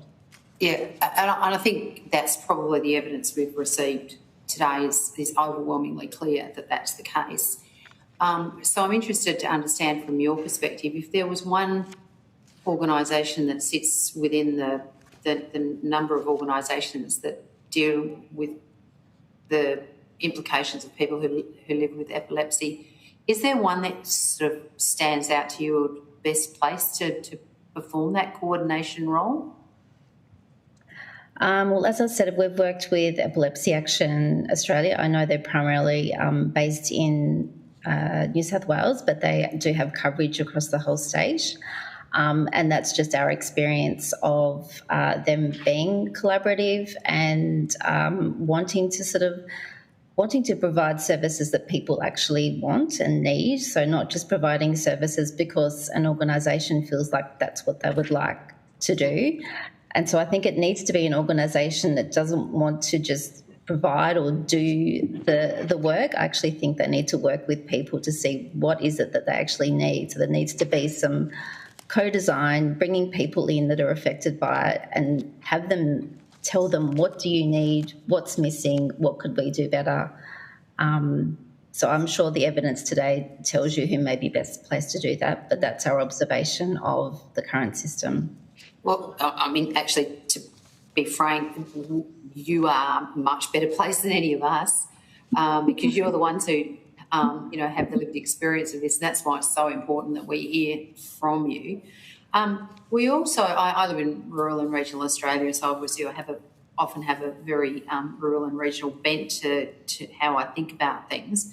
So I'm just interested, are there any unique things that are specific to what you represent as they would be impacted around access in terms of rural, regional and remote Australia? And do you have any suggestions of ways in which we could improve a better equity proposition, assuming there isn't one, which I imagine there's not, for people who don't live in metropolitan areas when it comes to getting access to the kind of help that you think they need? I think I can answer that question. I have maybe both experiences. So I live in Metro Melbourne. I have access to phenomenal healthcare and could probably just skip down the road and find another option.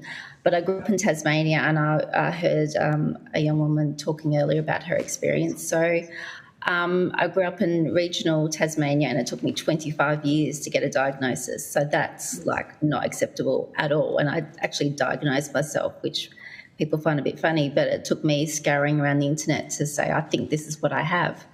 So I appreciate that regional areas do not have great access. There are really long wait times, and that's a really huge system issue, and I'm not sure the exact answer there, but there are some neurologists that do have online services to sort of bridge that gap. So that's kind of, COVID and having that telehealth has enabled that. And even where I live in Melbourne, the Alfred, actually, they'll see patients all around Australia. It doesn't matter if you live in Melbourne. Whereas I know there are some areas, perhaps in Queensland, where I've heard from a lot of women that are really struggling to get seen by anyone. It's a huge struggle.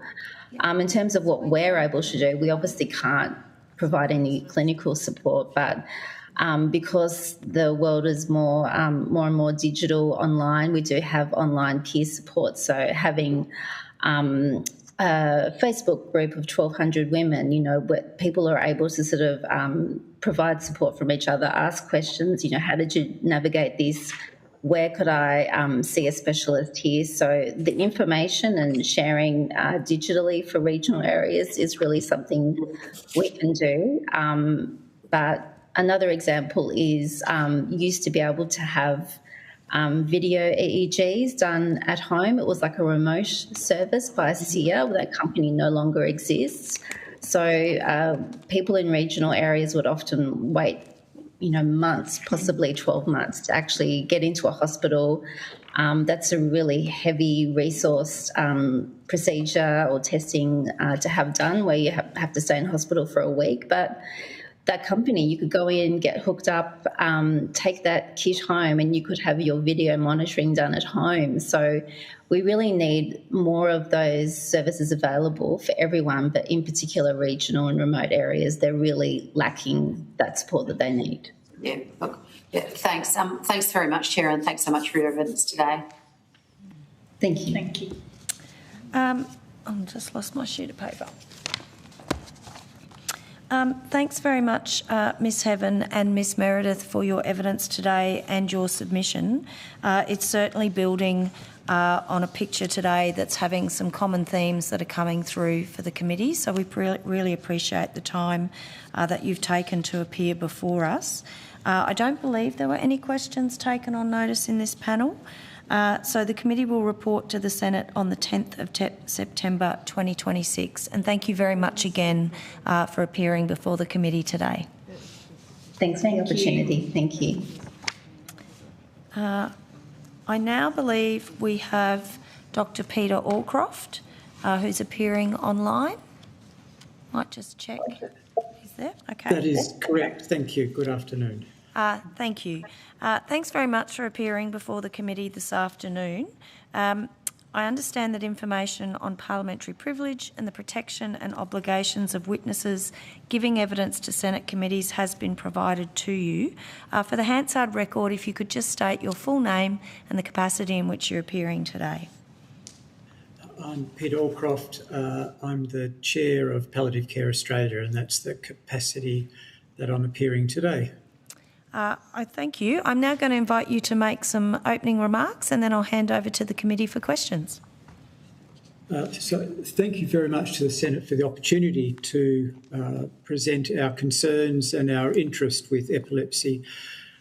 The thing that we really are concerned about is to ensure that all Australians, from young children, young adults, right through to older adults, have access to quality palliative care who need that. And we certainly know with epilepsy, unfortunately, there is a greater risk of death, and particularly young children with refractory epilepsy.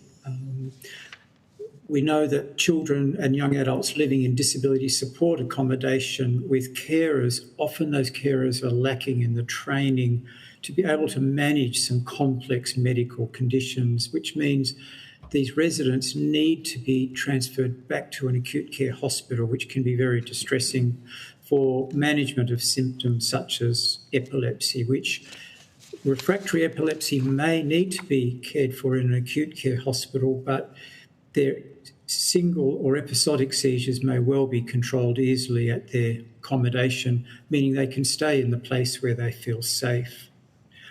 In adults, we see in aged care facilities a lot of older people who have had extensive strokes, often can have epilepsy later in life. And in my specialty as a palliative care specialty, we can struggle sometimes to get good control of epilepsy at the end of life for people who may have a progressive brain tumour or have been admitted following head trauma and significant ongoing refractory seizures. So we're really keen to ensure that all Australians can have good access to complex symptom management at end of life wherever they live, be that in rural locations, be cared for by primary care, particularly our general practitioners, aged care facilities, and specialist palliative care services. Part of that is a lot of training needs to be done to ensure all carers feel confident and competent to provide that care, and to ensure timely access to medications, and to ensure if someone does want to die at home as their preferred choice of place for dying, that we can provide that after hours urgent care if things change unpredictably. So we need all of those systems to be in place to ensure timely access, easy referral, and education and our first responders to be in a position to care for patients as well. So thank you. Thank you very much. I'm going to go to Senator Askew to kick us off for questions. Thank you, Dr. Allcroft, for your time and for the time taken to appear, as well as the submission that we've received from Palliative Care, which is very informative. Just wanted to start with you. In your submission, you've talked about the gaps that exist between neurology and palliative care services. Just wondered if you could elaborate a little bit on that. So with the gaps that are there, it's sometimes, we know in the acute care sector there is silos and different buildings, different departments, so that makes it difficult at times. Better integration, having multidisciplinary team meetings is important. So that's within the acute care sector. And then if we look between our private neurologists working in the community, working separately to a specialist palliative care service, and again, another silo and a barrier. So and not having ease of access to notes or medical records at times when things aren't available on My Health Record, for instance, those are the gaps that are often missing. And then our general practitioners find it difficult to connect with our neurologists. There is an emerging subdiscipline within Australia, but also internationally, on neuropalliative care. And that is a group of specialist neurologists and specialist palliative care physicians like myself who have a real interest in neuropalliative care. And so that's starting to break down those barriers, but that's really using local champions with an interest to drive something that's not policy-driven, guideline-driven. It's local champions. We know that that's not sustainable in the long term. So with that, did you say that was international or just within Australia? No, Australia and internationally. Okay. And there is now an international neuropalliative care association. All right, and so with that, are you looking to do research in that or more working at preferred pathways for palliative care? Both of those. We need to look at better models of care, researching the drugs that work best for refractory epilepsy at the end of life. We need to be putting in guidelines and also utilising the pharmaceutical benefit scheme as best we can to access medications that are not routinely available in the community pharmacy. Okay, so I've got two questions out of that. First of all, just with the pharmaceutical benefit scheme, are there barriers that you are coming across in getting the relevant medications for people at the end of life? Well, sometimes we are always concerned about the financial impact on families and patients with the cost of medication. So some medications aren't PBS listed. So midazolam, which we use for seizure control as an injection, is not on the pharmaceutical benefit scheme.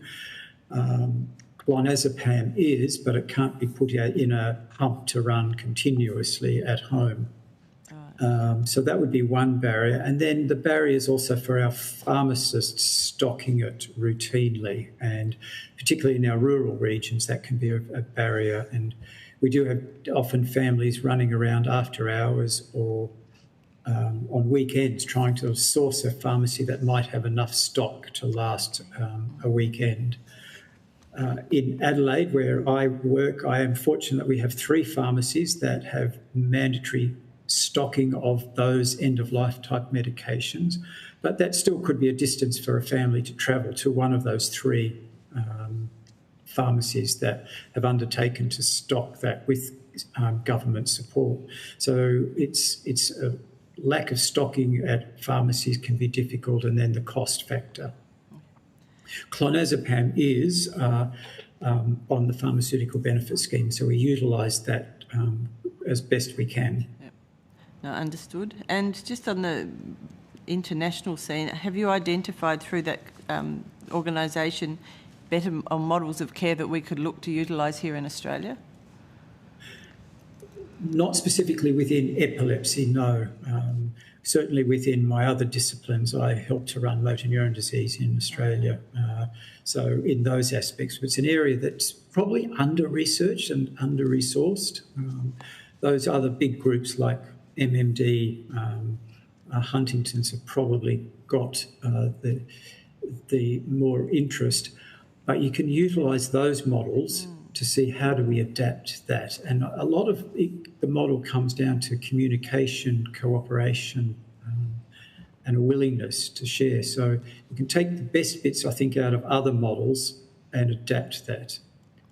No, thank you for that. I've just got one other question. Your submission also talked about the clearer referral pathways to palliative care. So is that it's being left too late, or is it something that should be being addressed within the medical world much sooner? I'm just not sure what that was referring about, the clearer referral pathways. There's both. We often see very late referrals, late recognition of someone is dying, and particularly in chronic disease, often we will get a referral within the last 7 days. So we really are doing what we would consider that acute end-of-life care, not that holistic palliative care, preparing a patient, preparing a family for what their death might look like, what's important to them.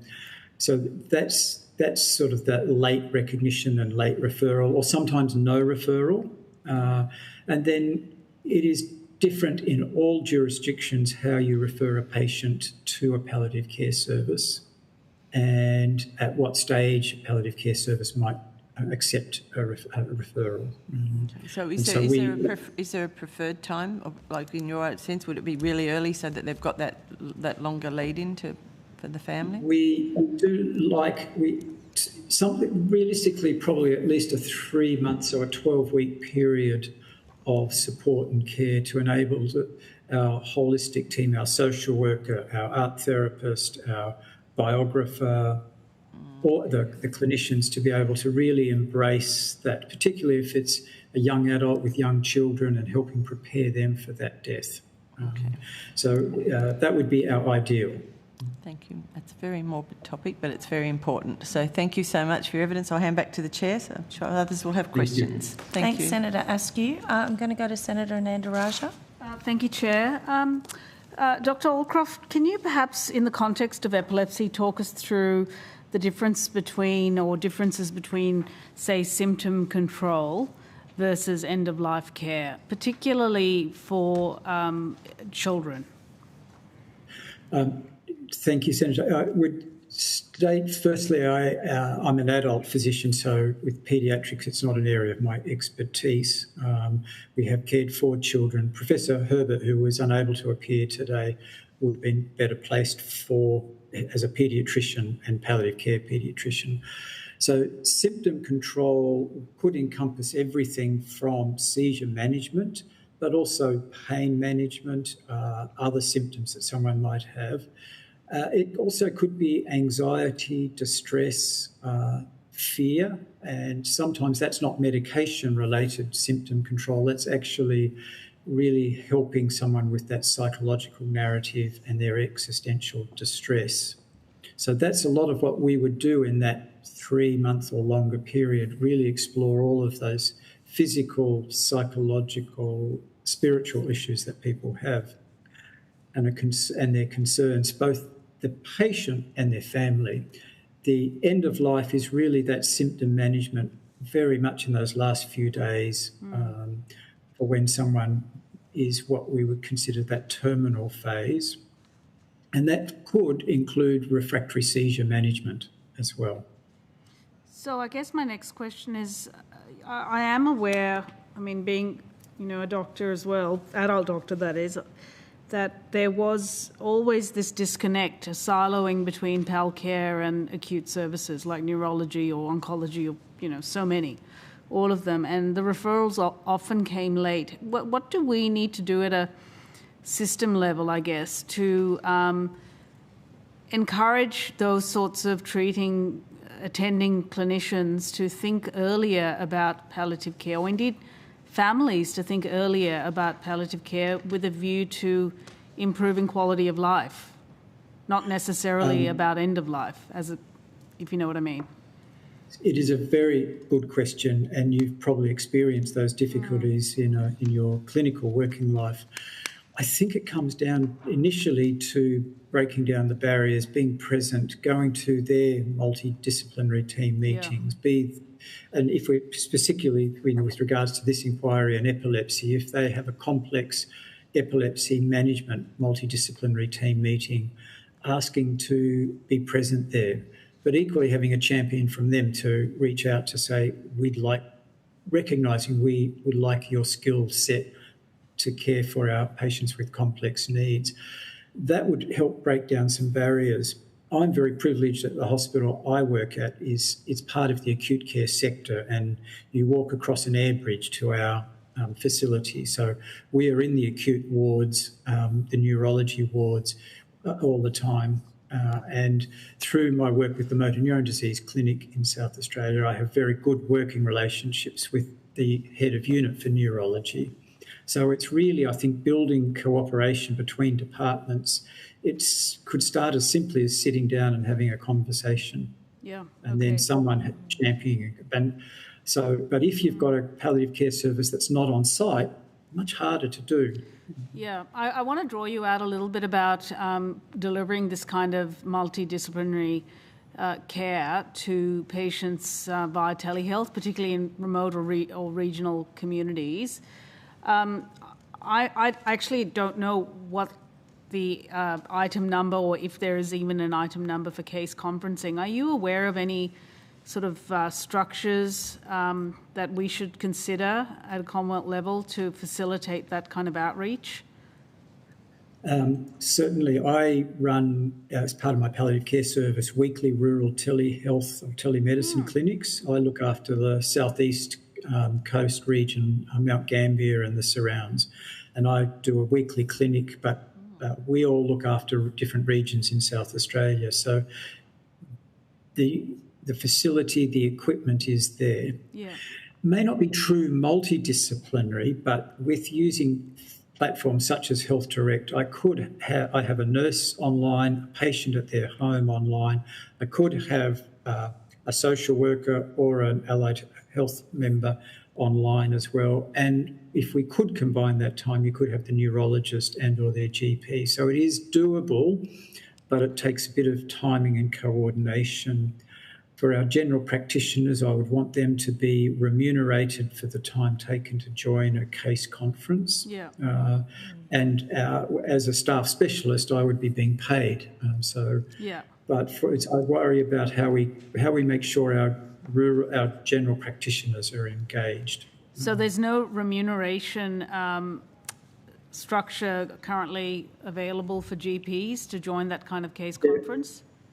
There are some item numbers, and it varies on the length and who's attending and who initiates and who does the summary of that case conference. So if a GP initiates the case conference and provides the summary, then that would be, one, it's more work for them, but would be better remunerated.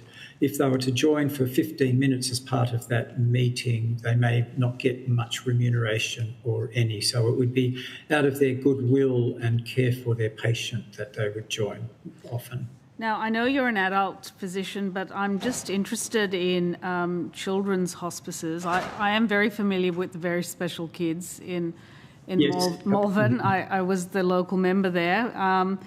And there are not that many. My understanding is there are very, very few children's hospices in Australia. That is correct. Do you know how many there are? My rough calculation, Senator, would be Queensland and New South Wales, Bear Cottage, and then a young adult hospice at Manly.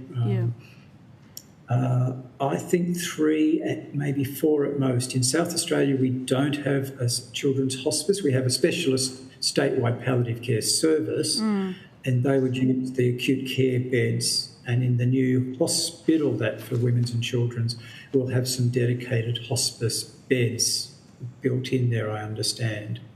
Okay, so that's perhaps something we'll ask.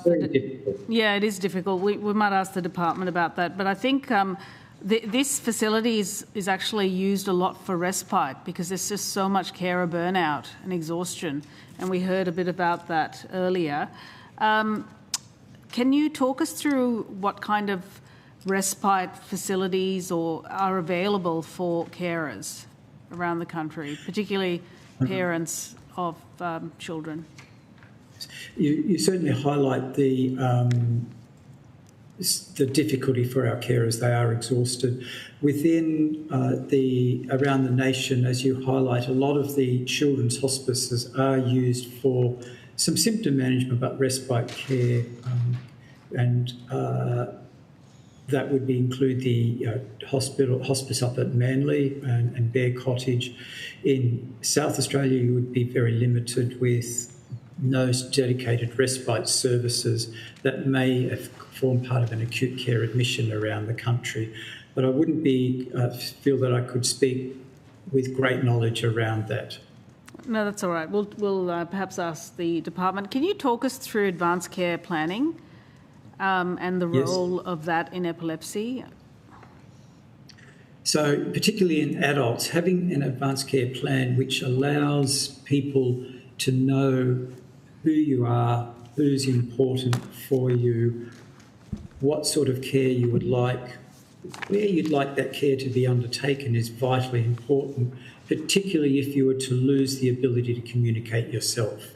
That's when the advanced care plan really comes into play, when you have lost capacity. And you can certainly imagine after an adult's had a prolonged seizure, there may be a very prolonged period of inability to communicate, or indeed that may be their terminal event.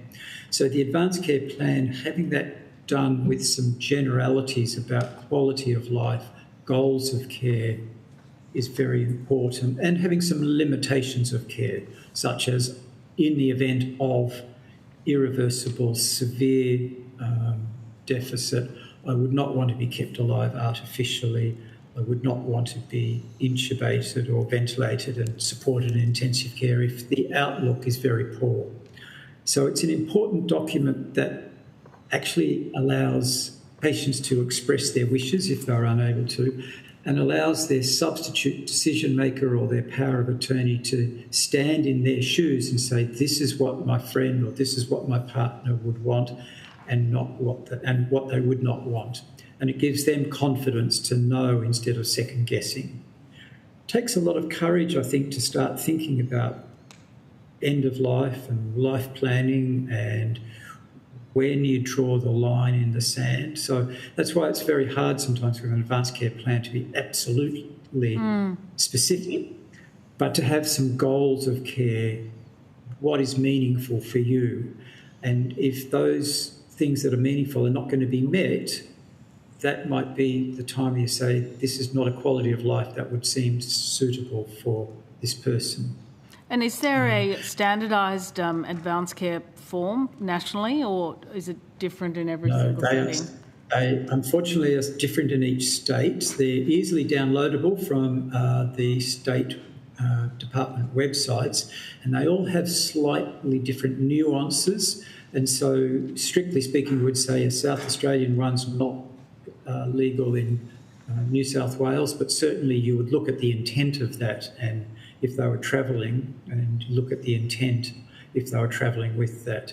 Sometimes they are available on My Health Record, and you can, if you're fortunate enough to have access to electronic medical records, you can chase those down and locate them as well. So, but they are different in each state. That would be a large task to unify them all.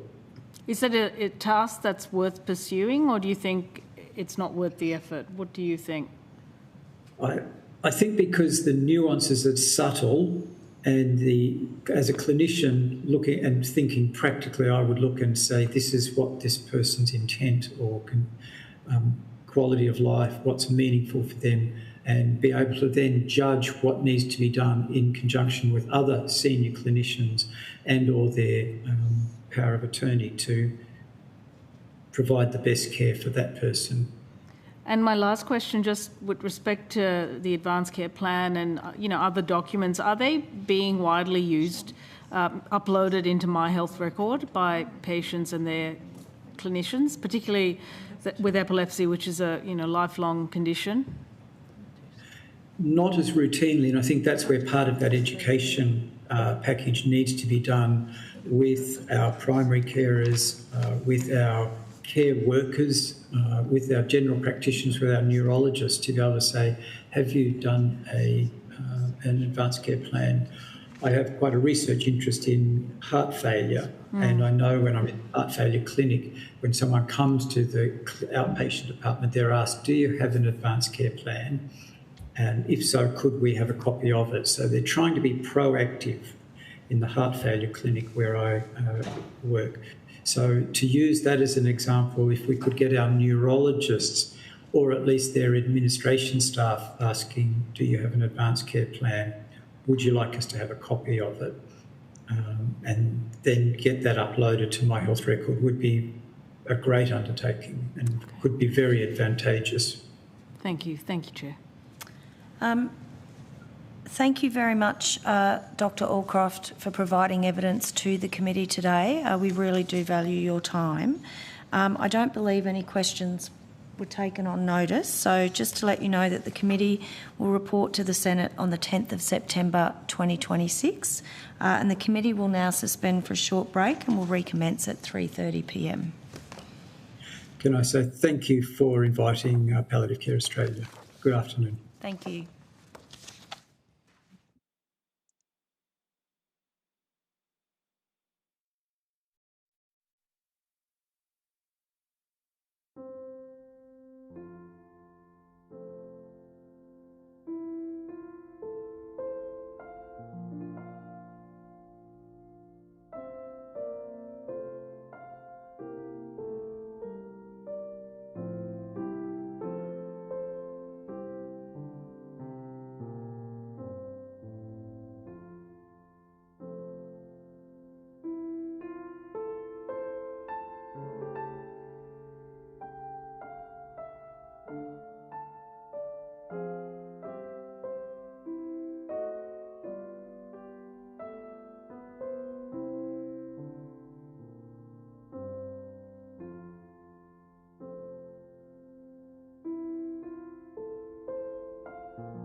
The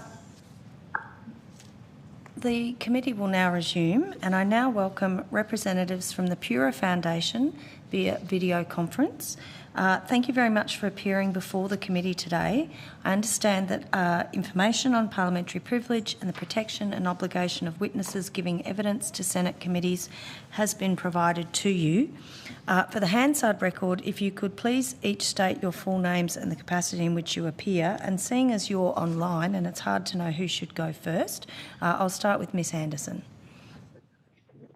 Hello, my name is Mel Anderson. I am Director and Chair of the Pura Foundation Australia and also parent to an individual with Pura syndrome. And Dr Reid. I'm Professor Reid, work at the Florey and scientific lead of Pura Australia.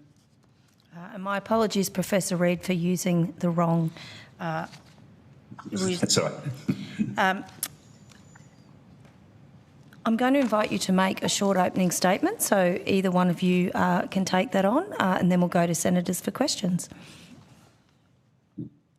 Thank you, Chair, and thank you to the committee for the opportunity to appear today. My name is Mel Anderson. I am Director and Chair of the Pura Foundation Australia. My daughter was the first Australian to be diagnosed with Pura syndrome in 2014. So Pura syndrome is a rare genetic neurodevelopmental disorder that affects many aspects of a person's life, including development, communication, movement, and epilepsy. Often, epilepsy is the most complex and challenging feature. Our foundation knows of 34 Australians living with Pura syndrome. While Pura is rare, challenges faced by our community are shared across rare genetic epilepsies, or DEEs. I am here today not only as an advocate, but as a parent. My daughter developed drug-resistant epilepsy at 14 months of age and had trialled and failed 20 anti-seizure medications by the age of 7. Often seizure types would simply change or seizure frequency would increase again after any limited control. Like many families affected by severe genetic epilepsy, we have lived through years of medication changes, specialist appointments, hospital emergency visits, and difficult decisions, always hoping the next treatment might be the one that finally worked. What I've learned through that experience is that epilepsy is far more than seizures. It affects development, learning, communication, independence, and participation in the community. It affects family well-being, employment, and mental health. It affects sleep, safety, and quality of life. Epilepsy can also result in serious injuries. My daughter sustained a broken leg as a consequence of ongoing seizures. Another Australian Pura family has experienced similar injuries. Severe uncontrolled epilepsy is a reality our families face. For families, treatment remains a process of trial and error. Anti-seizure medications considered standard of care are frequently prescribed, yet there is limited evidence to guide their use in rare genetic epilepsies, such as Pura syndrome. We still do not understand why Pura causes epilepsy. Families can spend years cycling through medications while seizures continue and uncertainty remains. Families also live with the knowledge that epilepsy can be life-threatening. The Australian Pura community has experienced SUDEP, sudden unexpected death in epilepsy. We need a better understanding of SUDEP and the factors contributing to mortality risk in rare genetic epilepsies. Families deserve answers not only to how to treat the epilepsy, but how to keep their loved ones alive and safe. Families affected by rare genetic epilepsies need sustained investment in research to improve understanding, develop targeted treatments, and maintain scientific expertise needed to address conditions as complex as Pura. For families like mine, research is not an academic exercise. It is hope. It is the possibility of better treatments, better outcomes, and a future where our children are not cycling through medications that don't address the underlying condition. Today I've spoken about the lived reality of epilepsy and our urgent need for progress. I'd like to now introduce our lead scientist, Professor Chris Reid, to provide a brief introduction. Professor Reid.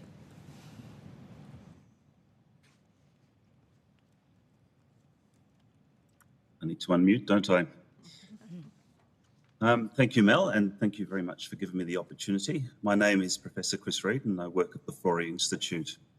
I'm also lead scientist for Pura Foundation Australia. My vision is to have a world where children with severe genetic epilepsies no longer have seizures. I've had the privilege of working with world leaders in genetic epilepsy research for over 20 years and seen remarkable progress, starting with the discovery of the first epilepsy gene some 30 years ago by an Australian team, to genetic diagnosis now feasible in over 60% of cases. This has provided an unprecedented opportunity to address the underlying and understand the underlying brain mechanisms causing seizures in these syndromes. To achieve this, scientists at the Florey have developed experimental models. This includes stem cells and mice that carry the same genetic mistake as those found in people with genetic epilepsy. Using these experimental models, we are making a significant difference for children with epilepsy syndromes like Pura syndrome. For example, our modelling has allowed us to identify the best current standard of care medications to use in one epilepsy syndrome. These are medicines that are available now in the pharmacy. This has led to seizure freedom for some people, both here in Australia and overseas.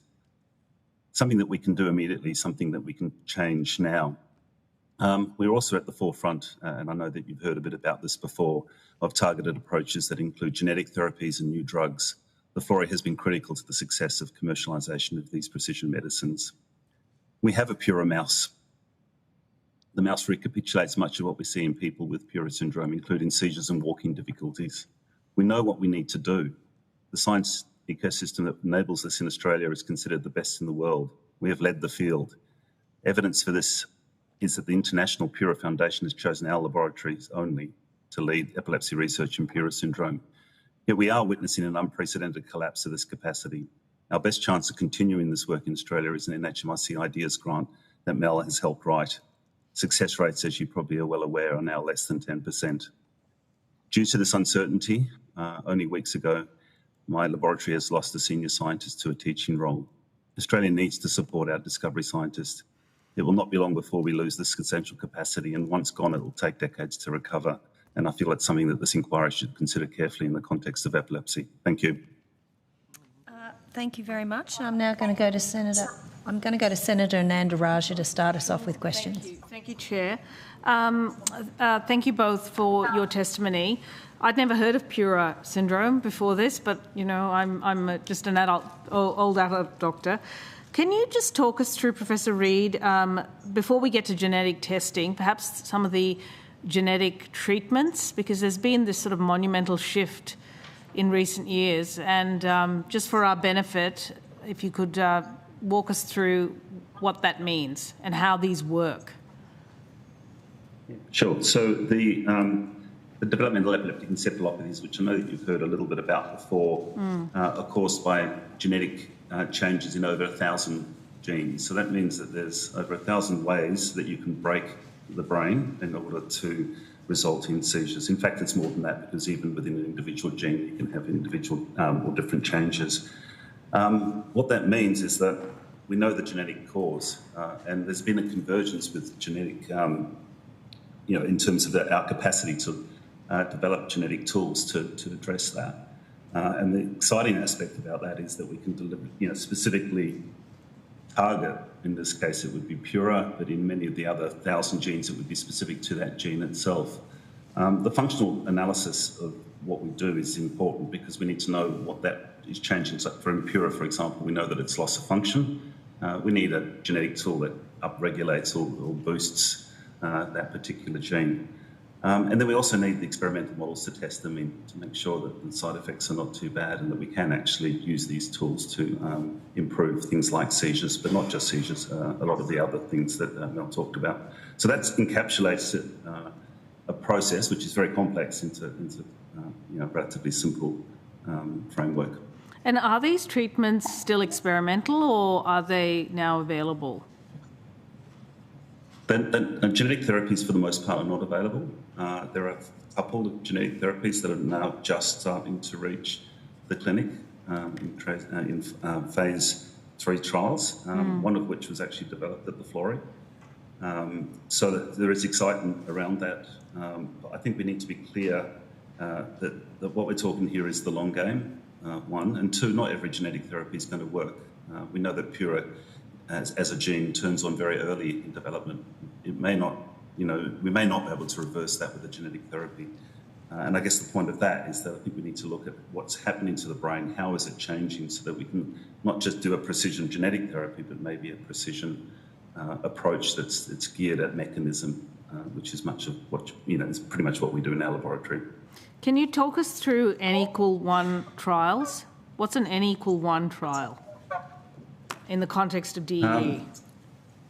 Yeah, I don't know. I feel like I'm dominating here, Mel. No, I'm just going to... We've got lots of time.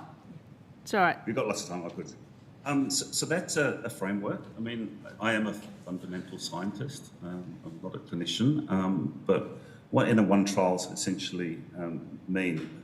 So collectively, the DEEs occur about 1 in 590 births. So they're not a rare collective disease, but the individual causes are rare. So I've talked about the 1,000 genes that we now know can be broken in order to cause these sort of very severe epilepsies. So what the problem that arises from that is that you don't have large populations in order to do clinical trials. And what's been established and becoming much more common within our field is what we call N=1 trials. And essentially what that means is it's a randomised process where an individual gets put on and off the drug over time, and it becomes its own control. And that's relatively powerful. In fact, that's how we do experiments in the laboratory, before and after. And it's that sort of framework that's allowing us to see whether the genetic therapies is an example, but also a lot of the emerging small molecule drugs as to whether they can work in an individual syndrome. So it's a very, very powerful mechanism for achieving that. Did that explain it to you? Sorry? Yes, it did. That was a really good overview for us. Thank you. And Mel, would you like to just talk us through what you would like to see changed, particularly for children with these very rare genetic abnormalities causing epilepsy? I guess for us, there's a number of things. The first one, of course, is specialised care. Yeah. Because just because you get a diagnosis doesn't mean that a care pathway is in place. We got the diagnosis, and whilst that changed many things, what it did was confuse situations as well. So having clinicians or care clinics for DEEs, we know that as an epileptic encephalopathy on our own, we may be rare, but combined, as you've heard from Professor Reid, there are a lot. So trying to work out how clinics can be made or put in place so there is some sort of procedure, and we have this with cancers, we have it with childhood dementia now, where you get the diagnosis and there is a framework in place. So we have that capacity to go into clinic, have structures in place to support the families. Yes, we may not have the treated medications at this point, but what Professor Reid's talking about is testing those standard of care meds so that we at least know which ones are the better ones to use while we head for targeted treatments. So being able to scaffold our families and provide better care is incredibly important in this process. NDIS is another area for us where we need more flexibility. Epilepsy can change very dramatically with our community. My daughter has multiple types of seizures in one day. We can have better days than others. We can suddenly develop a different type of seizure.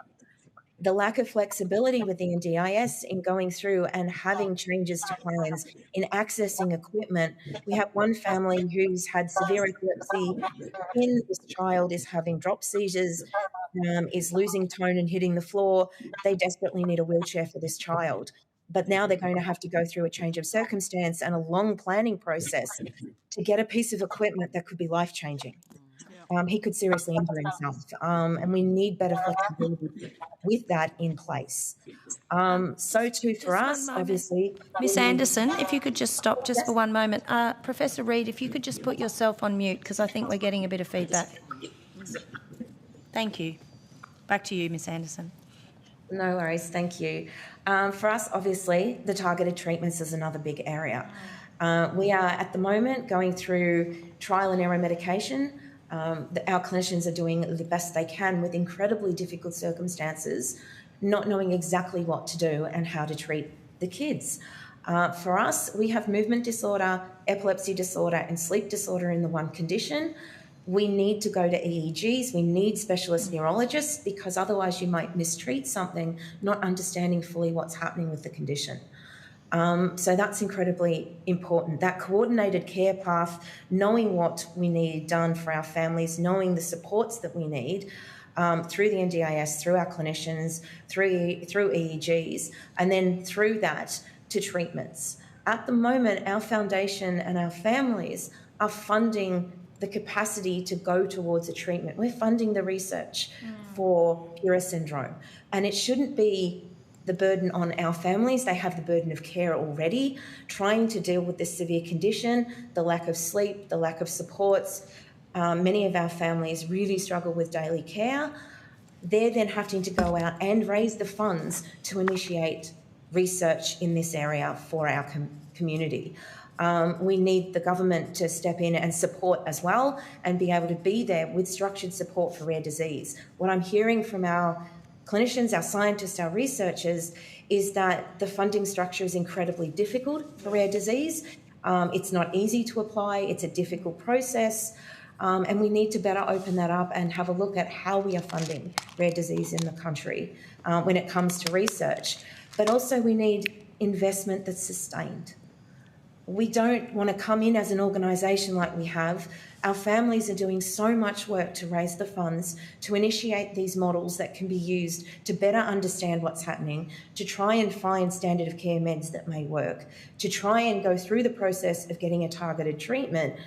But it's all reliant on us. If we don't get that larger funding to ensure that our scientists remain in these institutes, that they are there able to do the work that we need them to do, we lose them. We lose them to industry, we lose them overseas, which is an absolute devastation for us as a community, because we have our entire community looking to us because Australia has such an incredible name in epilepsy research. The work being done by Professor Reid and the Florey is world-renowned.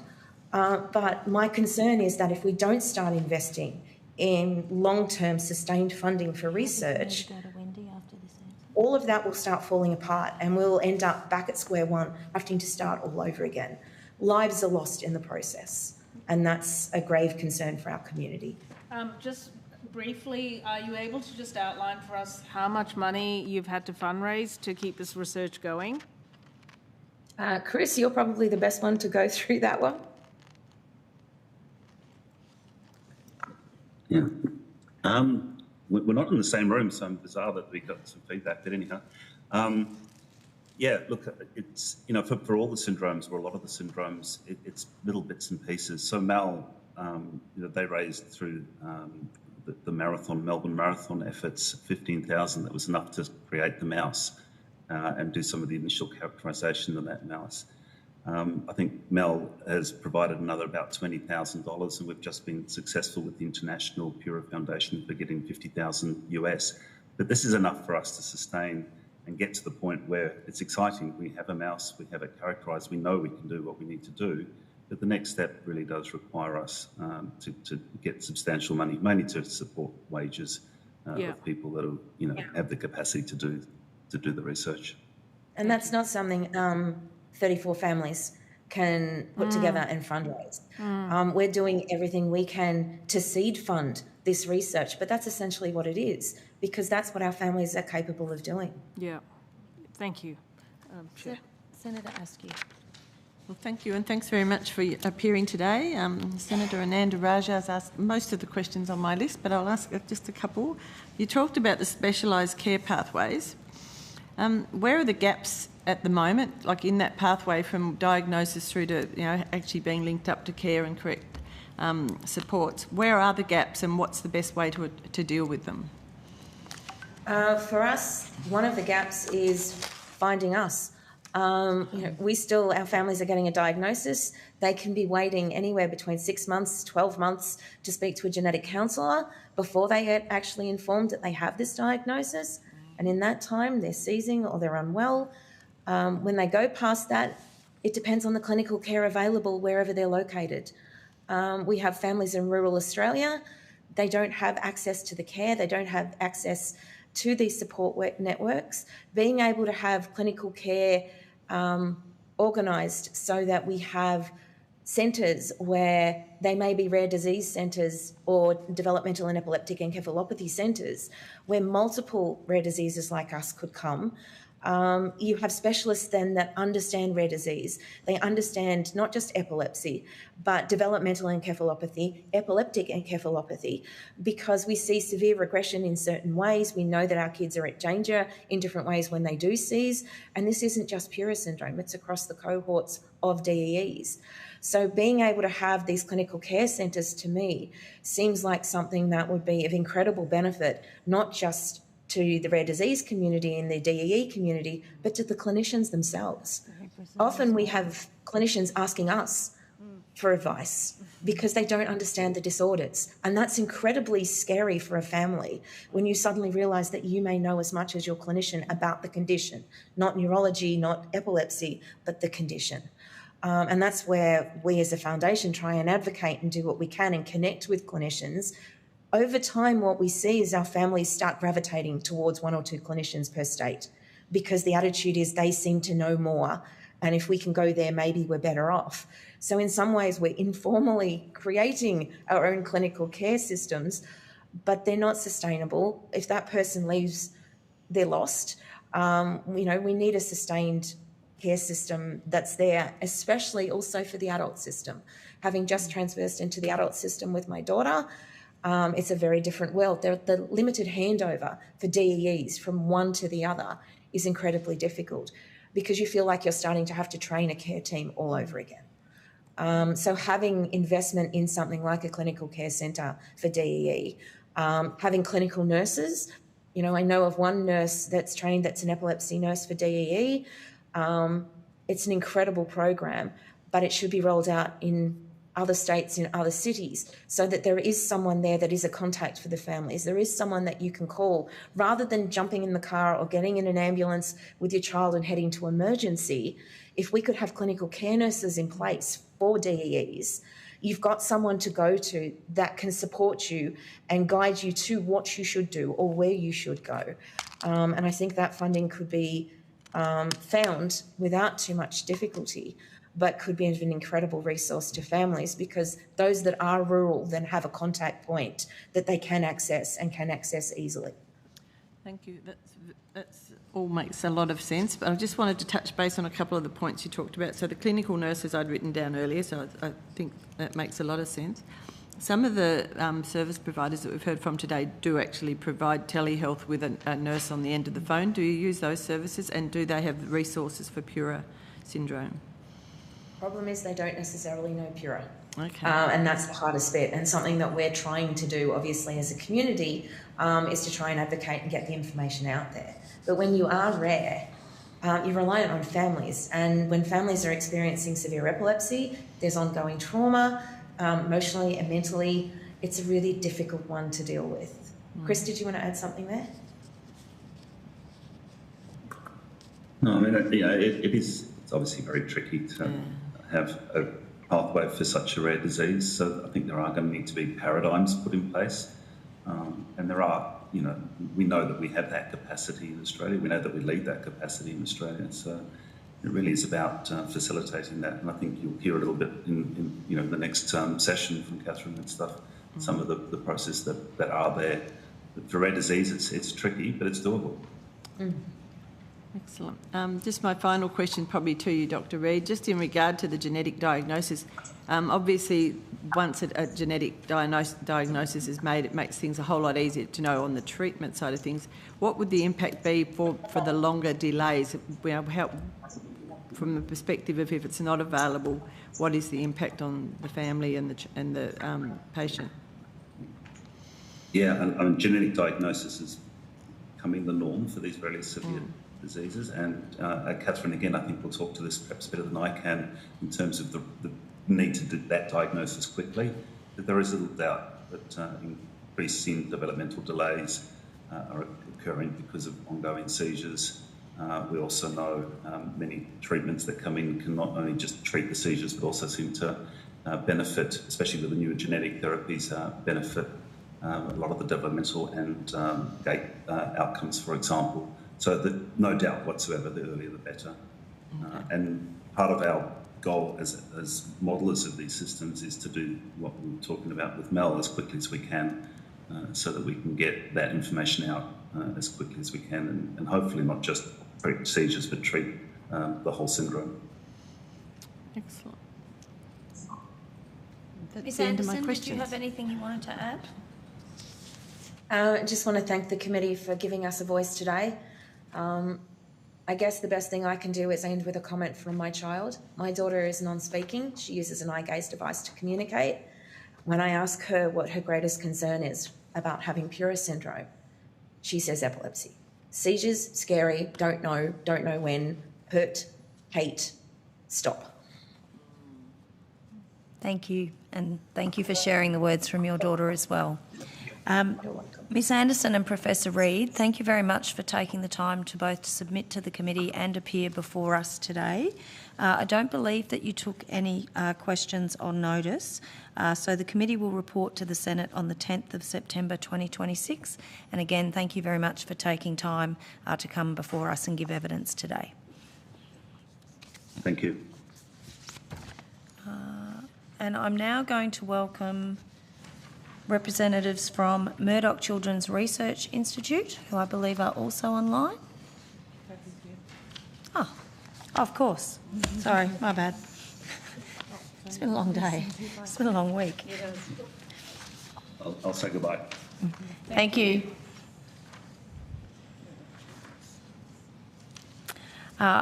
Thank you very much for appearing before the committee today in multiple capacities.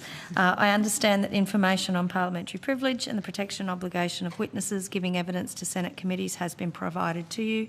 For the Hansard record, could you state your full name and the capacity in which you are appearing on this panel? Thank you very much. My name is Associate Professor Catherine Howell. I'm appearing in my capacity for the Murdoch Children's Research Institute. Did you have any additional opening remarks, Professor Howe? Yes, if I may, thank you. For an additional bit of context, I'm a clinician researcher. I'm a paediatric neurologist at the Royal Children's Hospital in Melbourne, and then I lead the neuroscience research group at the MCRI.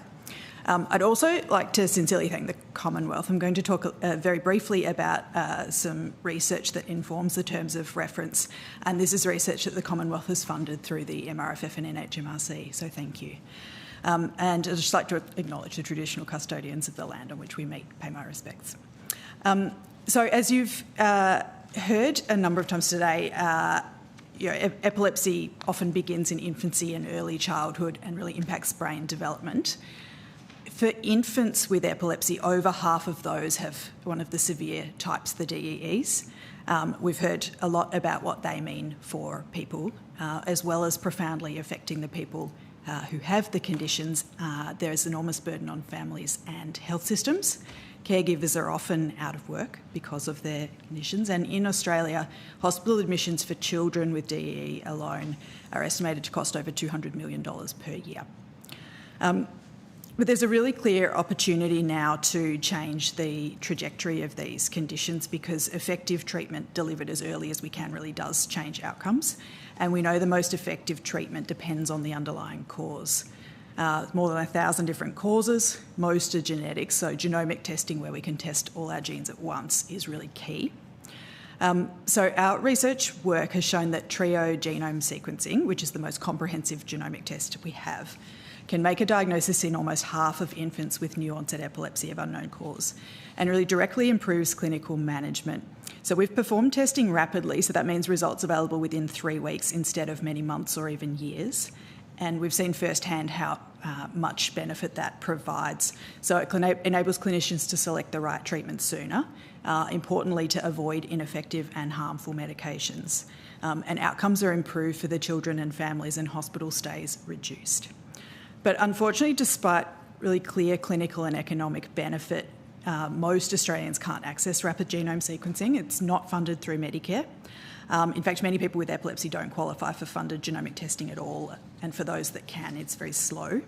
So in waiting months or years for answers, uncontrolled seizures progressively damage the developing brain. So we'd like to call for 3 key actions. So first, urgent approval of Medicare-funded rapid genome sequencing for infants with epilepsy and people of any age with DEE. Second, establishment of a funding pathway for testing that works across both hospital and outpatient settings so that no patient misses out due to system barriers.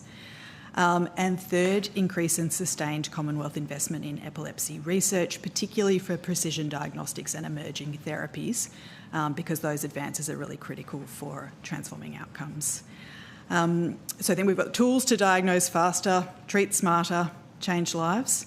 And we would love to see timely policy action to enable us to capitalise on this and improve outcomes for people with epilepsy. Thank you. Thanks, Professor Howell. I'm going to go to Senator Askew for questions. Thank you. Welcome back. Thank you, Senator Askew. Back again. In your capacity as paediatrician and researcher, what is the feedback you get from families and or other clinicians who have experienced the rapid genome sequencing for their child with epilepsy? What is the impact on their lives? It's really massive. From the family point of view, we've heard from a lot of families, both through projects where we've interviewed families who've received this, but also we have a really strong consumer group for our study. And families consistently describe testing as really empowering. They obviously describe that the process of having their child diagnosed with epilepsy is extremely stressful in and of itself, and of course adding a genetic diagnosis adds to that, but being empowered to know that you are able to do the best thing you can as early as you can has been hugely important for these families, and essentially without fail, families are very grateful for the opportunity to have that testing. As clinicians, we can see it makes an enormous impact. It's completely changed our practice, and we would love to see it available for everyone because it's really not available outside our centre. We asked clinicians whether they thought that testing had helped manage their child better, the child they're looking after, and for 90% of patients, the answer was yes, or probably yes when considering future treatment. And would it be a cost saving to families as well? Like, I mean, obviously, I don't know if they, through your research, whether they're having to pay for it, but when you look at all the trials and trialling different drugs and everything else for other treatments, it would end up having to be some sort of saving. Yes, expect that the cost savings will be considerable, and I guess to give a couple of examples there. So first of all, we actually have done some modelling on the cost of testing. So the cost of testing is currently funded through our research, which has been funded by sources including the MRFF. But if we look at standard of care genomic testing and our testing, essentially the costs are comparable, with more diagnoses made and more diagnoses made more quickly. So purely at a testing level, it makes sense. And then if you think of all the downstream implications, those are potentially huge. And we are yet to quantify most of them. There, I guess, is a key example which the statistics I can tell you about are actually a bit more related to health system, but you can imagine the flow-on impacts from the families of lack of hospitalisation. So for the most common genetic neonatal epilepsy, we've done some work looking at children who were diagnosed very promptly, so within a couple of weeks of life, versus those with standard of care treatment who were diagnosis was closer to a year of age. And if we look at those people, seizure control was better, so 100% seizure-free at 12 months of age versus 50%, and hospital use was lower. So after the initial admission, for those with rapid diagnosis in the first year of life, there were no further days in hospital due to seizures, compared with 7 days for those with slower diagnosis. And so, that adds up a lot for the health system, but also for families with the interruption to lives, ability to work, etc. Okay. For a previous inquiry, I visited the Royal Children's Hospital and Murdoch Children's Research Institute, and for children from where I come from in Tasmania, they would have had to travel to Melbourne to do that. Is that something that would happen in the same way with rapid genome screening? No, we would like, and in fact it's very feasible, that children can receive testing in the state in which they live. And that's, I think, very important when we also consider the burden of care for families and for the health system. And so this kind of testing can be ordered by numerous different medical professionals. In this context, it would probably be a neurologist or a geneticist, but other physicians such as paediatricians with expertise could order this also. And would that be expected to be funded by the state government, or would it be part of the federal government funding? That would be my big picture question here. Yeah, so that's a really critical question, and it's currently an issue for testing that is rapid, both in our context and also in the intensive care context where other rapid testing has been performed in a broader range of conditions. So a big issue, obviously, is that the Medicare testing is predominantly for the outpatient setting, and the state governments typically fund inpatient testing. We actually put in a Medicare submission for this work last year, and it was knocked back for a couple of reasons. One was because at the time we didn't have the economic data that we now have that I spoke about. But the other one is the system issue of, is Medicare the best or appropriate pathway for this? Because there is no alternative pathway that does both without having to advocate at every single state level as well as federally.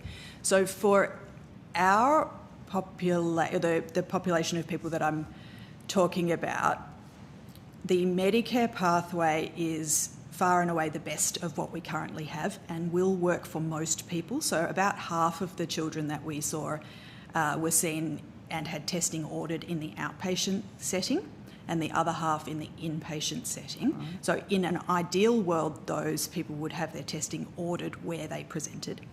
But the vast majority of those people were also seen in a Medicare-funded outpatient clinic within a few weeks of their initial admission.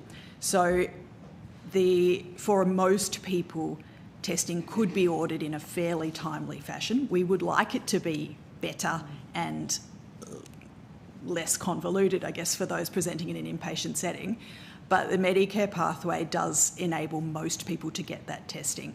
So at this point, I think that we would really love to see a Medicare pathway. I think that would be very critical. But I think for rapid genomic testing as a whole, both for our population and for other indications which will increasingly be important across healthcare, a pathway that actually enables testing from either route will be critical. That's promising. Hopefully we'll get that sorted at some point. And just from the testing through to actual treatments, and obviously there are advanced therapies coming through, gene therapies and so on being developed. And are they in clinical trials in this country at this point? And are they being used in any clinical practices? But also, is the health system ready to actually accept that? Yeah, I think that's a really important question, thank you. This is a really exciting time, I think, for us and for the prospect of outcomes for these conditions being quite different in the future. And so the answer is sort of yes. So there are some advanced therapies, so genetic therapies like gene therapy, coming into clinical trials for a couple of conditions that are not epilepsy, other conditions. They are actually in clinical practice, and outcomes are just so vastly different. It's really amazing. We'd obviously like to see that for epilepsy. In the last couple of years, some clinical trials have started. We have been doing one for the most common, or second most common severe genetic epilepsy called SCN1A Dravet syndrome at the MCRI and Royal Children's Hospital. And in fact, in 2024, we dosed the first child in the world to receive this gene therapy. It's an industry-sponsored trial, and we were able to do this, and as of now we've had 6 children treated, and there are more to come.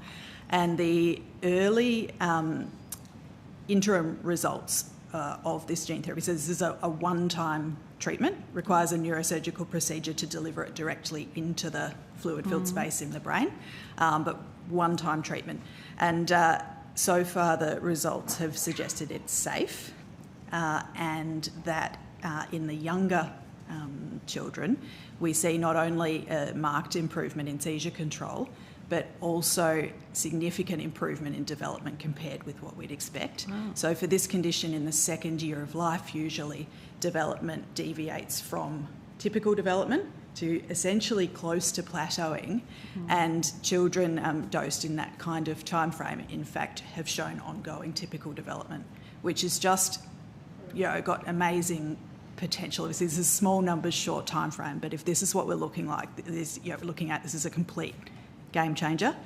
Yeah. And it's so critical that we be able to be sort of leading the way in these kinds of trials to enable Australians to benefit as much as possible. So that comes to the second part of your question, which was, is the health system ready? I would say that we have the expertise, we have the capabilities to do it, absolutely. What we don't have is the setup and infrastructure to be able to implement it. These are extremely resource intensive in terms of personnel and general sort of setup type things to do these. Now, as you know, each cause is individually rare, so there will be many different treatments like this. And reinventing the wheel to set each one up obviously is very inefficient. So we need the infrastructure to actually allow us to just plug into the system and go. And really that needs to happen now, because these are coming. It's going to be such an important investment that we can capitalise on that. I'm very conscious of time, so thank you for that. And I was just going to elaborate slightly on that. So you're saying that one trial that you've got now is industry funded? Yes. Is there any likelihood that we can get the MHRC or something funding for that as well? Have you made application for further grants to look at other types of epilepsy as well?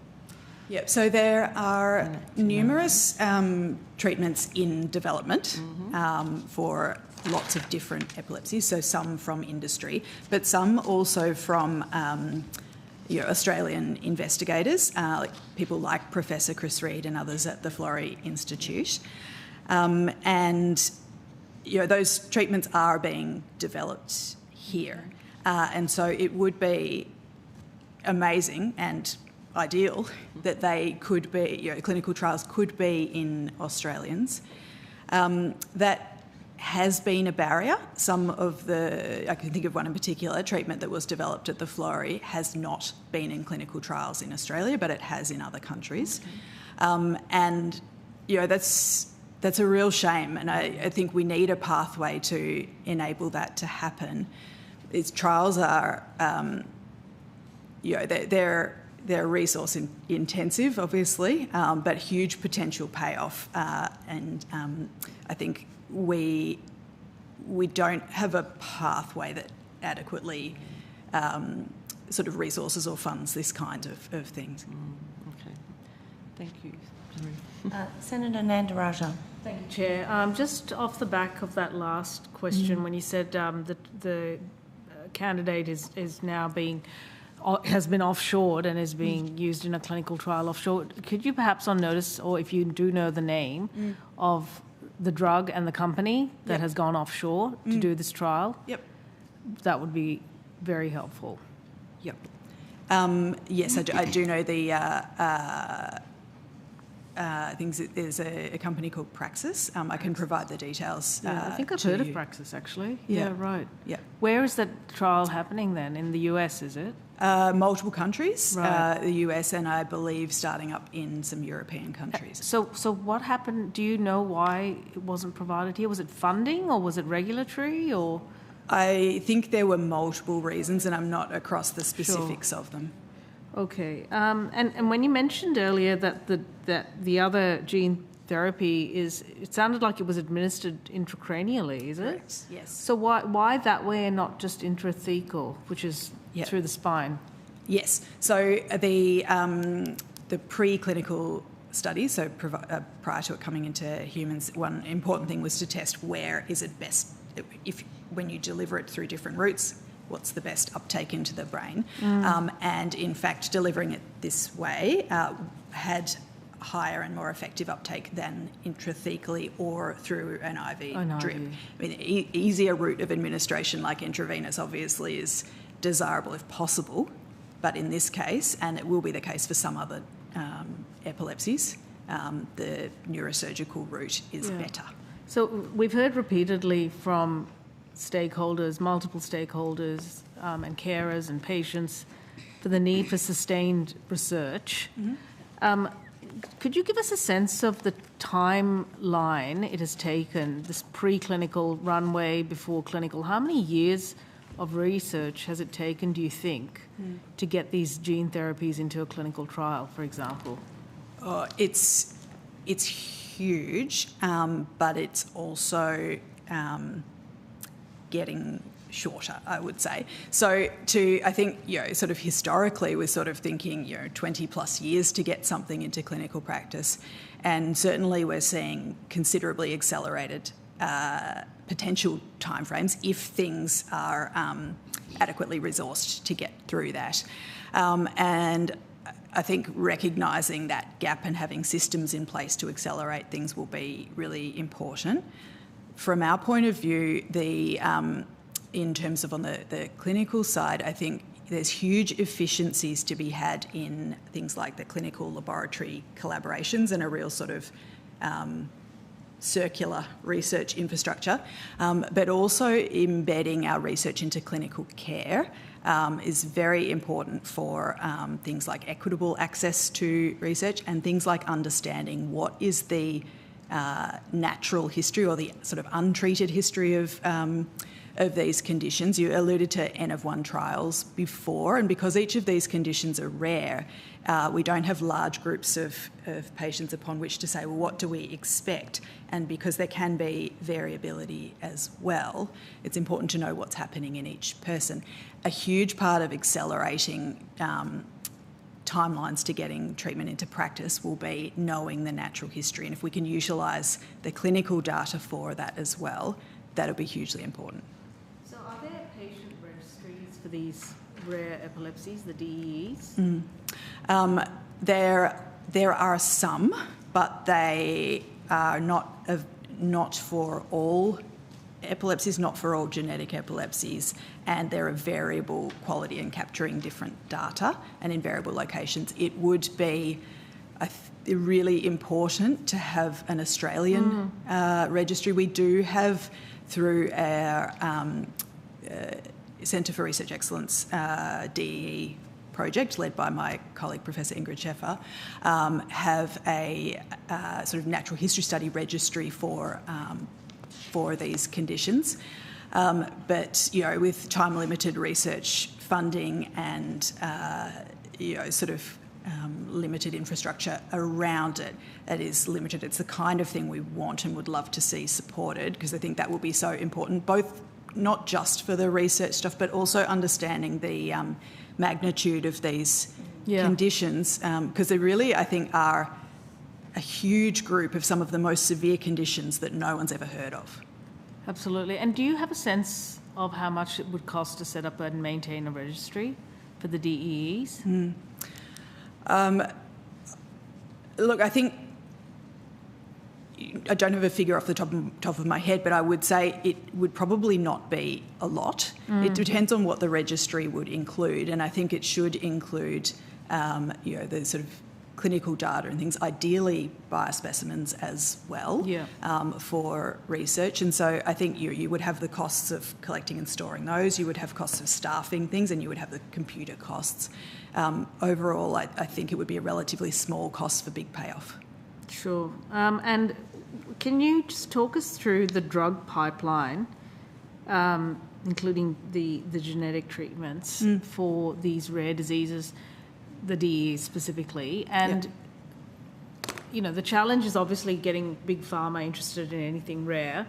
What kind of, funding structures should governments be looking at to kind of encourage this kind of R&D and then to market and on when Big Pharma may not necessarily pick these drugs up, even if they are promising? Yeah, I think that's it's a really important issue, and it's something that I think will be very important to proactively look at, because there's issues around would you develop, would you even think about developing a treatment for a particular rare condition? And then also, if you have one, would you bring it to Australia where the market is relatively small? And that's actually a really big problem. So having an efficient process for registration of things like this, and having clear criteria for what it would take to register something, of what evidence would you need to provide, I guess having an Australian setup for considering approval of drugs that is sort of nimble and can adapt to the different criteria needed, because large randomised controlled trials, which what we would use for a lot of other conditions, isn't feasible for this. So actually recognising that and thinking about N of 1 trials or basket trials or other types of trial data. So I think having the structure to consider different evidence and ensure there's a really clear, efficient pathway for access, I think that's going to be probably the most important thing for doing that. But should there be some, I think I read it in someone's submission, I can't remember where it was, should there be like the Commonwealth actually tipping money into a fund and then, partnering with other peer countries to kind of drive this research and development and then onto market? Because, how do we get Big Pharma interested in something like this? I don't know.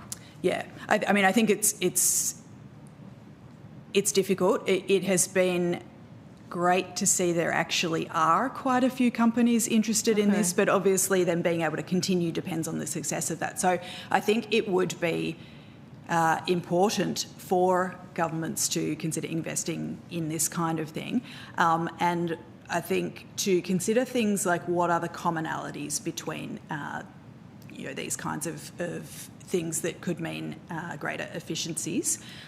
One example of that would be there's another type of genetic therapies called antisense oligonucleotides, which target RNA rather than DNA, and these kind of things sort of have, I guess, a backbone in which you insert specific things relevant to the particular gene, but other components of it are similar, and where you may be able to do a number of the things around the R&D and regulation and safety of that, and then have to just look at, well, what if you put this in? So there are ways of saying this could be made more efficient by doing X. There's lots of other examples, and I think those kind of strategies would be really worth investing in.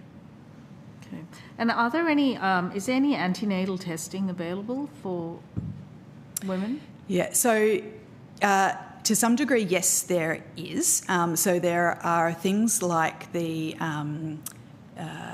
pre-implantation, the carrier screening for families, things like Mackenzie's mission that have led to that. And there are some conditions where, if they're the recessive conditions where you need 2 faulty copies, where people may be carriers of a condition, and so some of with the expanded carrier testing through Mackenzie's mission, some of the epilepsy genes are included in that, but that's not all.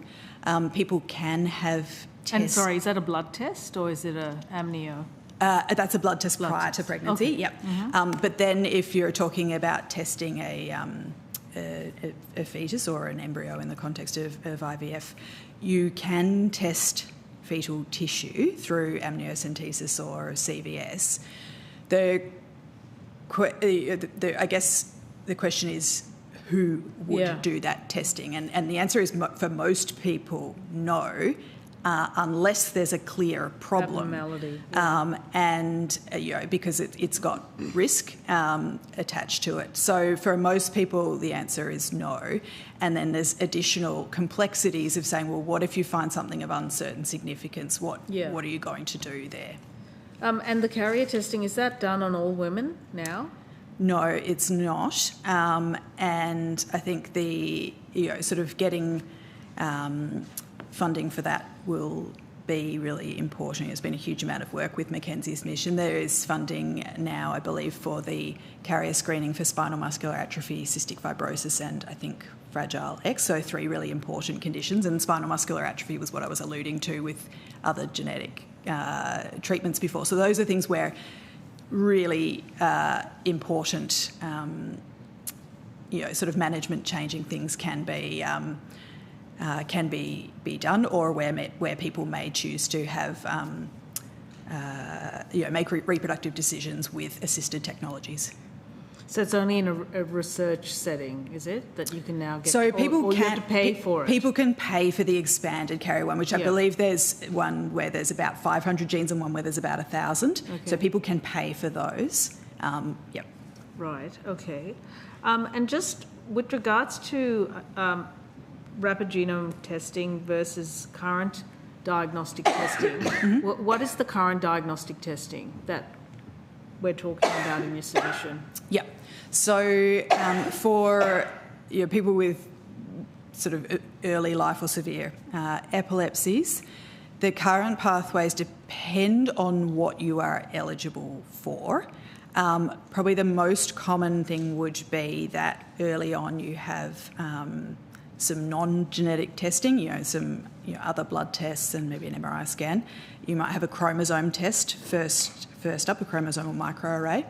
If all of those tests are negative, and that takes time to get those, then you may have a gene panel done, so a genomic test where you might test a few hundred genes, not all of the genes. If that's negative, you may then go on to have an exome or genome sequence, which is the more comprehensive tests. All of that process takes quite a long time, and then the standard turnaround time for exome or genome sequencing is in the order of months and not weeks. So that process can take a really long time. There are some people who qualify for Medicare-funded exome or genome who may get that earlier, but for most of the young children with DEEs, they actually don't qualify for the Medicare indication, so it can take a really long time. So the standard diagnostic pathway sounds incredibly convoluted. Yep. And resource intensive. Absolutely. And for a baby or a young child to have an MRI, they would need to be anaesthetised, wouldn't they? Or sedated? A lot of the time, yes. For a very young one, you can put them in a little blow-up thing. It's called a feed and wrap scan. It's quite cute, actually. But no, so for very young babies, you don't necessarily need to, but beyond, about 2 months of age, yes, you need an anaesthetic. Right. Yep. So you're saying, I missed how many weeks is the exome genome testing that takes? For our study, it was about 3 weeks. 3 weeks. Okay. So you're saying that whole pathway that you just described could be compressed and replaced with rapid genome sequencing, which is available in 3 weeks. Exactly. And is a bit cheaper. So you would still want an MRI scan as well. But yes, looking at the pathway that involves rapid genome sequencing, including MRI, yes, it's approximately comparable cost when you look at the sort of cost per patient across all of the tests. That's actually not considering the person power of who do you need to see to order a test. In fact, it will be cheaper if you consider that. And the compressed time frame means that of all the people that got a diagnosis, if we modelled rapid genome versus if they'd had standard of care, I think it was 94% got a diagnosis within a month with the rapid genome sequencing versus 26% if you followed a standard of care pathway. So it's a no-brainer from my point of view. Is that data in your submission?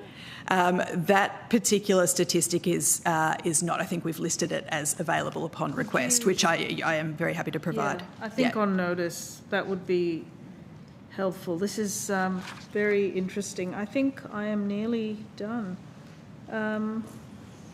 Yeah, okay. So we have the tools and we could do this. We just need to come up with the structure and the pathway and the strategy. Absolutely. And I think if I could just make one more comment there, I think that the structure, it's really critical that the structure includes not just the funding for sequencing, but also the personnel with the expertise to deliver it. So obviously that for us that includes neurologists, but the really critical component is genetic counsellors. Yeah, I was going to ask you about that. Do we have enough? What's the workforce like? No, we don't have enough, and it's actually very difficult to get access to a genetic counsellor for this kind of thing. We need to fund this more. They are so critical to the process. We're very fortunate for our study that we have a dedicated genetic counsellor who is absolutely fantastic. The families absolutely rave about her. It's so critical in terms of, from the very start, the first time anyone thinks about genetic testing, through, getting the results, supporting families through that, thinking about options for future pregnancies, because most of the families we see are in the middle of their reproductive years. But that kind of support is just so critical. It also speaks to the issue of scope of practice.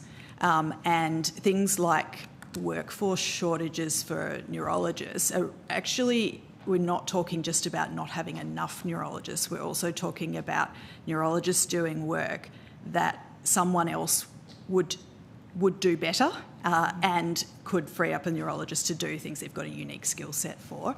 And that is a big issue. And if we don't fund genetic counsellors, it will be an increasing issue, and I think it would set us up to fail.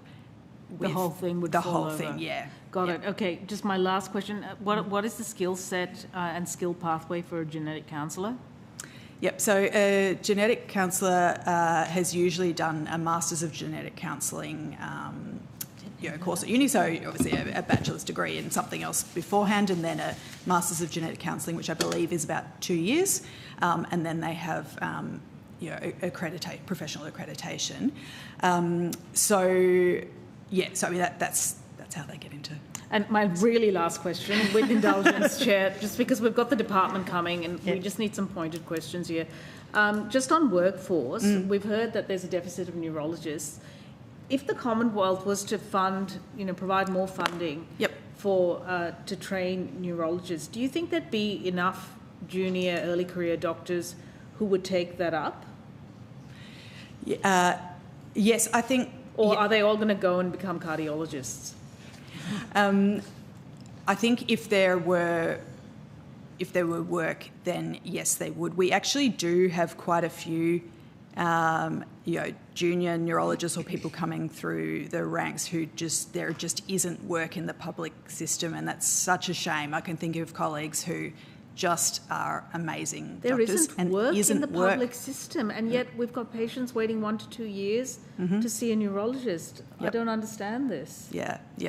I mean, I think considering the personal benefit to families, but also the economic benefit of things, having adequate workforce means you're going to avert hospital admissions. There's savings to a health system, and then there's the broader societal savings of not having the impacts of care. So if we had more neurologists, and actually critically if we had more epilepsy nurses, particularly DEE-specific nurses, I would say that actually is a hugely key aspect. Thinking about things like childhood cancer, where there's, I think, more than 20 funded clinical nurse consultants nationally, and for DEs we have 1 in the country. Okay, and maybe it's possible the states might be it might be easier to persuade them to fund nurses rather than neurologists. I don't know. There's obviously some reason why they haven't funded neurologists on their books. Yeah, I think, I mean, obviously things are, health system funding, things are complex. I think neurologists are more expensive at a salary level. So but we gave the states more money. They have $25 billion more for public hospitals. Yeah. I mean, I actually think the nursing role, again, would be enormously beneficial for family support, for averting admissions, and, again, for the scope of practice creep from a neurologist's point of view. There's so many tasks I do that a nurse would do better and would mean I could do other things as well. That's brilliant. Yeah. Thank you so much. Thank you, Chair. Professor Howe, thank you very much again for providing evidence today. You did take some questions on notice. Yes. So questions on notice, the committee's determined, should be provided by close of business on Friday the 10th of July 2026. Okay. Yes, thank you. And we'll report to the Senate on the 10th of September 2026. So thank you very much again. Amazing. Thank you, Chair. Thank you, Committee. It's a privilege to have the opportunity to present today. Thank you. Thank you. And I'm now going to welcome representatives. Oh, I didn't know it was called that. Sorry. From the Fraud Fusion Task Force, including representatives. No? Oh. It's a department. Oh, it's this one. Okay. I was going to say, I didn't know they had one of those. That was NDIS last time. Yeah. Okay. I'm going to welcome representatives from the Department of Health, Disability and Ageing and the National Disability Insurance Agency, who I believe is appearing via video conference. Is everyone on video conference? No, that's three. Ah, great. Sorry. No, that's all right. I was going to say, it's interesting. Now, I can see Professor Kidd online. Okay.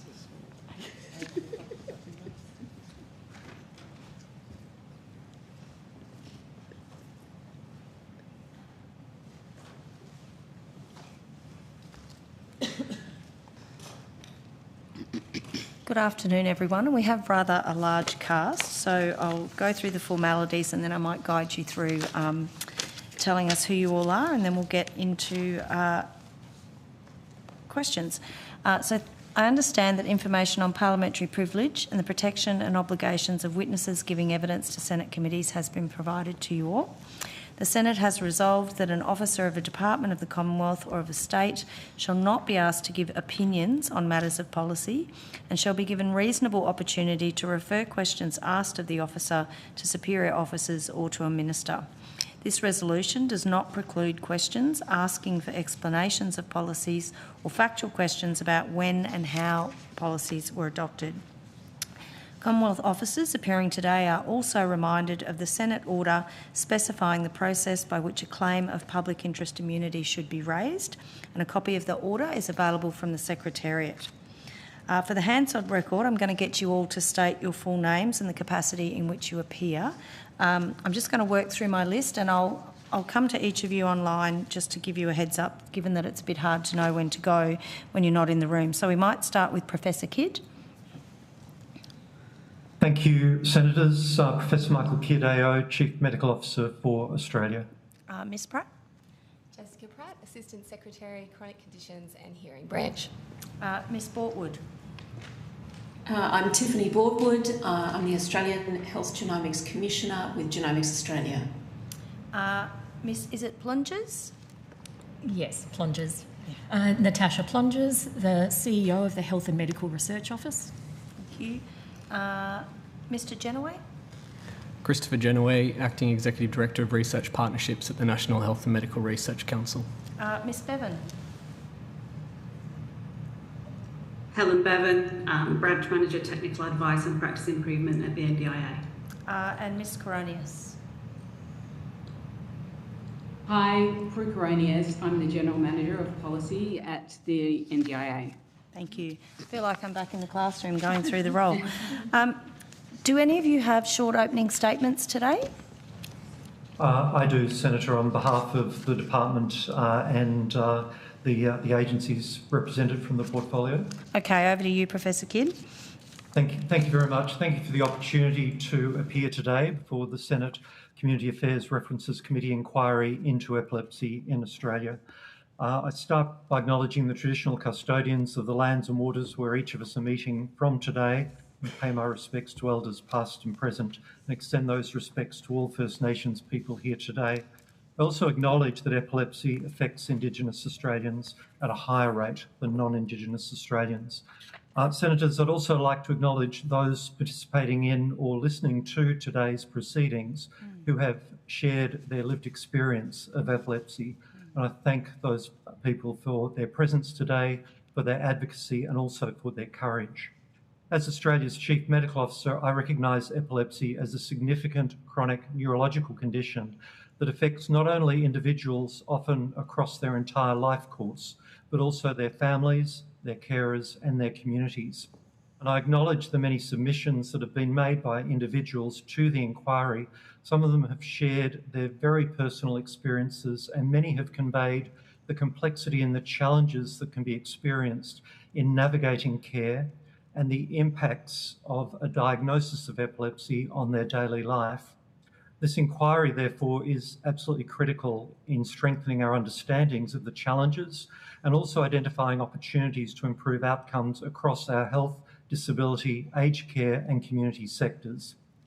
The submission from the Department of Health, Disability and Ageing highlights action being taken across many of these areas. For example, practical reforms are being delivered to make specialist care more affordable and easier to navigate, including strengthening referral processes, improving informed financial consent, and expanding access through the investment that has been made in Medicare bulk billing.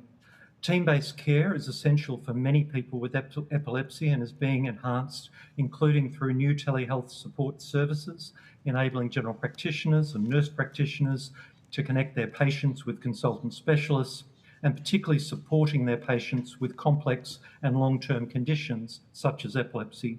And at the same time, we're seeing cost pressures being eased to reduce the maximum PBS co-payments, ensuring that people can better afford essential medicines. Investments are also being made in the health workforce, and recent investments are driving strong growth in general practitioner and rural generalist pathways, but also consultant specialist capacity is being strengthened through the specialist training program, especially supporting training occurring in regional and rural settings across the country. Epilepsy research is also being supported through the National Health and Medical Research Council and the Medical Research Future Fund, both represented here today, alongside the new coordinated national vision in the newly released National Health and Medical Research Strategy 2026 to 2036. As announced in this year's budget, the government has committed approximately $500 million over 4 years to increase the disbursements from the Medical Research Future Fund. And this includes $30 million over 4 years to support the Australian Epilepsy Project, which I know testified earlier today to the committee.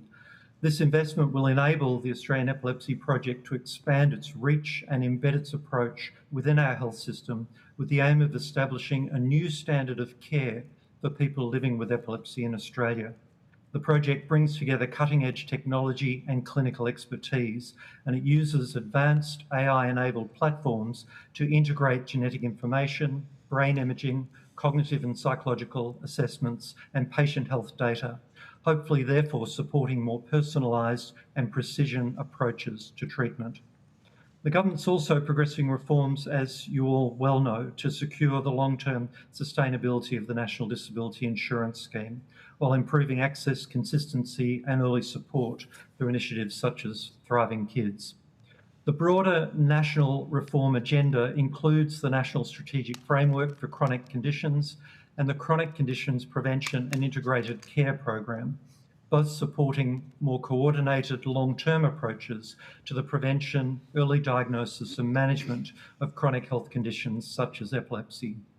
Finally, since 2019-2020, the government has also provided over $22 million in grant funding to epilepsy organisations across the country to deliver services and support for people living with epilepsy and their family and carers, and to support general practitioners and other healthcare providers in epilepsy management. This includes phone support lines, online services like the epilepsy management plans and the epilepsy emergency medication plans, peer support programs, and resources for GPs and others to better support their patients who have epilepsy.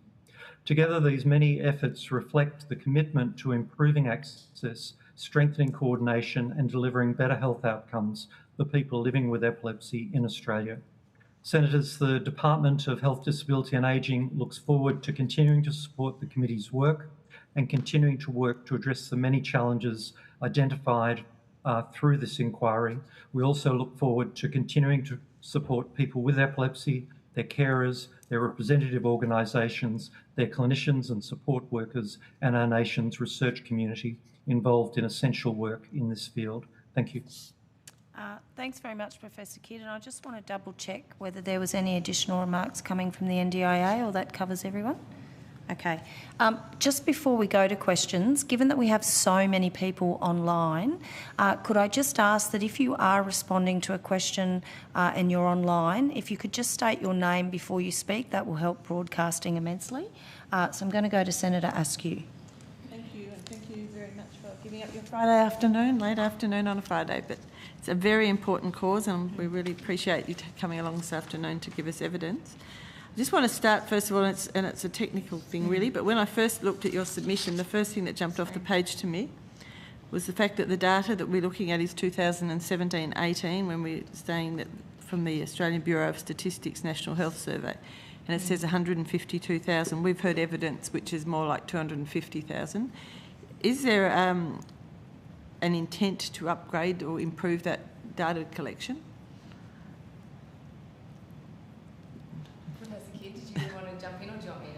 Happy for Ms Pratt to commence, and I'll jump in if you need me. Thank you. Lovely. Thank you, Senator. Essentially, we get lots of different data updates, including from the AIHW, who has, in 2025, released an epilepsy dashboard on their website, so we will continuously have updated data coming through.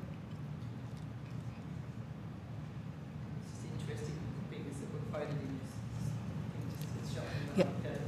He's 9 years old. Okay, my next real question is now, I've noticed in your submission you're talking about the National Strategic Framework for Chronic Conditions, which is great that it's been developed and it's out there. How much of that will focus specifically on epilepsy? Yeah, so there's 5 focus areas under the framework. If you like, I can read those out. But yep, that would be so those 5 focus areas are health promotion and education, embedding prevention, early diagnosis and intervention, continuity of care, managing multimorbidity, and enhanced and targeted support for priority populations, recognising that lots of conditions have different priority populations.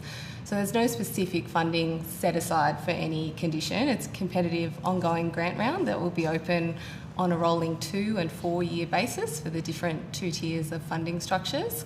And so, yeah, we're hoping that we'll see lots of applications coming through, including from epilepsy organisations. Okay, so that leads me into one of the other questions I've got here, and we've heard today about a lot of the fragmentation across the epilepsy ecosystem. So would that sort of funding be available through the framework to actually be able to support them to form an alliance or whatever it looks like as a national body, to be able to, under a national body, to be able to then work more closely with developing research projects and things like that? Yes, that was absolutely the intent of the framework. So we had much evidence as well as stakeholder feedback that it was better to adopt a disease-agnostic approach almost. So because many chronic conditions actually have shared risk factors, system barriers, comorbidities, care pathways, and then a condition-specific approach often was creating fragmentation and duplication in the system. So the single overarching framework was developed to support a better integrated person-centred care approach with better management of multimorbidity and more effective and equitable investment. So the grants program, actually we encouraged consortiums and many conditions to come together, and we know that many of them very constructively have worked across their condition types and things like that. There's 2 tiers of funding. The first is for national initiatives that fund or address numerous areas of the framework, and the second is for those more targeted or pilot ones that may not be ready to go national. Okay. And what dollar value? Dollar value? Dollar value, so tired. What dollar value is there in each of the grant rounds? So there's 109.9 million across the first 3 years of the grant program, and then 9 million each year ongoing, which continues to get indexed, and it's an ongoing grant program that will be running every 2 and 4 years. Every 2 and 4? So, yeah. Okay, so biannually. Yeah. Okay. So a lot of organisations nationally are other types of conditions have national action plans. Would that be something that would be funded through that, or is that still something that would be outside of the framework and being looked at through different funding grant rounds? Essentially, the idea of the overarching National Strategic Framework for Chronic Conditions was to cover all conditions and move away from that really disease-specific, fragmented approach that we were seeing coming through. But that doesn't mean that any initiatives that would normally be developed under one of those action plans, the grant program is intended to fund those. So we would hope to see sectors coming together and forming, you know, a national strategic or coordinated approach that then we can fund those initiatives under the grant program. So it sounds like you're talking about not just one type of, like epilepsy, for example, combining with multiple sclerosis or something. Is that what you're looking for, rather than, I mean, that doesn't seem to make sense to me. In some ways, but we do expect that we will get purely epilepsy organisations, but it's more saying, could the epilepsy organisations come together and form that national... That makes sense, yeah. But when you were saying that it's more about the health promotion, you're wanting to do that across the board, that doesn't make sense. There are some conditions that fits better with, but not for epilepsy. Yeah. Okay, so there is a door there that's open for people to actually, for organisations to put those sorts of grants in. Okay. Yep. Can we just ask a clarifying question so that these answers make sense? So, sorry. We just want to understand. So it is confusing because you're talking about a grant program where stakeholders approach the government. Is there any plans for the government and the department to actually take the lead on developing, say, a framework, for example, for epilepsy? Because what we've heard really clearly today is that there are lots of organisations and groups. Many of them are being held together by people who are themselves carers or volunteers. And so we just want to understand, is that the only pathway, is to apply for grants, or is the federal government actually got other mechanisms for actually taking a leadership role when it's brought to your attention that there is clearly a large community of people here who are asking for a very specific thing? It's not the only pathway by any means. It is the latest and most centralised pathway. You know, we acknowledge there's a clear desire, we've been listening in today from the stakeholders for some support with common coordination. Generally, the Commonwealth's role is to set that national policy direction and fund initiatives and support the system. Coordination is typically led in the sectors themselves, and we see that often that works better when they come up with the approaches, but we are there, of course, to help them however they need. Can I just ask clarity? When you say the sector themselves, who do you mean? The combination of epilepsy organisations. Right. Okay. I might come back round to that in a little bit, but I'll keep moving because I've got a few questions I wanted to touch on. You've identified ongoing inequities in rural and regional remote areas in your quite openly admitting that that is a case, that people get inequities. What actions is the department taking to provide equitable access for diagnosis, support and treatment? Professor Kidd's nodding his head. Happy to take the lead there, Senator. Yes, there are definite challenges for people living in rural and remote Australia, as we all know very well, and particularly maldistribution of specialists compared to availability in the city. And as you know, particularly for conditions like epilepsy, much of the clinical service and the specialist training is managed through the states and territories with, of course, Commonwealth financial support through the National Health Reform Agreement.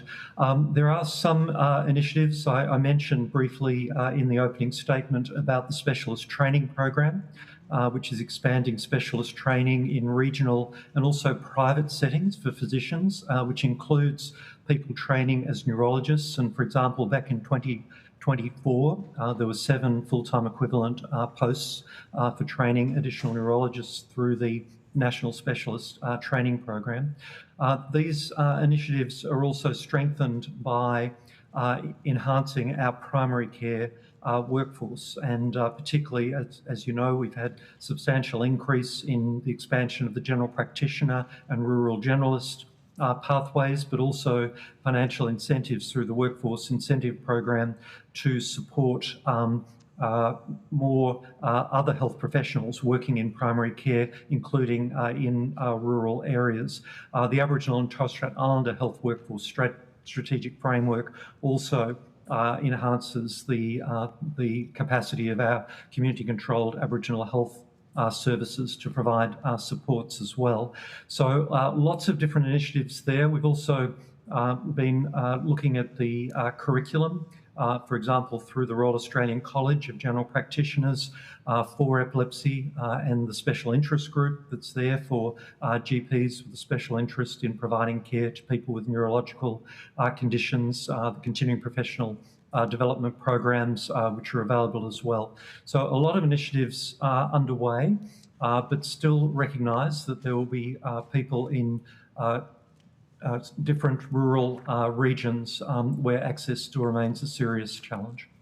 And just on that, I noticed we've had a lot today of discussion around the actual use of specialist care nurses, and from previous inquiries we've ended up being quite successful in getting cancer care nurses, and I'm just wondering if the department has had any consideration in regard to looking at epilepsy care nurses or nurse practitioners.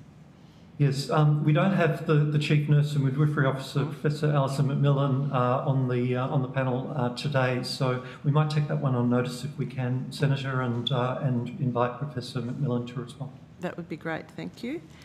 Just moving on to, I know I'm going to wrap up shortly, but genomic testing and therapies that we've just heard quite extensive evidence on from the last witness.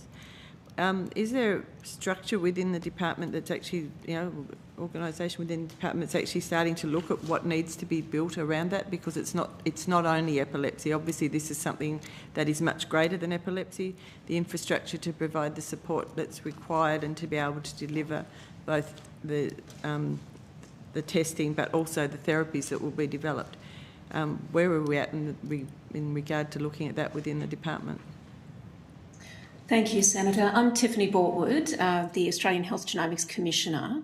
There certainly is a body within the department that was established 1 July last year called Genomics Australia, and that was specifically established to provide leadership, coordination and expertise to maximise the investments being made in the research setting in health genomics and accelerate the integration of genomics into the Australian healthcare system. We've got a number of roles and a number of projects that we're progressing along those lines, including for people with rare disease and complex issues in genomics that might have a genomic basis. As Professor Kidd reflected, many of the genomic healthcare services are provided in the state and territory settings, so coordination and collaboration between the Commonwealth and the states and territories in this space is critical.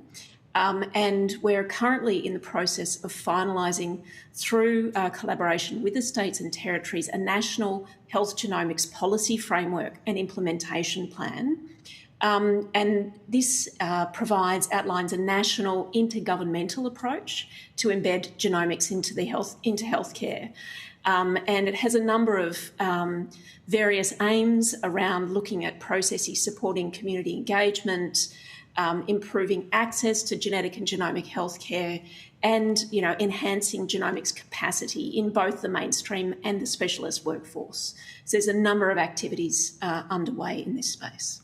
That's good to hear. You're about to finalise that National Health Genomics and Policy Plan. Have we got sign up from all of the states and territories? It's currently going through approval with health ministers. We hope it will be published in the next couple of months. It would be good to see what comes from that. So thank you for that. I've only got one other quick question because I know my time has passed.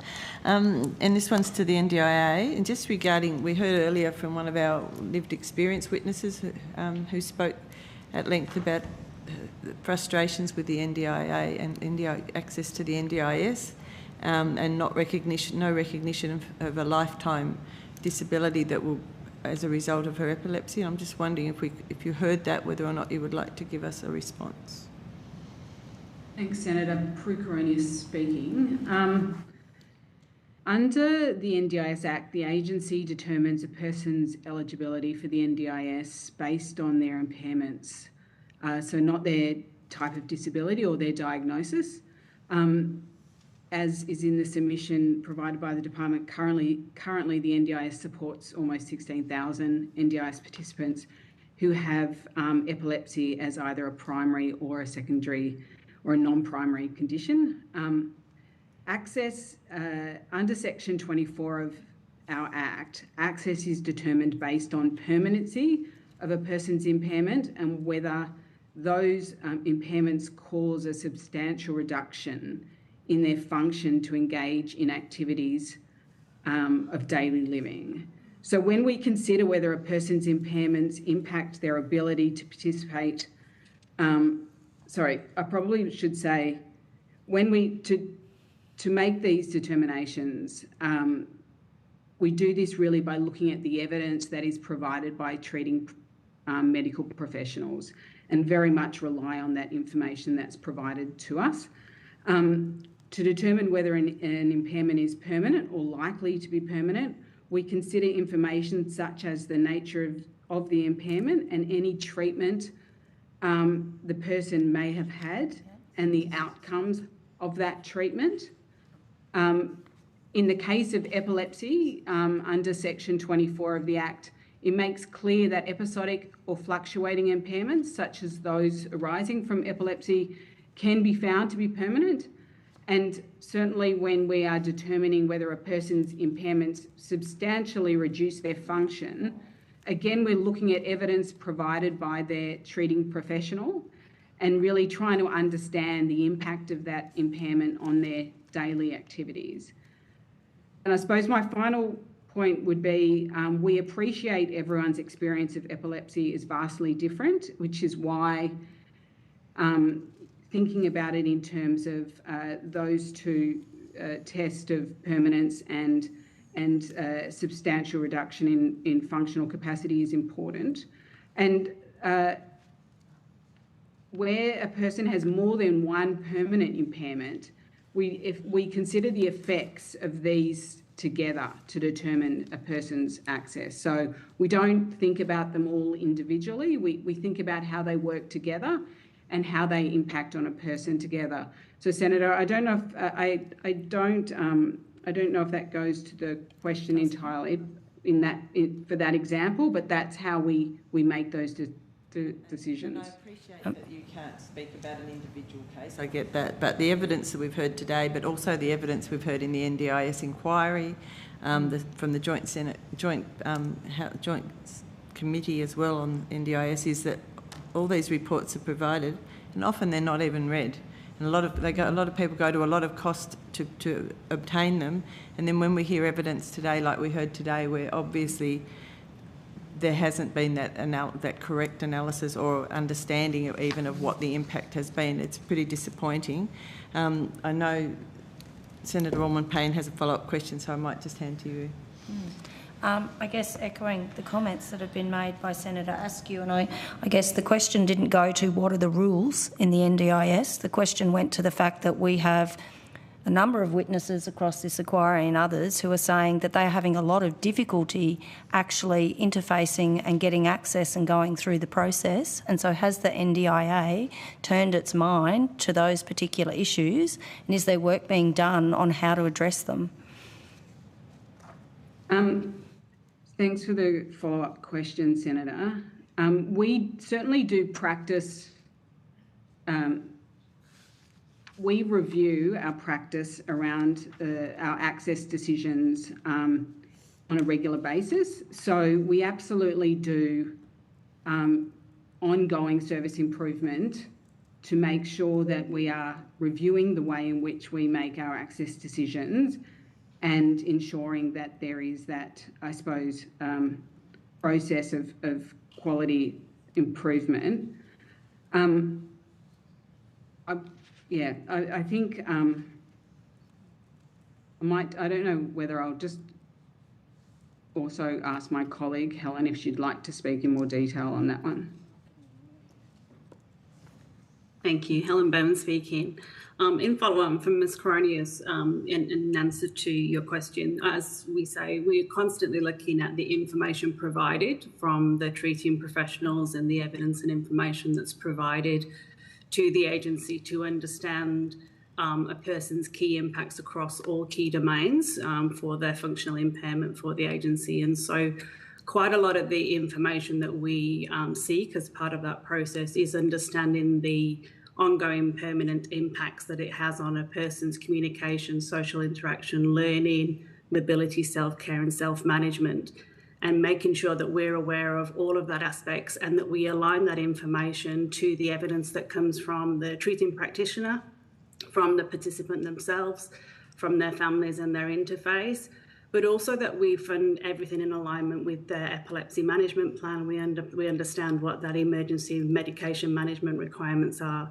And so a lot of the evidence that we look at is to ensure that we are supporting people, not just people who are living alone with epilepsy, but also if they've got comorbidities, and that we understand the holistic impacts for those individuals, and constantly improving our practices and our processes and our training for the frontline staff in order to be able to understand those variations as well.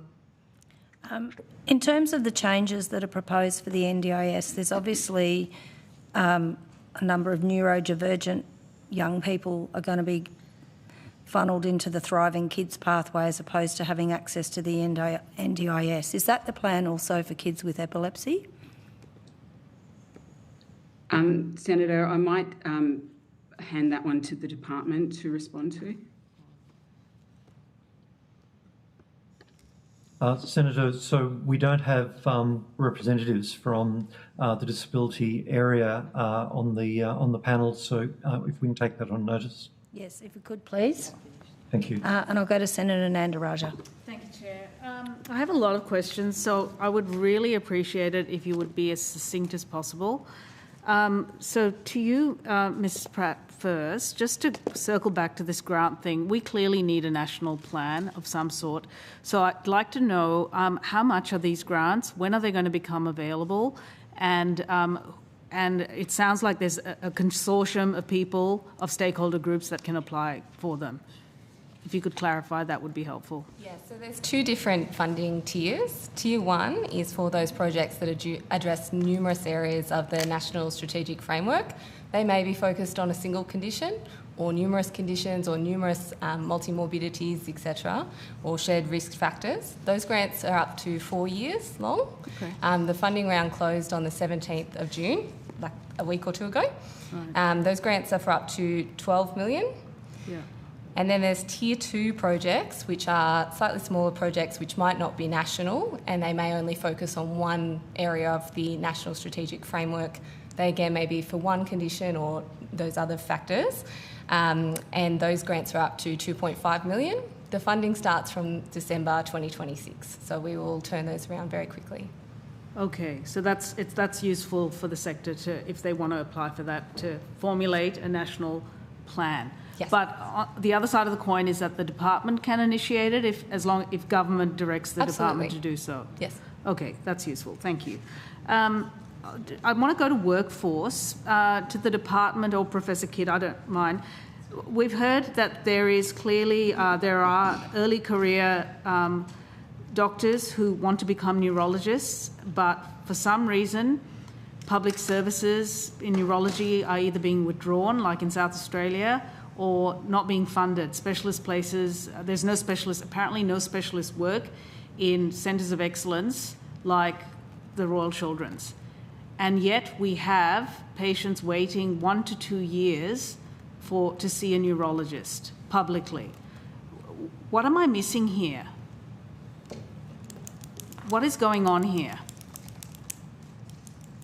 If I may, Senators, so it's a really important question. Thank you. And as you know, the vast majority of our specialist training and service delivery is managed through the individual states and territories, with the Commonwealth's role being to support through workforce programs, as I've mentioned, the specialist training program initiative in particular to expand specialist training opportunities, and also through, of course, the funding through the NHRA. Okay, so basically it sounds like the states have decided to not prioritise neurology public services. We'd need to approach each of the individual states and territories, of course, and find out what the approach is in each jurisdiction. We do have a national medical workforce strategy, and we do bring the jurisdictions together to talk about what's happening in workforce.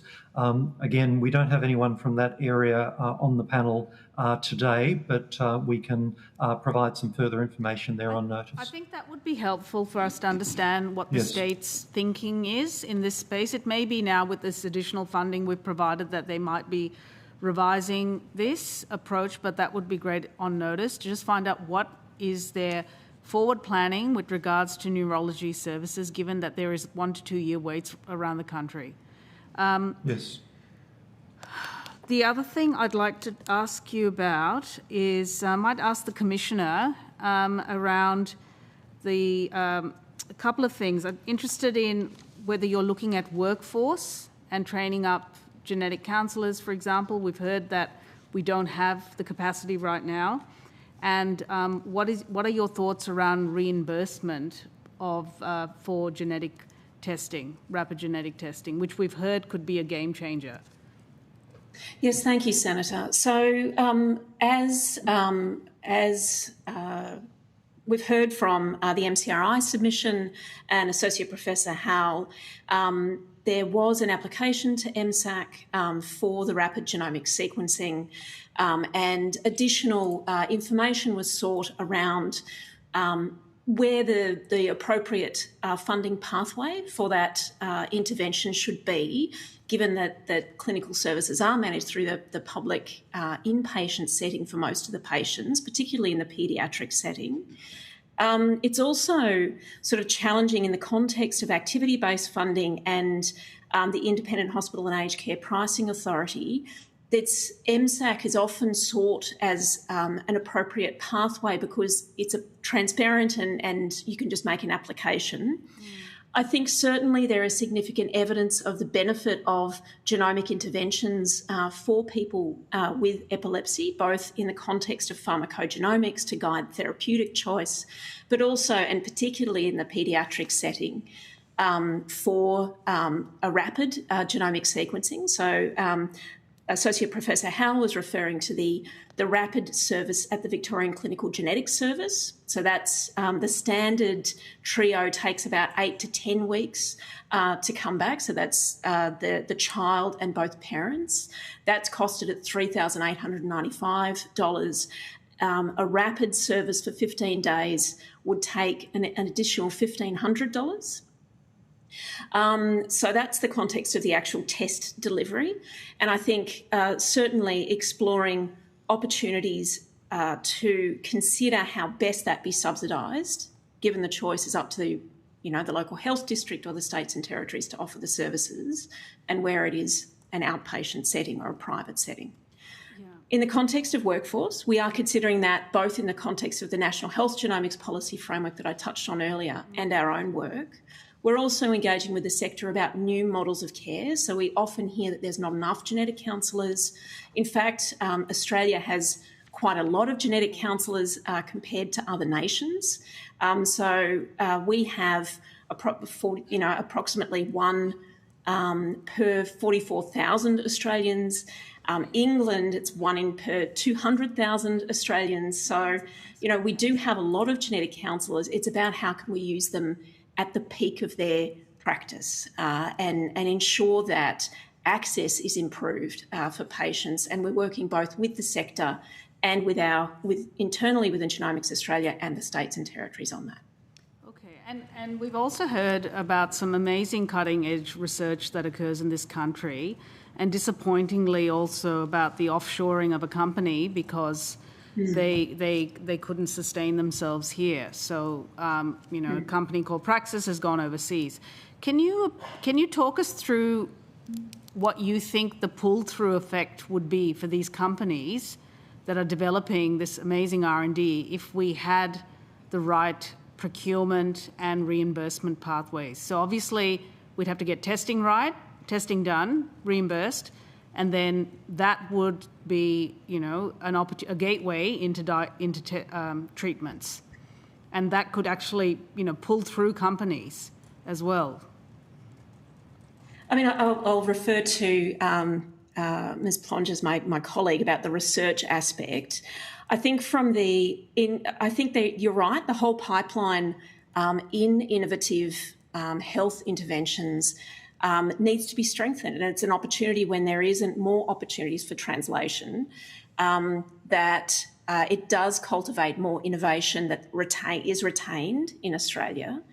I think, certainly many of the submissions, and particularly in the hearing today, we've heard about N of 1 therapies and the potential there. We have been approached by a member of the Genomics Australia Advisory Council, who also made a submission for this hearing, that also creates a tension amongst families who are raising money to subsidise research and N equals 1 therapies.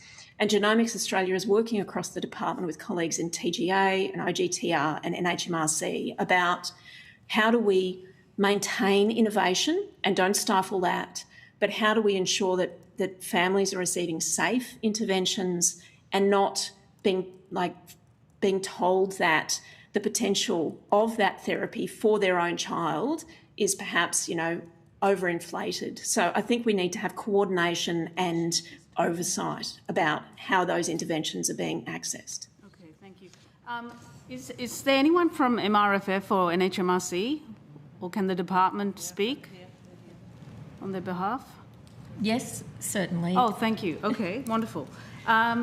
Just keen to understand, I haven't read the Huxtable Review, but it's clear that with these research runways, that they're very long, right? The kind of genomic testing, the genetic treatments, we're talking multi-decade research. And we heard from an earlier witness, Professor Reid from the Florey, that he's had to let go a scientist because he didn't get an ideas grant, which has an 8% success rate.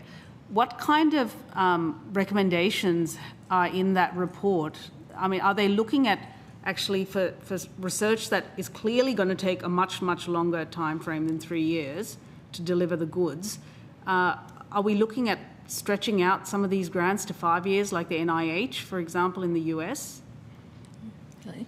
So Natasha Plonges, CEO, Health and Medical Research Office. In terms of the National Health and Medical Research Strategy, which you had referred to, the strategy itself is about setting a 10-year plan about how health and medical research in Australia could be strengthened and how we could actually do that. And when I say we, I mean the entire sector. So it's not just about looking at the Commonwealth, it's also including states and territories, academia, philanthropy, industry, and also consumers and community. Mm-hmm. So it is looking at how everyone who is involved in health and medical research can make a difference in that space, and having that sort of 10-year plan to be able to do so. In terms of the question that you had about translation and commercialisation in particular, so I'm just going to call it the national strategy, if that's okay. Sure. The national strategy does talk about commercialisation and translation, so translation into practice as well as commercial products. It is a long runway to be able to do that, but the strategy suggests some activities that might be able to help strengthen that. I'll pause at this point in time. I will also just see if there's anything else that wants to be that you might want to add. Thanks. Excuse me. Thank you, Chris Genoway, NHMRC. So just want to come back to your point around the ideas grants success rate. So we know that that's an ongoing issue and probably one of the biggest issues facing our sector. And so this is an ongoing conversation that we're having with our research committee and council. And there are a number of options that we're considering as part of that, but I can't share any of that with you just yet. But I will say that ideas grants can be applied for up to 5 years. So we do allow that. And we're working closely with MRFF to think about how our two funds can work together. Okay, that's encouraging. Thank you. Just to the department, there's clearly a need for reform of outpatients in hospitals. And I know that's not the Commonwealth's responsibility. That's very much with the states. But what role does the Commonwealth have in outpatient reform? Because this speaks to the provision of publicly available neurology services that people can go and see specialists instead of spending huge out-of-pocket fees. We've had testimony today, people are spending $400, $500 out-of-pocket fees plus travel costs, and it's not just a one-off. These are repeated visits that they have to make. If I might start, Senator, you're quite right, and of course, as we've mentioned earlier, the disparities for those from rural and remote areas are particularly profound.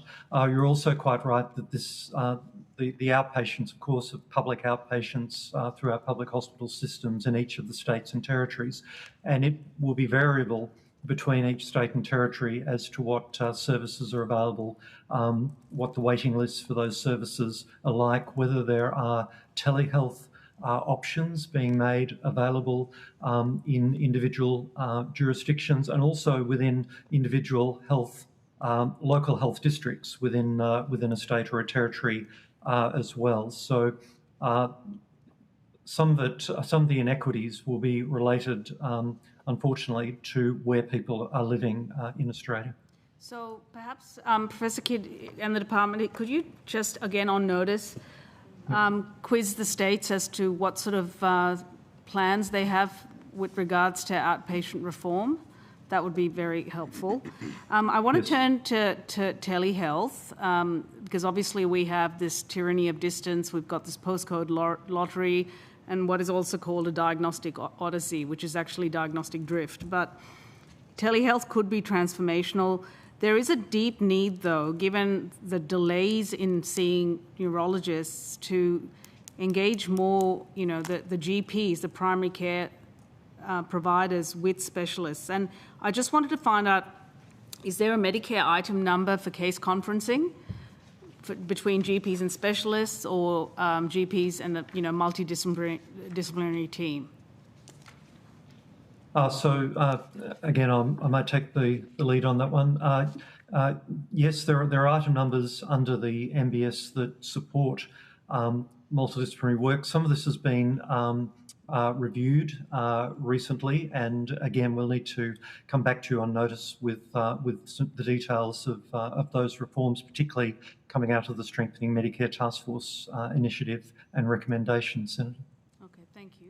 Senator, I heard your earlier questions, so I tried to look some of them up. This is not my usual area, so I can take on notice to get the full detail. But in terms of MBS item for GPs organising and coordinating, number 735 is 15 to 20 minutes. 739 is 20 to 40 minutes. 743 is more than 40 minutes. And then there are items for GPs participating in multidisciplinary case conferences organised by others. 747 is 15 to 20 minutes. 750 is 20 to 40 minutes, and 758 is more than 40 minutes. So it would be, perhaps on notice, it would be nice to know whether these are being used. Yep, we take that on notice. Right, for case conferencing. And if they're not being used, then maybe some analysis as to what you think is going on here, right? Because there's clearly a huge need, particularly for rural, regional patients, to just, get GPs linked up with tertiary specialists. And if the item number's there, then if they're not being used, I think we need to know why that might be the case. The other question I have is this national epilepsy line that I believe the Commonwealth funds has fairly restricted hours, right? It's Monday to Friday, 9 to 5, and then there's no after hours and there's no weekend. And I just wanted to know whether there was any thinking going along around integrating this with 1-800 Medicare, or building up additional epilepsy, for example, capability within 1-800 Medicare and what your thinking is. It may not be obviously fully formed, but interested.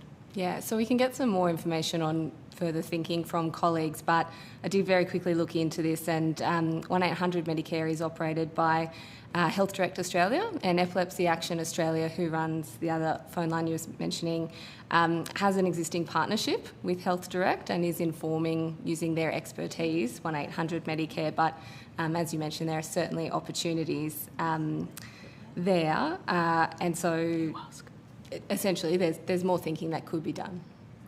Can I just ask a clarifying question? I thought I heard evidence earlier today that they had taken that service back because, in fact, the people on the end of the line on 1-800, what is it called? Medicare Direct, didn't actually have sufficient expertise. Yep, and Epilepsy Action Australia, those nurses do have significant expertise, as we heard earlier this morning.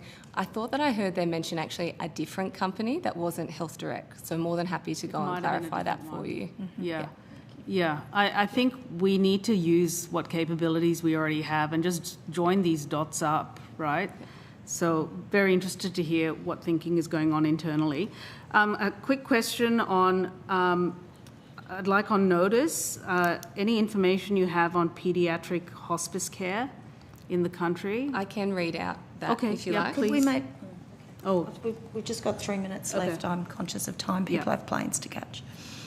Go ahead. Read it quickly. There's 3 established purpose-built children's hospices, so very special kids in Victoria, Bear Cottage in New South Wales, and Hummingbird House in Queensland. And there's a facility under construction in WA and a second one in construction in Western Sydney on the grounds of the Children's Hospital there. That's very helpful. Thank you.